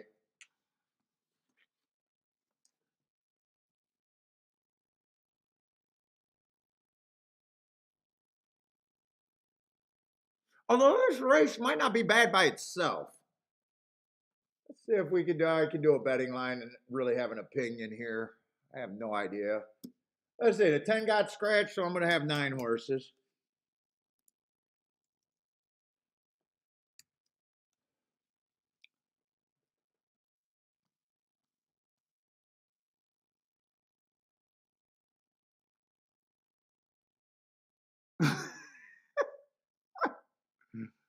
I hit that one for 55K. Paul never hit anything close to 20K exacta.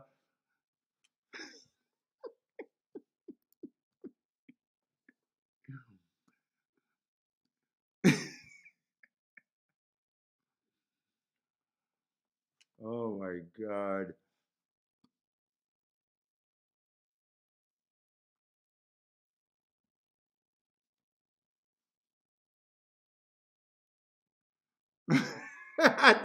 Dan Moore gets what going on.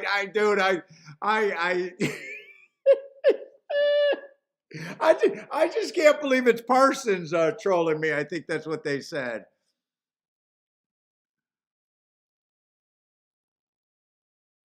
Oh my God! If you're new on this show, they're trying to piss me off because when I get trolls in here, it's ridiculous. We go on monster win streaks usually on the same day.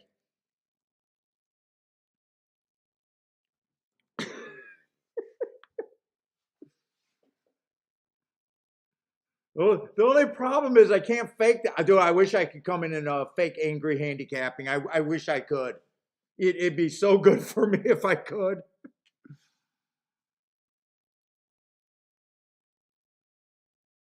50K would have been more than the entire show pool. Is that what it was?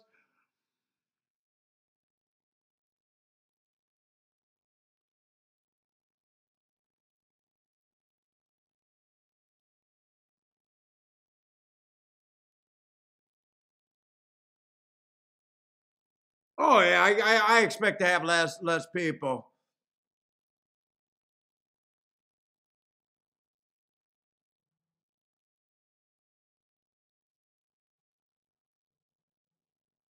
Oh, Andre, we took a long time to build it, dude. I had 30 people for the longest time. Actually, we're on huge growth.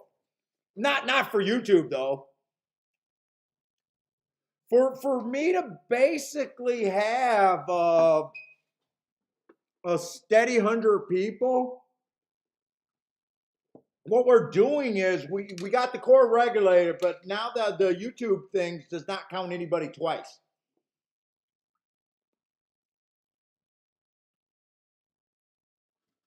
And they've been getting better at giving us the data. So usually we get about 400 new people finding the show every day, but because handicappers are know-it-all and wouldn't recognize someone that was different, because face it, most of these shows are not any different. It's just like watching a poker show and watching the guy plays the same rags you do. You know, I'm not hitting any more horses, and what they think a professional player should be hitting is just ridiculous. Oh, you're a professional. You should be hitting 60% of the bets you make. Really? Really? Okay. That's how it works. So it's very hard to convince people. But some things remain And then the average person watches for about 5 or 10 minutes when they first find the show. Dude, worst handicapper, best handicapper on the planet. There's no way anybody can judge any handicapper betting wise off of 5 minutes. You really need to give this show about at least a month of seeing bets. So it's really hard. But no, Andre, we actually been.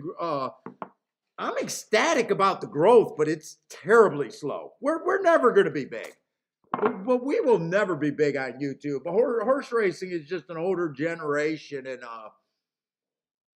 I got no designs on we'll ever get a audience that makes the show relevant.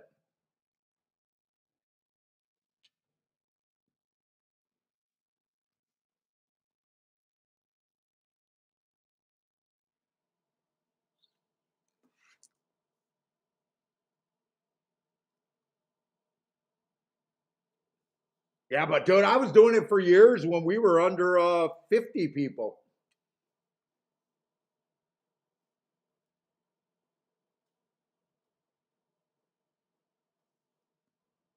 They should talk to Sheen. I don't get the Sheen Boar man. That's why I'm trying to be more funny, and I did the gifts, trying to give a new person a reason to, hey, maybe this is a little different. Now they should be able to. A good player should be able to listen to what I'm trying to do. Oh my God, look at this guy. He's betting overlays. Look, even when he's wrong, his price horses are outrunning their odds. Look at him. If he's right about that ticket got value. That's what a good but most of your people that are looking for horse racing content, they've been losing players for years. They read every book. They already they wouldn't recognize someone that was different if they if you kicked them and forced them to. Oh, Elliot, you saw the very first shake up. Fuck, Elliot's been around forever. Take it easy, Parsons. You gonna take Smith with you? Take Smith with you, man.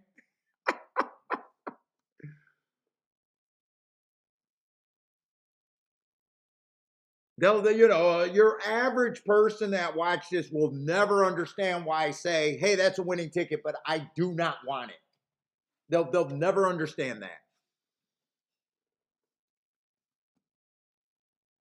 When people say a win's a win or it's better than interest, the bank will never pay you that. They're just accepting that they just want to win a race instead of giving themselves a chance to win at the game. To them, it's not important to be a winner. It's more important for them to have a good time and just cash a ticket. So, but it's been a slow grind. And actually, we have not grown until like really the last year.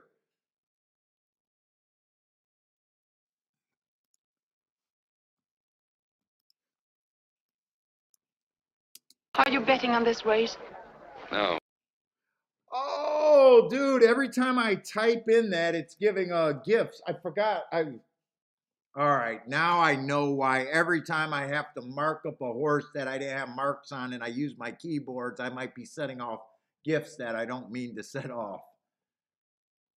Dude, I was wondering why sometimes out of the corner of my eye when I have the show on my phone, I'm like, why is that going off? That's why.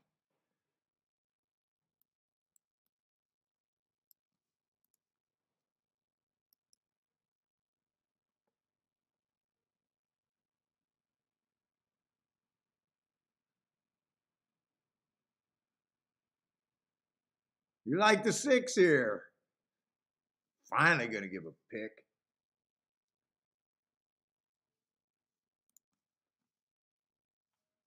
Let's see, I'm gonna write this instead of setting that off. Inside early pressing day.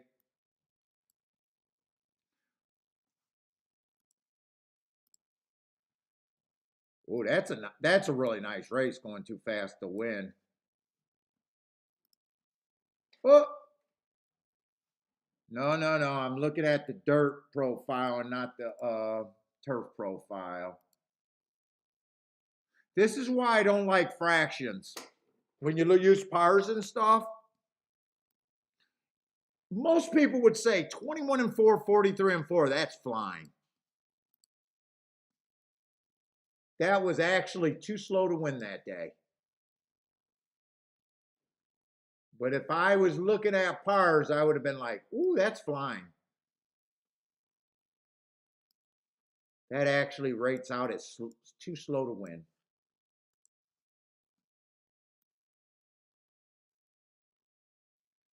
All the way across the board.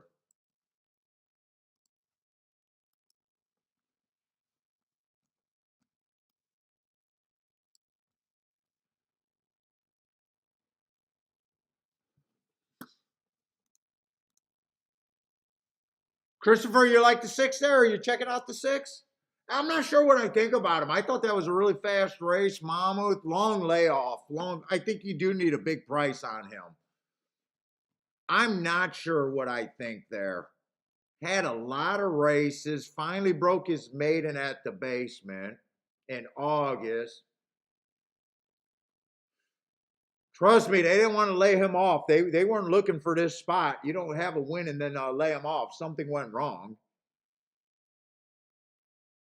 I'm going to say I would definitely need a double-digit price, which it looks like you're going to get.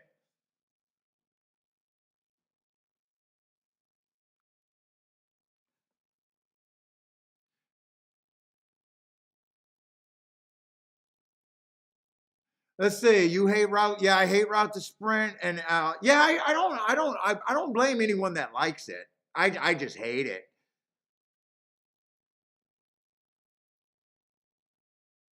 And when I hate something, usually when I'm doing the bias and stuff, bro, I always have like numbers to back it up. That is one thing that I hate that I honestly don't have numbers to back it up.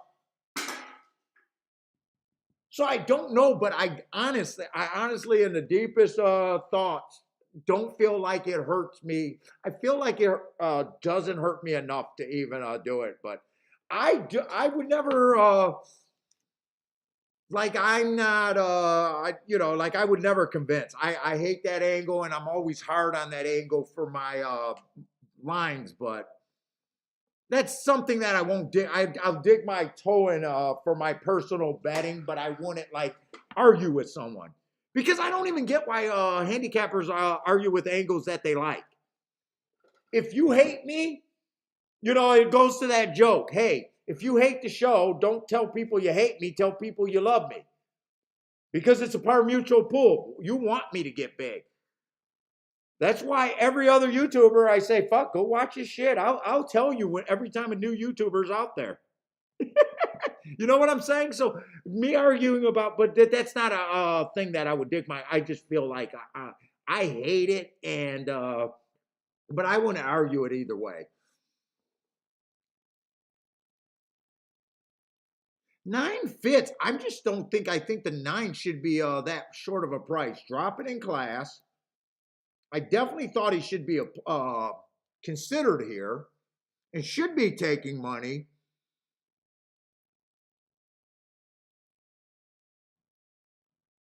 Theo doesn't think the 9 can lose. I really like that race 3 back. And hearts are so strong that if you get a bump from the heart, I do expect you to win within 3. This would be the race that he needs to win to keep that going.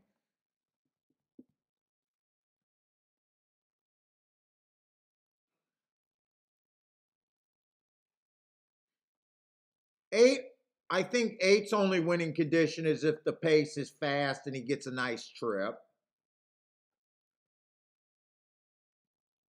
I do think the Tapeta sprints favor Speed and Stalkers, which normally he is, but he does every once in a while, especially the last 2 races are a little far back. Last race, I did give him an asterisk for being a stalker or for being a closer on a stalking day. He needs to be a little bit closer. He needs to be like 3 or 4 lengths off the lead by the first call to really, to me, have a chance. I'm not crazy. I don't think I like the 7. He won his last race on a closing day, and he was a closer and a favorite. That was his best race ever. He broke his maiden at the base. Well, a lot of these horses are breaking his maiden at the basement. I just think he got the benefit of a trip that day on a closing day.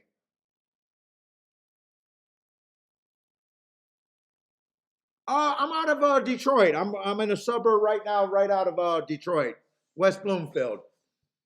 So Michigan.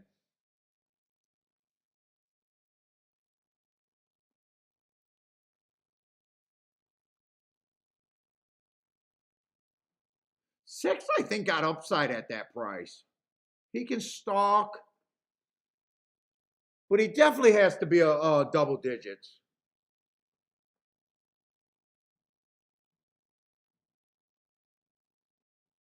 5, I think, wasn't 5 in, who was I trying to get alive to? 1, 3, 5, or 9. I got to speed this up. I get distracted. You guys know I get distracted. I do think 5's a real player. That's part of the reason why I don't think 9 is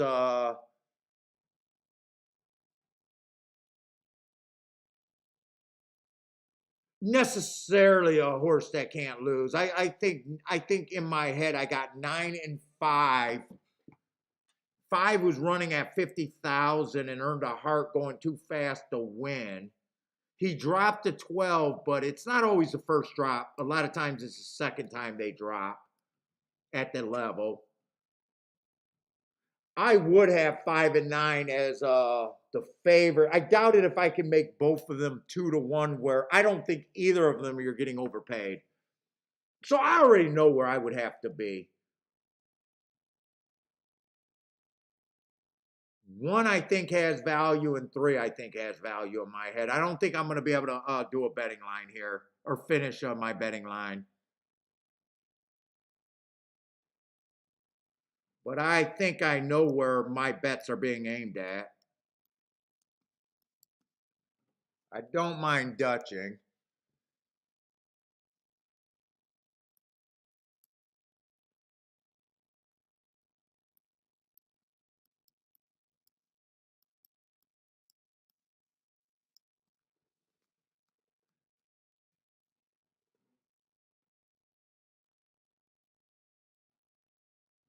One I liked running on a stalking day last race, trying to go wire to wire. Went too fast to win. 2 can be, wow, wait a minute. 2's 35-1. Holy shit, wait a minute.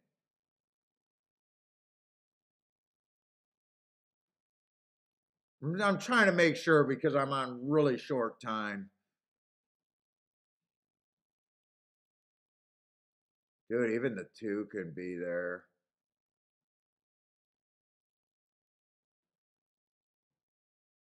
Four can be, I think this race is harder than I'm thinking. 4 can be there. There's no way I got enough points to get those 2 horses where I think they're worth a win bet.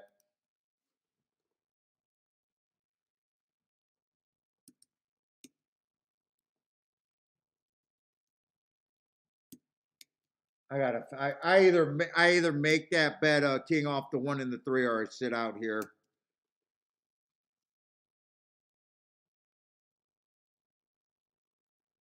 I wouldn't even mind doing a 3-horse win Dutch here is even possible if I got my betting line with the 1, the 2, and the 3. I'm trying to scramble to do the betting line. I just want to make sure I really think I got overlays here. I got long horses. I'm not sure what I think the overlays are.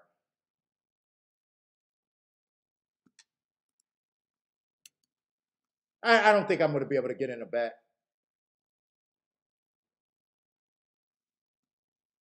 If I use that 9% on everyone else, that means 1 is not getting overpaid, but I could definitely bet the 2 and the 3 to win and key off the 2 and the 3. I'm just going to leave it there. I think I just sit out this race. If I did that, I add the 2. In fact,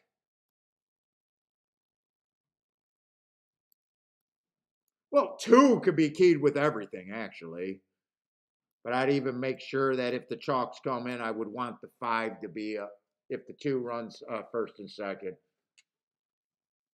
But I don't even think I could bet everything that I would have to bet here.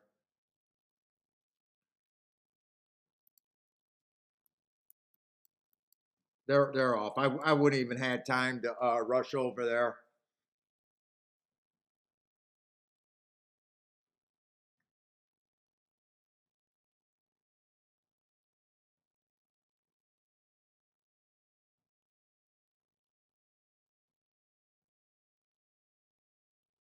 This looks fast.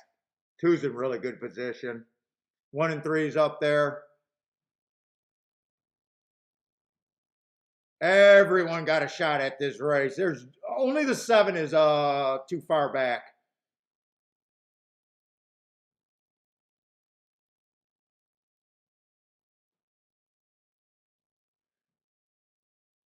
Bring these 2 second because that. Oh no, keep the 3 or the 2. 3 or the 2 in second. Because those are reasonable tickets that I could have got 2. Come on, 3 3 outright is. I don't mind. I didn't bet. Wouldn't have minded that bet if I did that bet. But I do gotta make sure that was gonna pay. Oh, I already wrote down no bet. That would have been kind of a heartbreaker at the end, though. I'm gonna have a decent day off of that 1 ticket. Not great, not boxcars, but a decent day. Yeah, 5-3 would have paid 43 to 1. 8 was that horse that I said. What was he the horse that was closing? And I said if he a little bit closer. Yeah, that was him.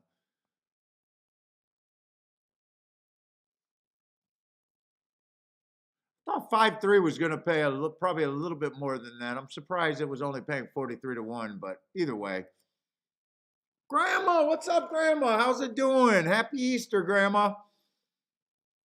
Kathy, happy Easter. Where's the ladies been? On break, how's it going? Oh, you're in Hollywood, Florida. Okay.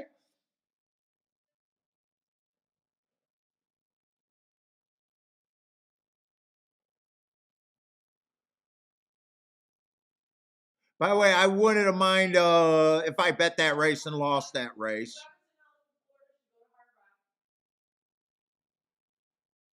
Why? Do we go to Hollywood, Florida when we go out there? Oh, okay. That's where we stay. We always stay at the Marriott there, right by Hard Rock, and then we go to Gulfstream. And then we go to Fort Lauderdale. Okay. Oh, you're living the dream. Yeah, you're fucking living the dream. I'm trying to get my wife to let us move out there, but she's not doing it.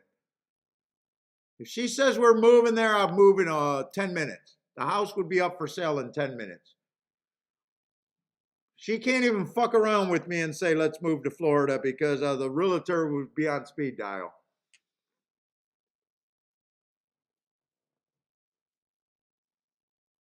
Yeah, we actually, Vegas has lost its luster big time to me. And I keep telling Kiki that I want the Gulfstream trip every year instead of Gulfstream. Unless the Orleans get the major tournament back,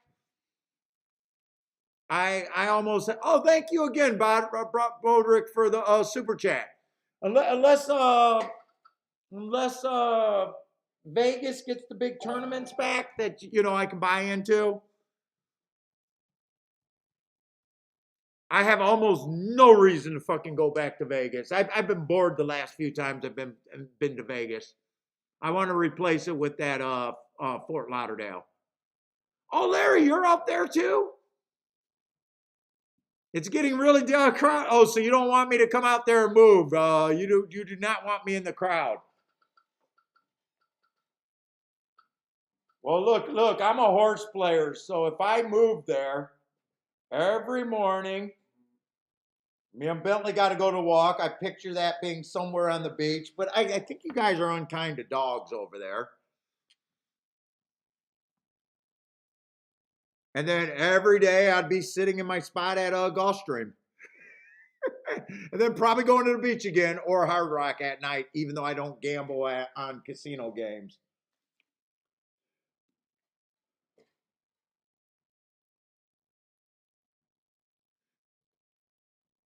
But anyways, I am done. Probably no show Wednesday. If Wednesday is only running Tampa Bay, I kind of like the schedule, not doing the 5 days, and I don't want to just do Tampa on Wednesday. So Thursday, Friday, we'll be back.